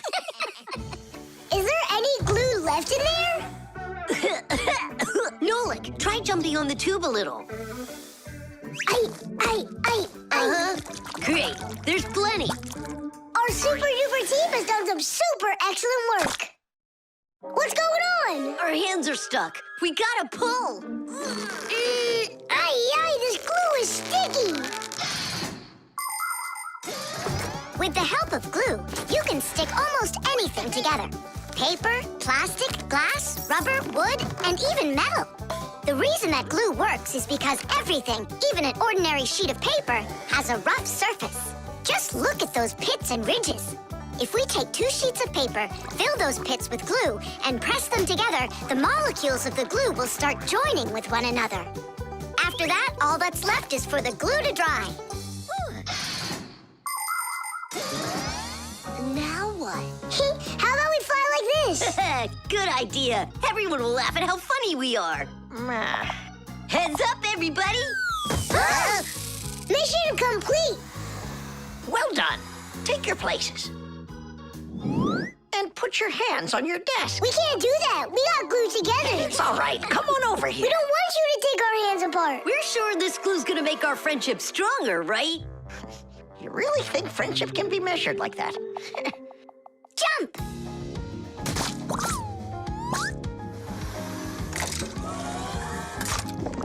One, 2, 3, yeah!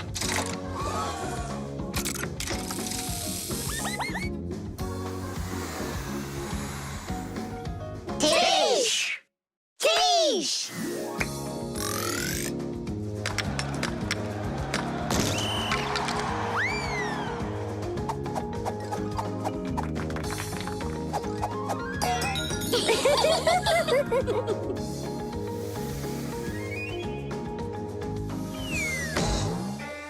Come on, I need to go over there. Well, I need to go over there.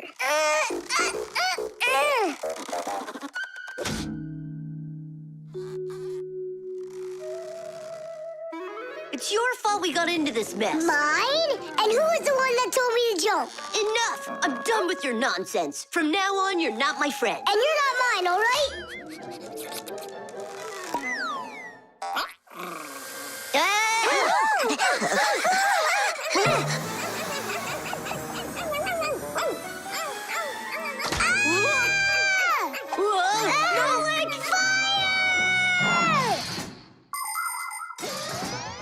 Like many of the common substances people use, glue was invented by nature itself. For example, fish glue their eggs together, and mollusks produce a sticky liquid that lets them stick to any surface. A spider smears glue on its web. A swift uses saliva to bind its nest, while caterpillars use their saliva to spin their cocoons. The sap from a pine or a birch tree is glue, and an egg's sticky whites can be used as a base for glue. But today, most of the glues that people use are made in factories. When working with glue, it's important to air out the room from harmful fumes and to follow all other safety instructions. And try not to get glued to anything. It might be very hard to tear yourself away from it. Nolik, hang on!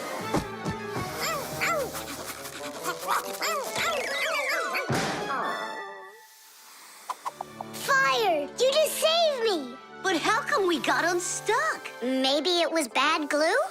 No, we were trying to get you disattached for so long that the glue lost the adhesive properties it had. And our friendship? Did it also lose its properties? You know what, Nolik? I'm sorry. We don't need glue to make our friendship stronger. Peace. Peace. Oh. Uh-oh. Gotcha. 92, The wheel. 93, 94, 95, 96, 97, 98, 99, 100. And 101, 102, 103, 104, and 100 and... Nolik! Hey, come on! Tom has promised to give me a ride outside on his bicycle. I gotta get going. Lucky you. I'd love to ride on a bike. Yeah, it would be a lot of fun. You're not allowed to go. Why can't we? Tom Thomas isn't your friend, all right? He only invited me. If you want to take a ride on a bicycle, then go find your own human friend to invite you. Well, Tom Thomas, you ready to go? We can't. There's no way we can ride this. The tire's got a hole. I try to fill it, but the air comes out. Well, then what should we do? I thought you'd know what. You're the fixie here. I didn't study it yet. Hang on! Tula, Digit, wait a sec. We found a hole in one of the tires of the bicycle. You mean the one that only gives rides to friends? Don't be like that. Please help me out. I thought Tom Thomas was only a friend of yours. Why don't you go and ask him yourself? He could be your friend, too. For thousands of years, wheels have been helping people all over the world. The wheel's ancestor is a log. People would put logs under heavy loads to move them. Then people came up with the idea of slicing the log and connecting the slices with an axle. And there it was, the wheel. Wheels made life more convenient. Later came wheels with spokes, metal rims, and rubber tires. Soon people were wheeling around the world in and on all sorts of vehicles. Potters, mills, clocks. There are just so many different uses for a wheel. And with the steam train, steamboat, and cars, wheels spread all over the world. They even reached the planet Mars. The wheel really is one of the simplest and yet most amazing of all human inventions.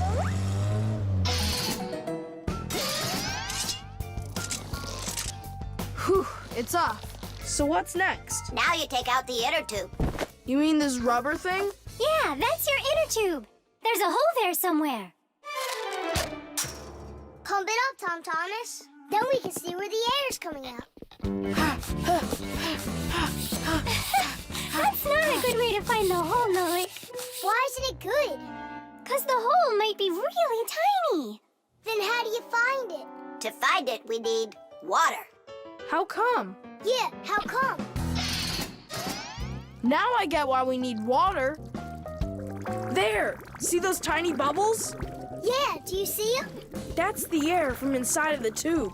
That means the hole is right there. Nolik, you're a genius. Hooray! Here's the hole I found. Look! Will you let me put on the glue? In my pack-a-mat, I have just the right kind for this. The hole is right here, right where I found it. But first, we have to make sure that the rubber is dry. Looks like it's dry. Then let's put the glue on.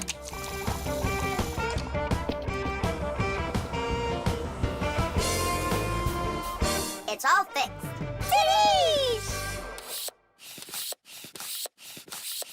All right, it's ready to go. Hooray! Digit, Tula, you coming with us? I don't know. We weren't invited. I'm sure he'll invite you.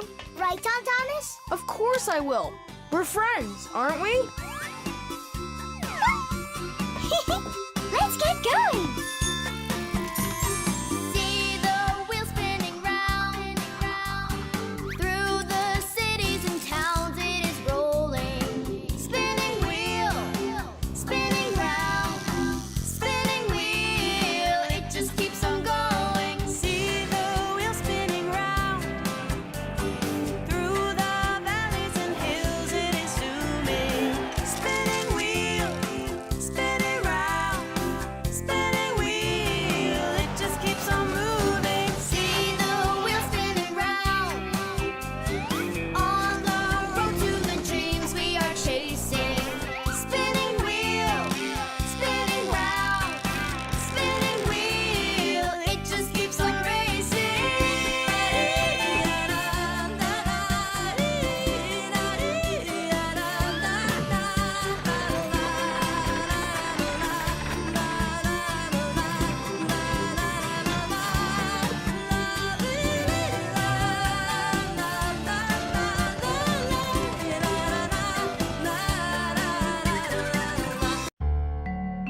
The spray can.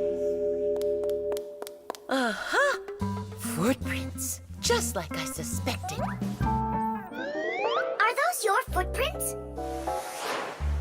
Not ours. Then what's on your shoes? What a mess I got into. Pew! It's bug spray! Elisa! What a terrible smell. What is it? It's poison. Why do we need poison? I've had this gnawing suspicion for quite a long time that something is living in our laboratory. And so, yesterday, after it got dark, I quietly dusted the table with flour. And so... Look, don't you see? Footprints. And I want to destroy them. Destroy who? You really haven't figured it out? Cockroaches live here. A cockroach. That's what you think you are. What makes you sure that it's a cockroach? What else could it be? Well, maybe a spider. Well, spiders are cute. And nice, too. But then where is the spider web? I don't know. Exactly. It's cockroaches. That stuff is gross. Where's that stuff coming from? It's from an aerosol spray can, Nolik. Aerosol is made of tiny little drops and particles that can hang in the air for quite a long time.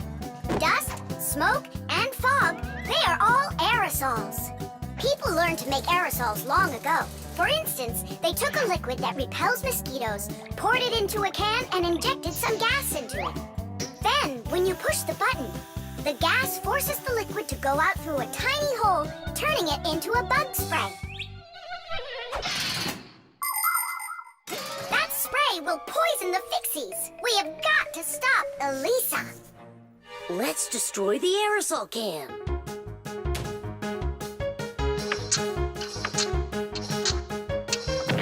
No way.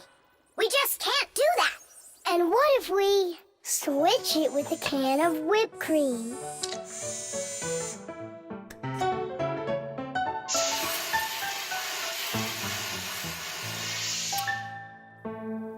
Quit joking.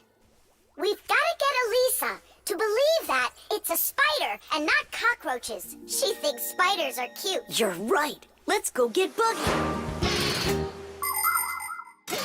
Spray cans have all sorts of different uses. For example, they're very convenient for getting medicine into a sore throat.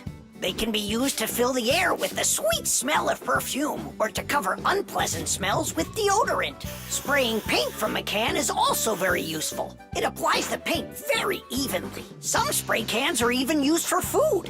But there can also be deadly poisons inside of spray cans, like bug killer. So make sure you know which one you're using. And you must always remember how to handle spray cans properly so that nobody gets hurt. You must never open, take apart, or pierce a spray can. And spray cans should never be heated or put next to an open fire because they contain gas that can explode.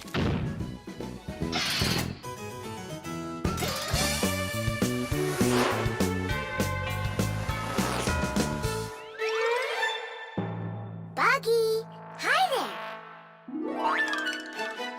Hey, Wait. where are you going? Buggy, we need your help. Hang on.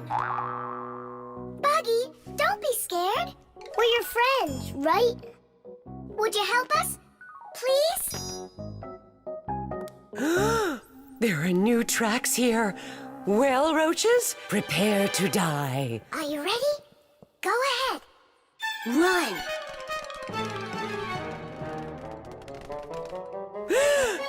Oh, don't kill Buggy. No. You are so cute. What a sweet little spider. Can I be your friend? That worked great. I hope that's the end of her spraying that poison. My little spider, I almost poisoned you. Spider, where are you going? Aren't we friends? Yeah, that's a good idea. You're better off being our friend. Buggy, wait! She's upset. She could have been poisoned and we didn't tell her. I'm sure she'll forgive us if we go and apologize.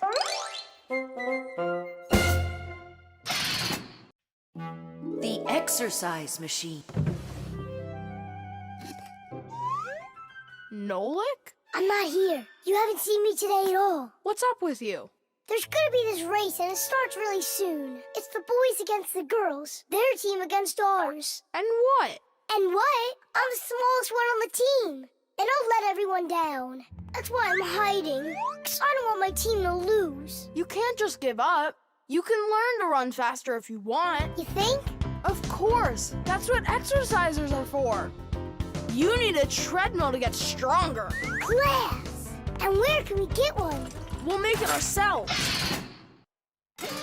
Exercise machines were invented so people could work out without going outside. For instance, a treadmill lets you walk or run for a very long time while moving in one place. A treadmill's main part is a conveyor belt that is driven around by an electric motor. Today's smart treadmills have the ability to measure your speed, the distance that you've run, your heart rate, and even the results of previous workouts. There, it's all done. Tish! It's time to start your first training session. How will I learn to run really fast if you keep turning it so slowly?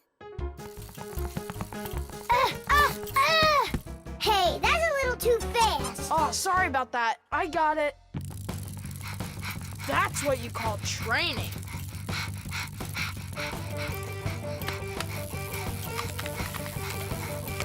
Tom Thomas, so, what do you think? Maybe I trained enough? Not yet. You need to keep going. Oh, I can't do this any longer. Let's stop. Whew. No way. Turn the handle. Yeah. There are all sorts of exercise machines to help you improve your health. This one simulates skiing. It exercises your arms, legs, and heart. And this one you can row like a rowboat. And if pedaling's your thing, an exercise bike lets you get a great workout no matter how bad the weather is outside. There are also weight training machines. These machines can help you build big, strong muscles and tone the shape of your body. However, you can still get great exercise without these bulky machines. There are plenty of much simpler devices that you can find room for in any house. Like a chin-up bar for doing pull-ups, a wall-mounted ladder or rope for climbing, or jump ropes, weights, hula hoops, or balls. The important thing is to just exercise. Okay, girls, hold on to your hats. Oh, how scary. We'll show him who's gonna win. Right, Tula? I'm gonna do my best. Tula will definitely beat Nolik. We gotta step it up. It's time to get this race going. Runners, are you ready? I'm ready. On your marks, everyone get set, go!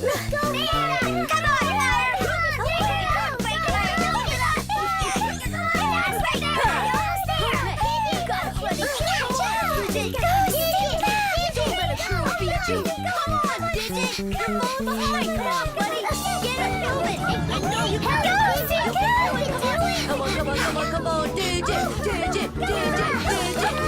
on, DJ. Give it a time. Quickly. Digit, how could you lose to Simka?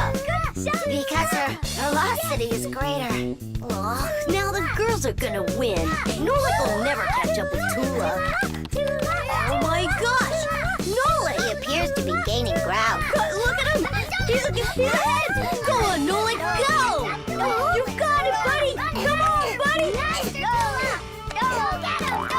look at him, he's flying! All of that work on the exercise machine really helped. Come on, keep going! Look what happened to Tula! Nolik! Nolik, where are you going? The finish is there!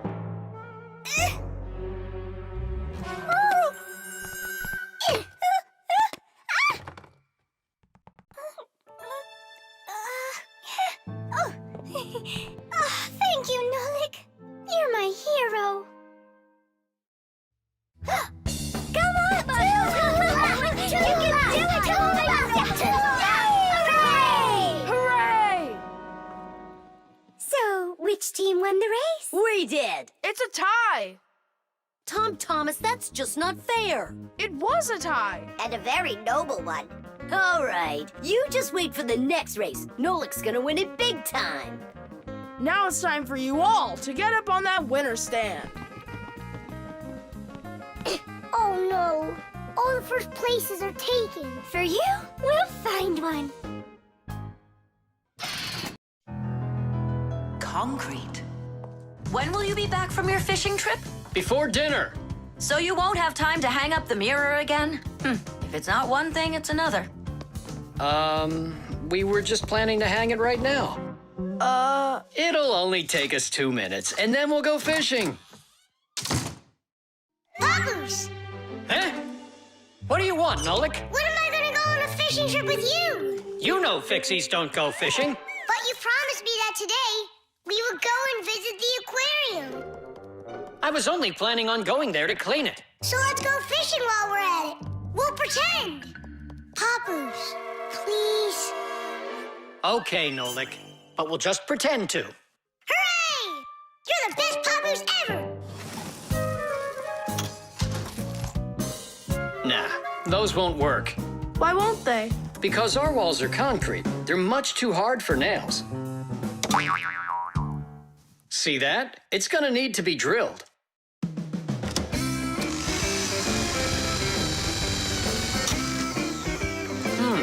I guess we'll need to use a special drill bit that's right for this wall.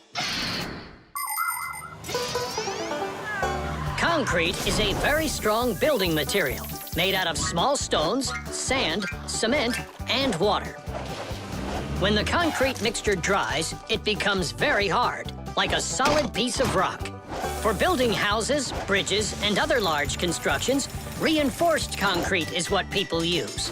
To reinforce the concrete, it is poured into a mold with steel bars. When you drill into a reinforced concrete wall, you have to be careful not to hit the metal bars. Papoose! Shh, humans. Not big enough. It won't hold up this mirror. But it's all we've got. So we'll have to go and buy another. That stinks. Means there's no time to go fishing now. Actually, I think this will hold it for a little while.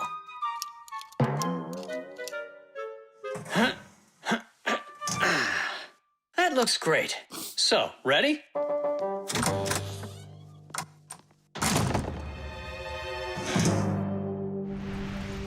Papoose! Huh? Do we own fishing rods? We don't, but we'll figure it out.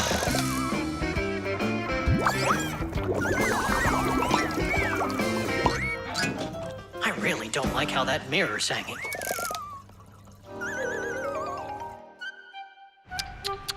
That's what happens when people are in a rush to finish.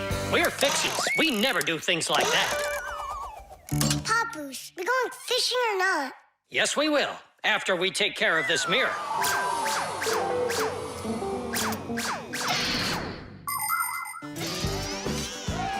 In ancient Rome, volcanoes helped make concrete.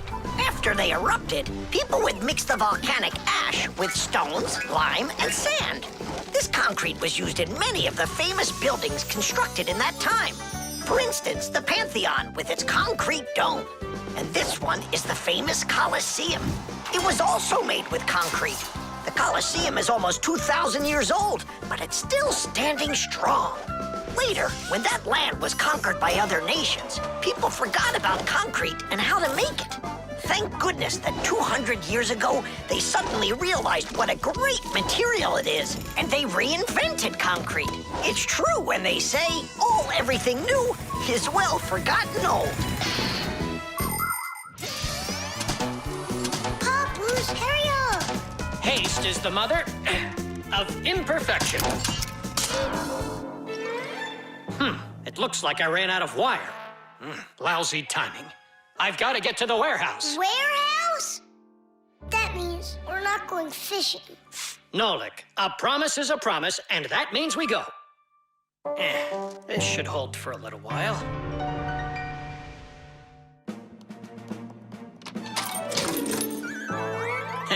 It's funny. We almost left without the fishing rods.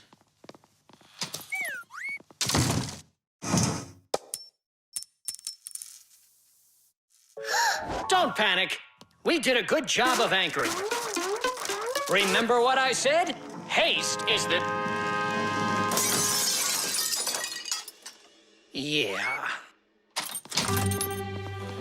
Yeah, I'm not hearing things. Looks like a trip to the store after all. For screws? Yeah, and a brand new mirror. It looks like today's fishing trip's canceled. And ours is too, Nolik. At least the fish will be happy.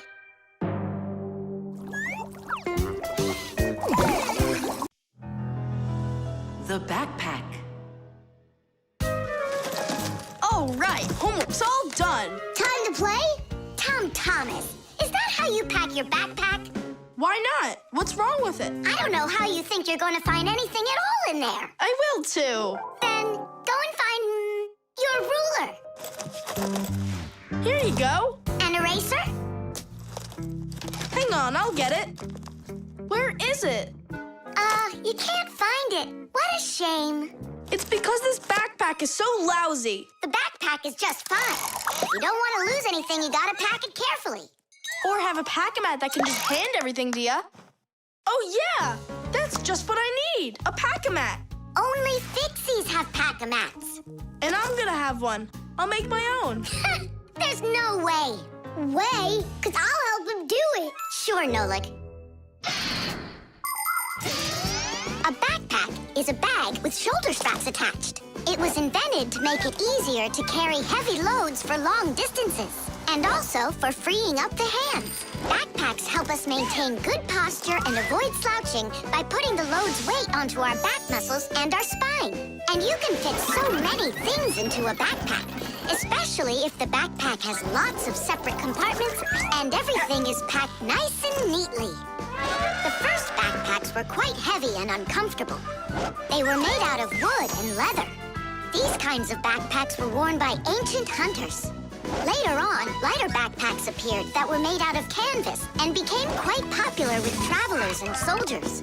Today's backpacks are so light that even kids can carry them. Testing of the world's first pack-a-mat design, especially for humans, begins. Ready? Ready to go.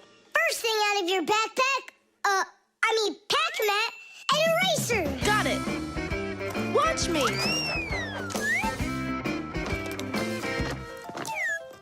Cool. A pen, your blue one. Got it.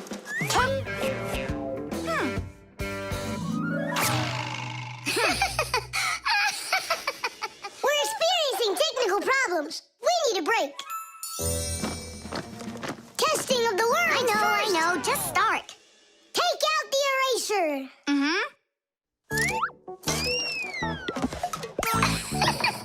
We'll say you did it. Take out the blue pen. Oh, wow. The ruler's next.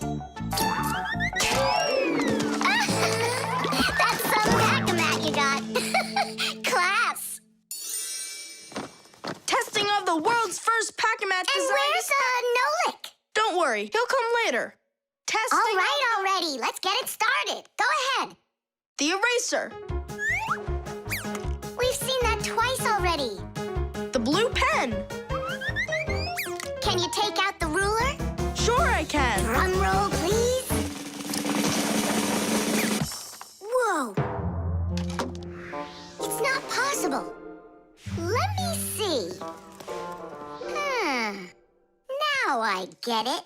Why don't you take out your science book? Science book.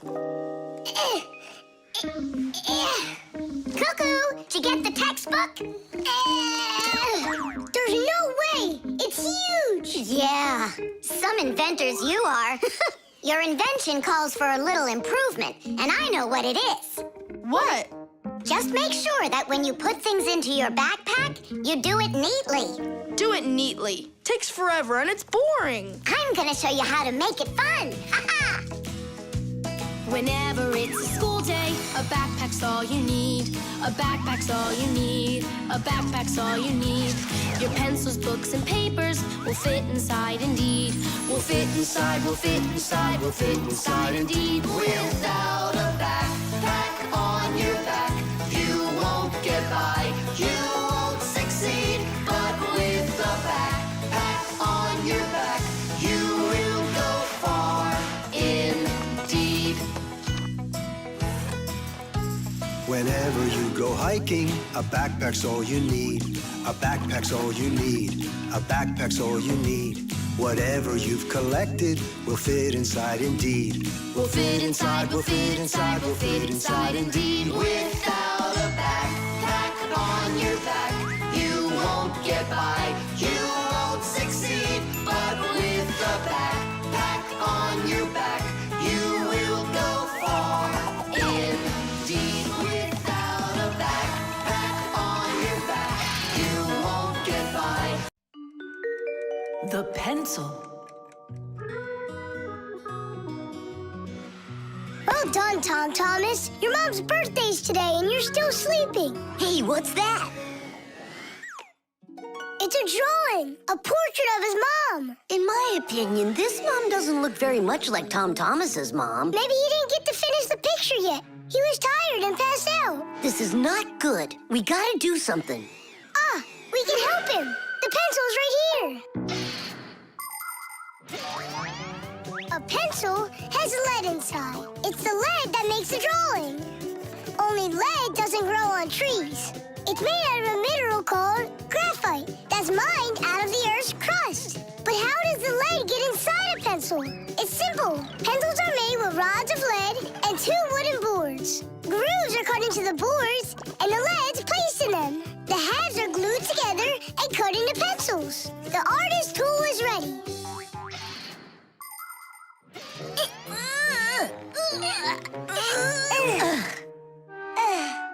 This isn't gonna work. Oh, give me a place to stand, and I shall move the pencil through the air.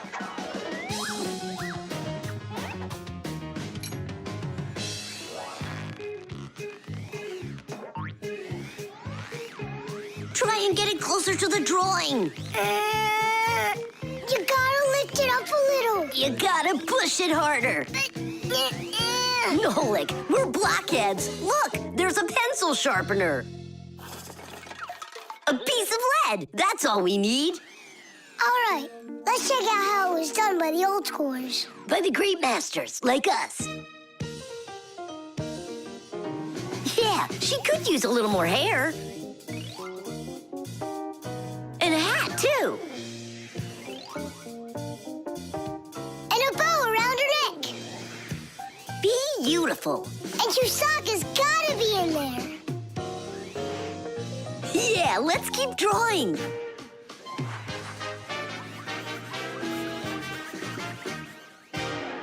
Tom Thomas, are you still sleeping?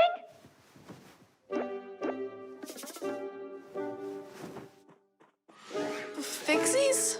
No need to thank us. Where is my drawing? What have you done to it? If Mom sees this piece of art you created, she'll go and faint. I know it. From happiness, right? Fright's more like it. Does that look like my mom? Well then give it to your dad. Your dad won't faint, I know it. But it's my mom's birthday, not my dad's. You gotta be kidding me.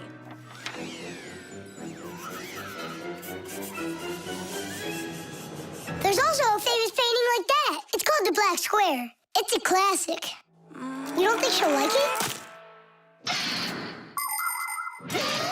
People want to remember the highlights of their lives. And so they take photos of nature, of their families, of themselves, even of the food they eat. People have been doing this even before the invention of photography, by drawing. An artist might draw the sun, a river, some apple trees, and soon he's made a landscape. And if the apples aren't on trees, but on a plate next to a vase, cup, or basket, then a still life is what it's called. If a person's in the center, then it's called a portrait. And when artists make pictures of themselves, it's called a self-portrait. Of course, it's easier for us to take a quick photo of things we pass along the way. But just like the old masters, we put a piece of our souls into our drawings. And if you draw more often, you'll see it for yourself. I promise you that. Maybe you could just give her one of your older drawings. Maybe you should just erase the mess you made of this one. That could work. Erasing's gotta be easier than drawing. Whatever. There's no way you can make it worse. Hey, I think I know a way you can fix it. You can use the eraser for drawing. A portrait. Portraits don't seem to work out too well for us. But a still life drawing is a piece of cake.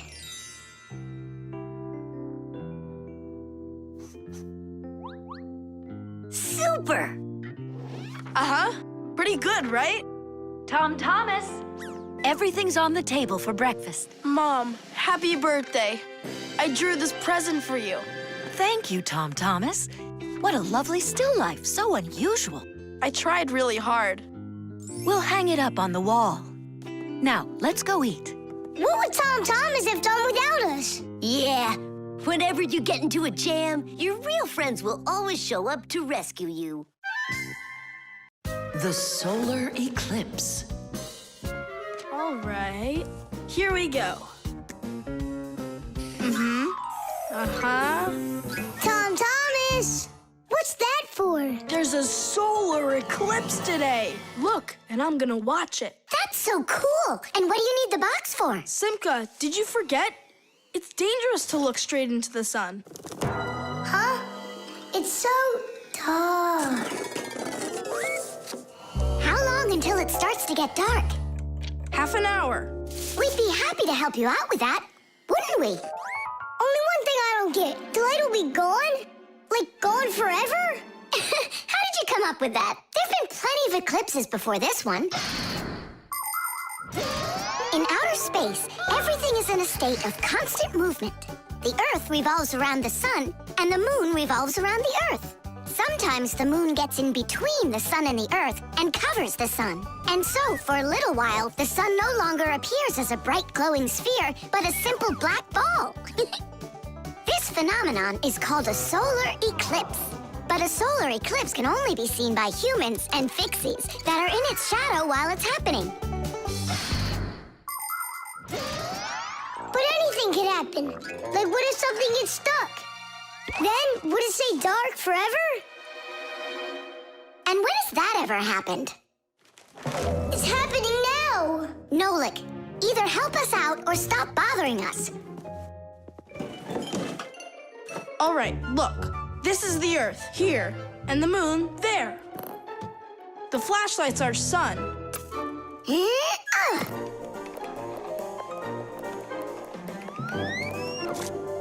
see? The moon's shadow falls on the Earth. And now watch. When the moon starts to go, the light comes back. Did it get stuck? Just like I said, the end is near. The end of the light. It's just that someone should be more careful with the glue.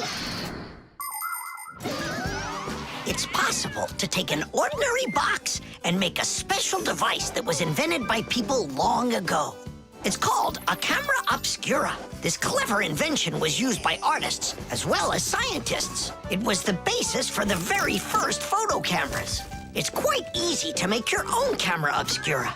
Cut out a small square on one side of a box, cover it with aluminum foil, and poke a little hole in the center of it. Put a sheet of paper on the opposite side.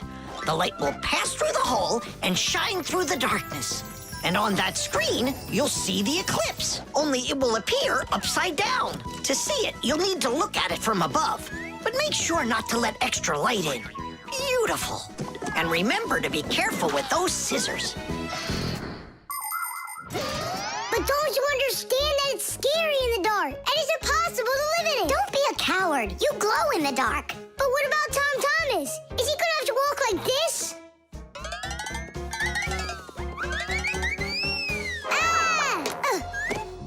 You'll be able to light up the way for him. And if I run out of juice? I'll use my flashlight. And when the batteries run out? Relax, I'll find more. In the dark? No, we have to get prepared right now.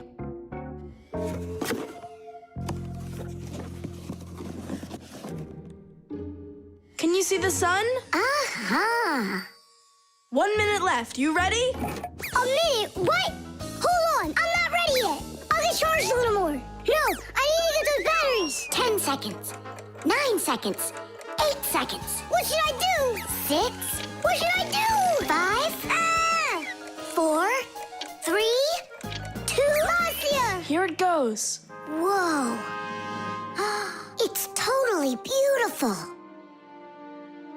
Nolik, come on out. You'll miss everything. It's amazing. Class, it's so awesome that we did this. Look, look! Now the sun's coming back out. Show it to me. It really didn't get stuck?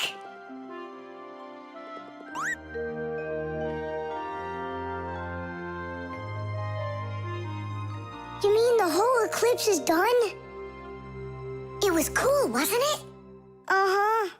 Only I missed the whole thing. Well, you'll see the next one, right? If you don't get spooked again.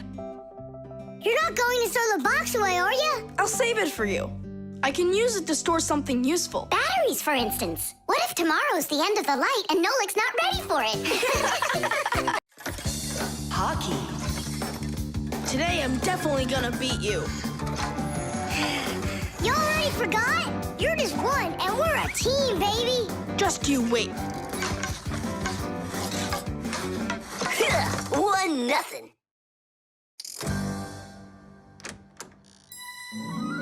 Hi there. Katya? Hi, what are you doing here? Katya came to pick up something for her mom. I need a little more time. Can you wait here? Yes, of course, I'd be happy to. We can play a game. Only just not hockey. I never understood why boys are so crazy about it. I'm baffled by it too. Oh, the Fixies are here. Hi, guys. Hi there. Even though you clearly don't get hockey, I'm sorry. We're finishing this game. And after that, my dad and I are gonna go and see a real hockey game at the arena. I'm sure that a real game is just as boring. You're wrong. Hockey is an incredibly interesting game, but it isn't easy. A player needs so many different skills, like skating very fast, stopping quickly, dodging the opposing players, controlling his stick, and shooting the puck into the goal. And there's no way to do all of that without science. For instance, to calculate how hard to hit the puck or how quickly to stop. Hockey players learn all about that during their practices. They put on their protective gear and go for it. And that's not all. Hockey players also have to be brave and nimble. Otherwise, they might find themselves unable to stop and crashing into the boards or taking a puck to the head. Ow! But as the saying goes, hockey is not for cowards. Tidish!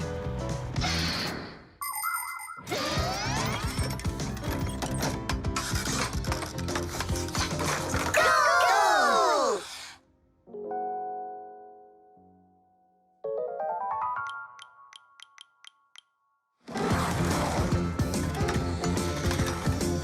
What are you waiting for? Katya, you just made me miss that. I'm sorry.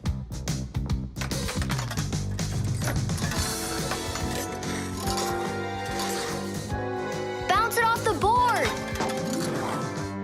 Enough with that! I happen to be helping you, if you didn't notice. You said you don't like hockey, so quit giving me advice.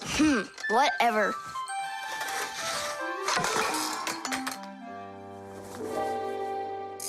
That was my second goal from that spot over there. You lucked out. Uh-huh, sure did. He'll have less luck if you keep this player back. And that one needs to pass off the boards. Get your goal. Before she said she didn't know anything about hockey. So are we playing or not?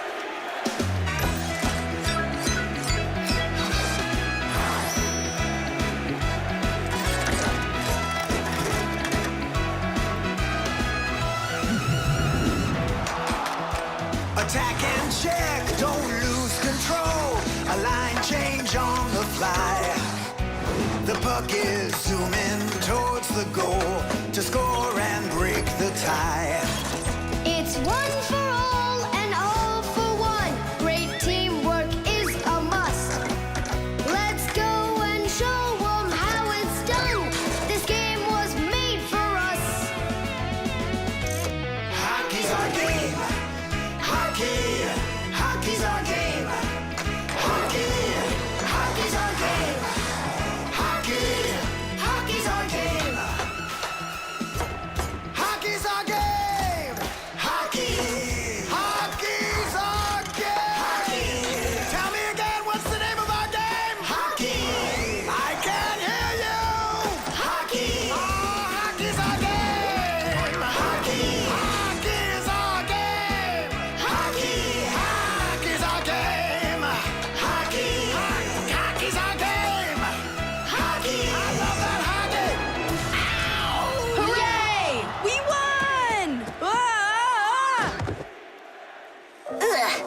hadn't been for Katya. But the winning goal was mine.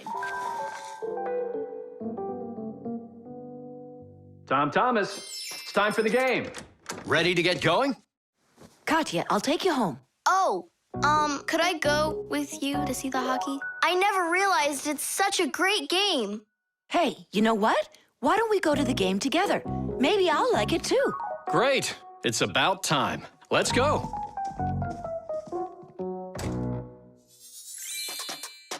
did we possibly lose that? Aren't we a great team?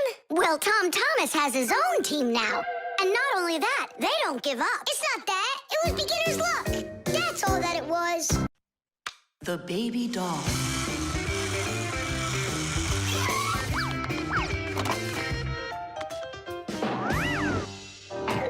Tula, you gotta get out. We can't all fit in here. This time we'll take a ride, and next time you can. And I'm by myself again? Hey, don't worry. I'm gonna be getting such a cool car later today, Tula. Will it be a big one? It'll be big enough for all of you. Tom Thomas! Here, your toy came, just like you wanted. Awesome!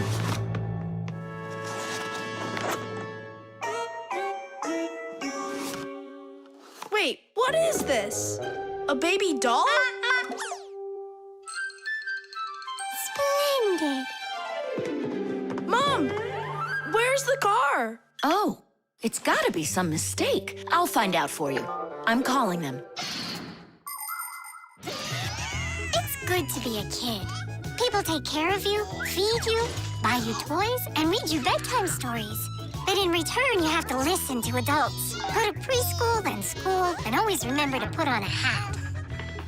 All kids dream about being a parent, at least for a little while, because moms, they're just superhuman. Human moms can do laundry, cook meals, iron clothes, and check their kids' homework all at once. Fixie moms can fix irons and hair dryers and can teach young fixies how they can do it.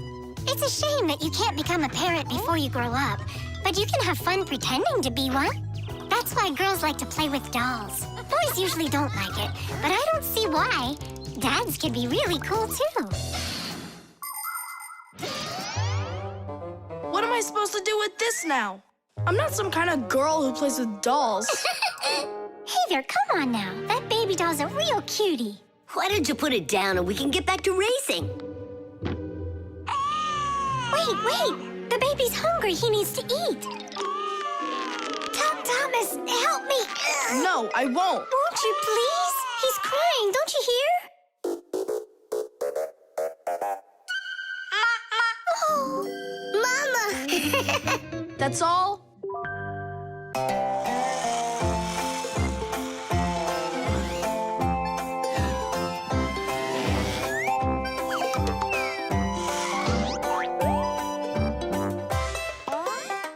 Oh, I really loved him. Oh, I really loved him. Oh, I really loved him. Like my mom loves me. Every day I feed him. Storybooks I read him. Give him baths and clean him. And tuck him into sleep. Oh, oh, oh, oh. I love my dolly so, so. I love my dolly so, so. I love my dolly so. Oh, oh, oh, oh. I love my dolly so, so. I love my dolly so, so. I love my dolly so.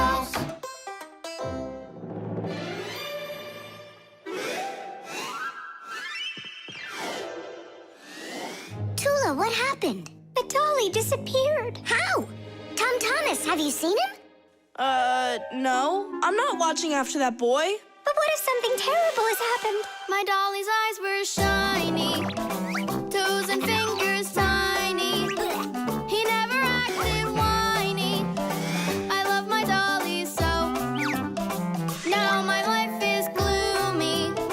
How'd this happen to me? I can't find my cutie. My dolly's gone, oh no. Oh no, oh no. Where'd my dolly go? Go. Where'd my dolly go?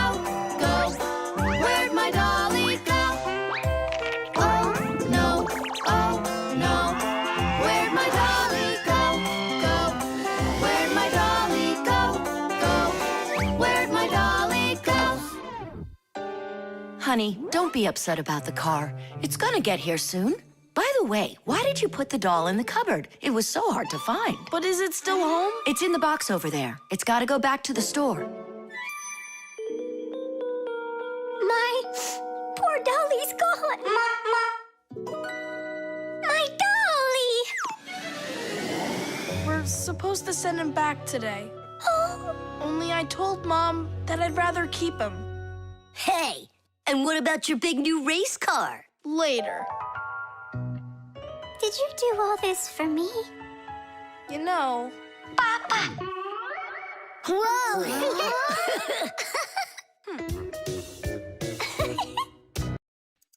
Plastic. Chug it! Go! Chug it! Go, Keep going! Faster! You can do it! Faster! Come on! Chug! Chug! Chug! Chug! You're almost there! Tidish, that was one fast time. If you could just keep up your training, you could beat the record! Yes, you're right. Time to take matters into our own hands. Please hold on. Tom Thomas, did you take out the trash? I didn't have time yet. Good. That's just what I wanted to hear. And that bottle on your desk, do you need it? That's great. Thanks. I've got 5 more of them. And this is only the beginning of our mission. Operation Rescue. What is your dad up to? Operation Rescue. Could be... Your dad might be a superhero! Do you think? Nolik, you're too funny for words. What's so funny about that? Who else would be taking part in rescue operations? And those bottles, you think he needs them for heroic deeds? Or maybe he decided that it's time to sort your plastic waste. Do what? Plastic is a durable and practical man-made material. Lots of useful things are made out of it. Packaging, toys, appliances, and even furniture. But you shouldn't just throw out things that are made of plastic. Nature can't digest it, and so all that plastic will leave the earth covered with a thick layer of trash. To avoid that catastrophe, we all can help. Put plastic into specially marked containers, and then instead of harming the planet, it can be turned into something useful. No, that doesn't make any sense. Simka, superheroes do not collect trash. And we'll prove it. You'll see. Of course. It's our evolution. I mean, a revolution. Together, we'll save planet Earth. You're so lucky, Tom Thomas. Together we'll save planet Earth.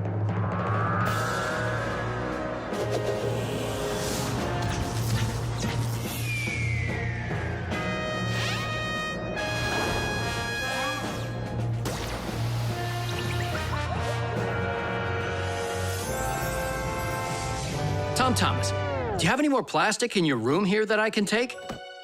1 second.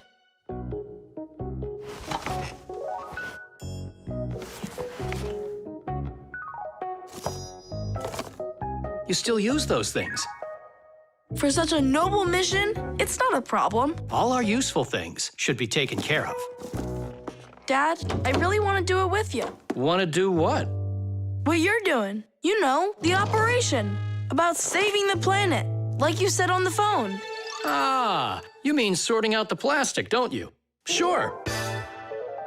I've got a couple of these boxes filled up already. Will you help me take them to get recycled? Really? What for? Just dump it out with the trash. Son, if we don't start doing what we can to recycle, I'm afraid our planet will become one big dump.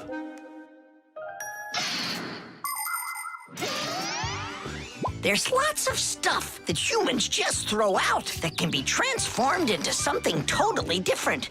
For instance, an ordinary plastic bottle can be turned into a ballpoint pen, or a watch, or a chair, or dishes, or even some clothing. For example, there are some factories where old plastic is sorted, ground into pieces and cleaned, and then stretched into thread that can be used to make brand new clothing. Isn't that fantastic? But this is only possible if people learn to collect and dispose of unneeded bottles, bags, cups, and other plastic separately from the rest of their trash. Imagine how happy nature will be when the piles and piles of plastic disappear from our woods and from our seas. Let's take care of our planet together. I thought you were trying to rescue the planet, like a superhero. Actually, we are superheroes, and we're also a bit like magicians. Really? Give me a second. See this shirt here? It's made out of recycled plastic like that. Cool, right? No joke! So, you ready? Then it's time to go. Those lucky humans with their trash to sort. And we Fixies do all that we can to make appliances live longer. That way they don't get thrown away. And we should sort our trash as well. That's a good idea.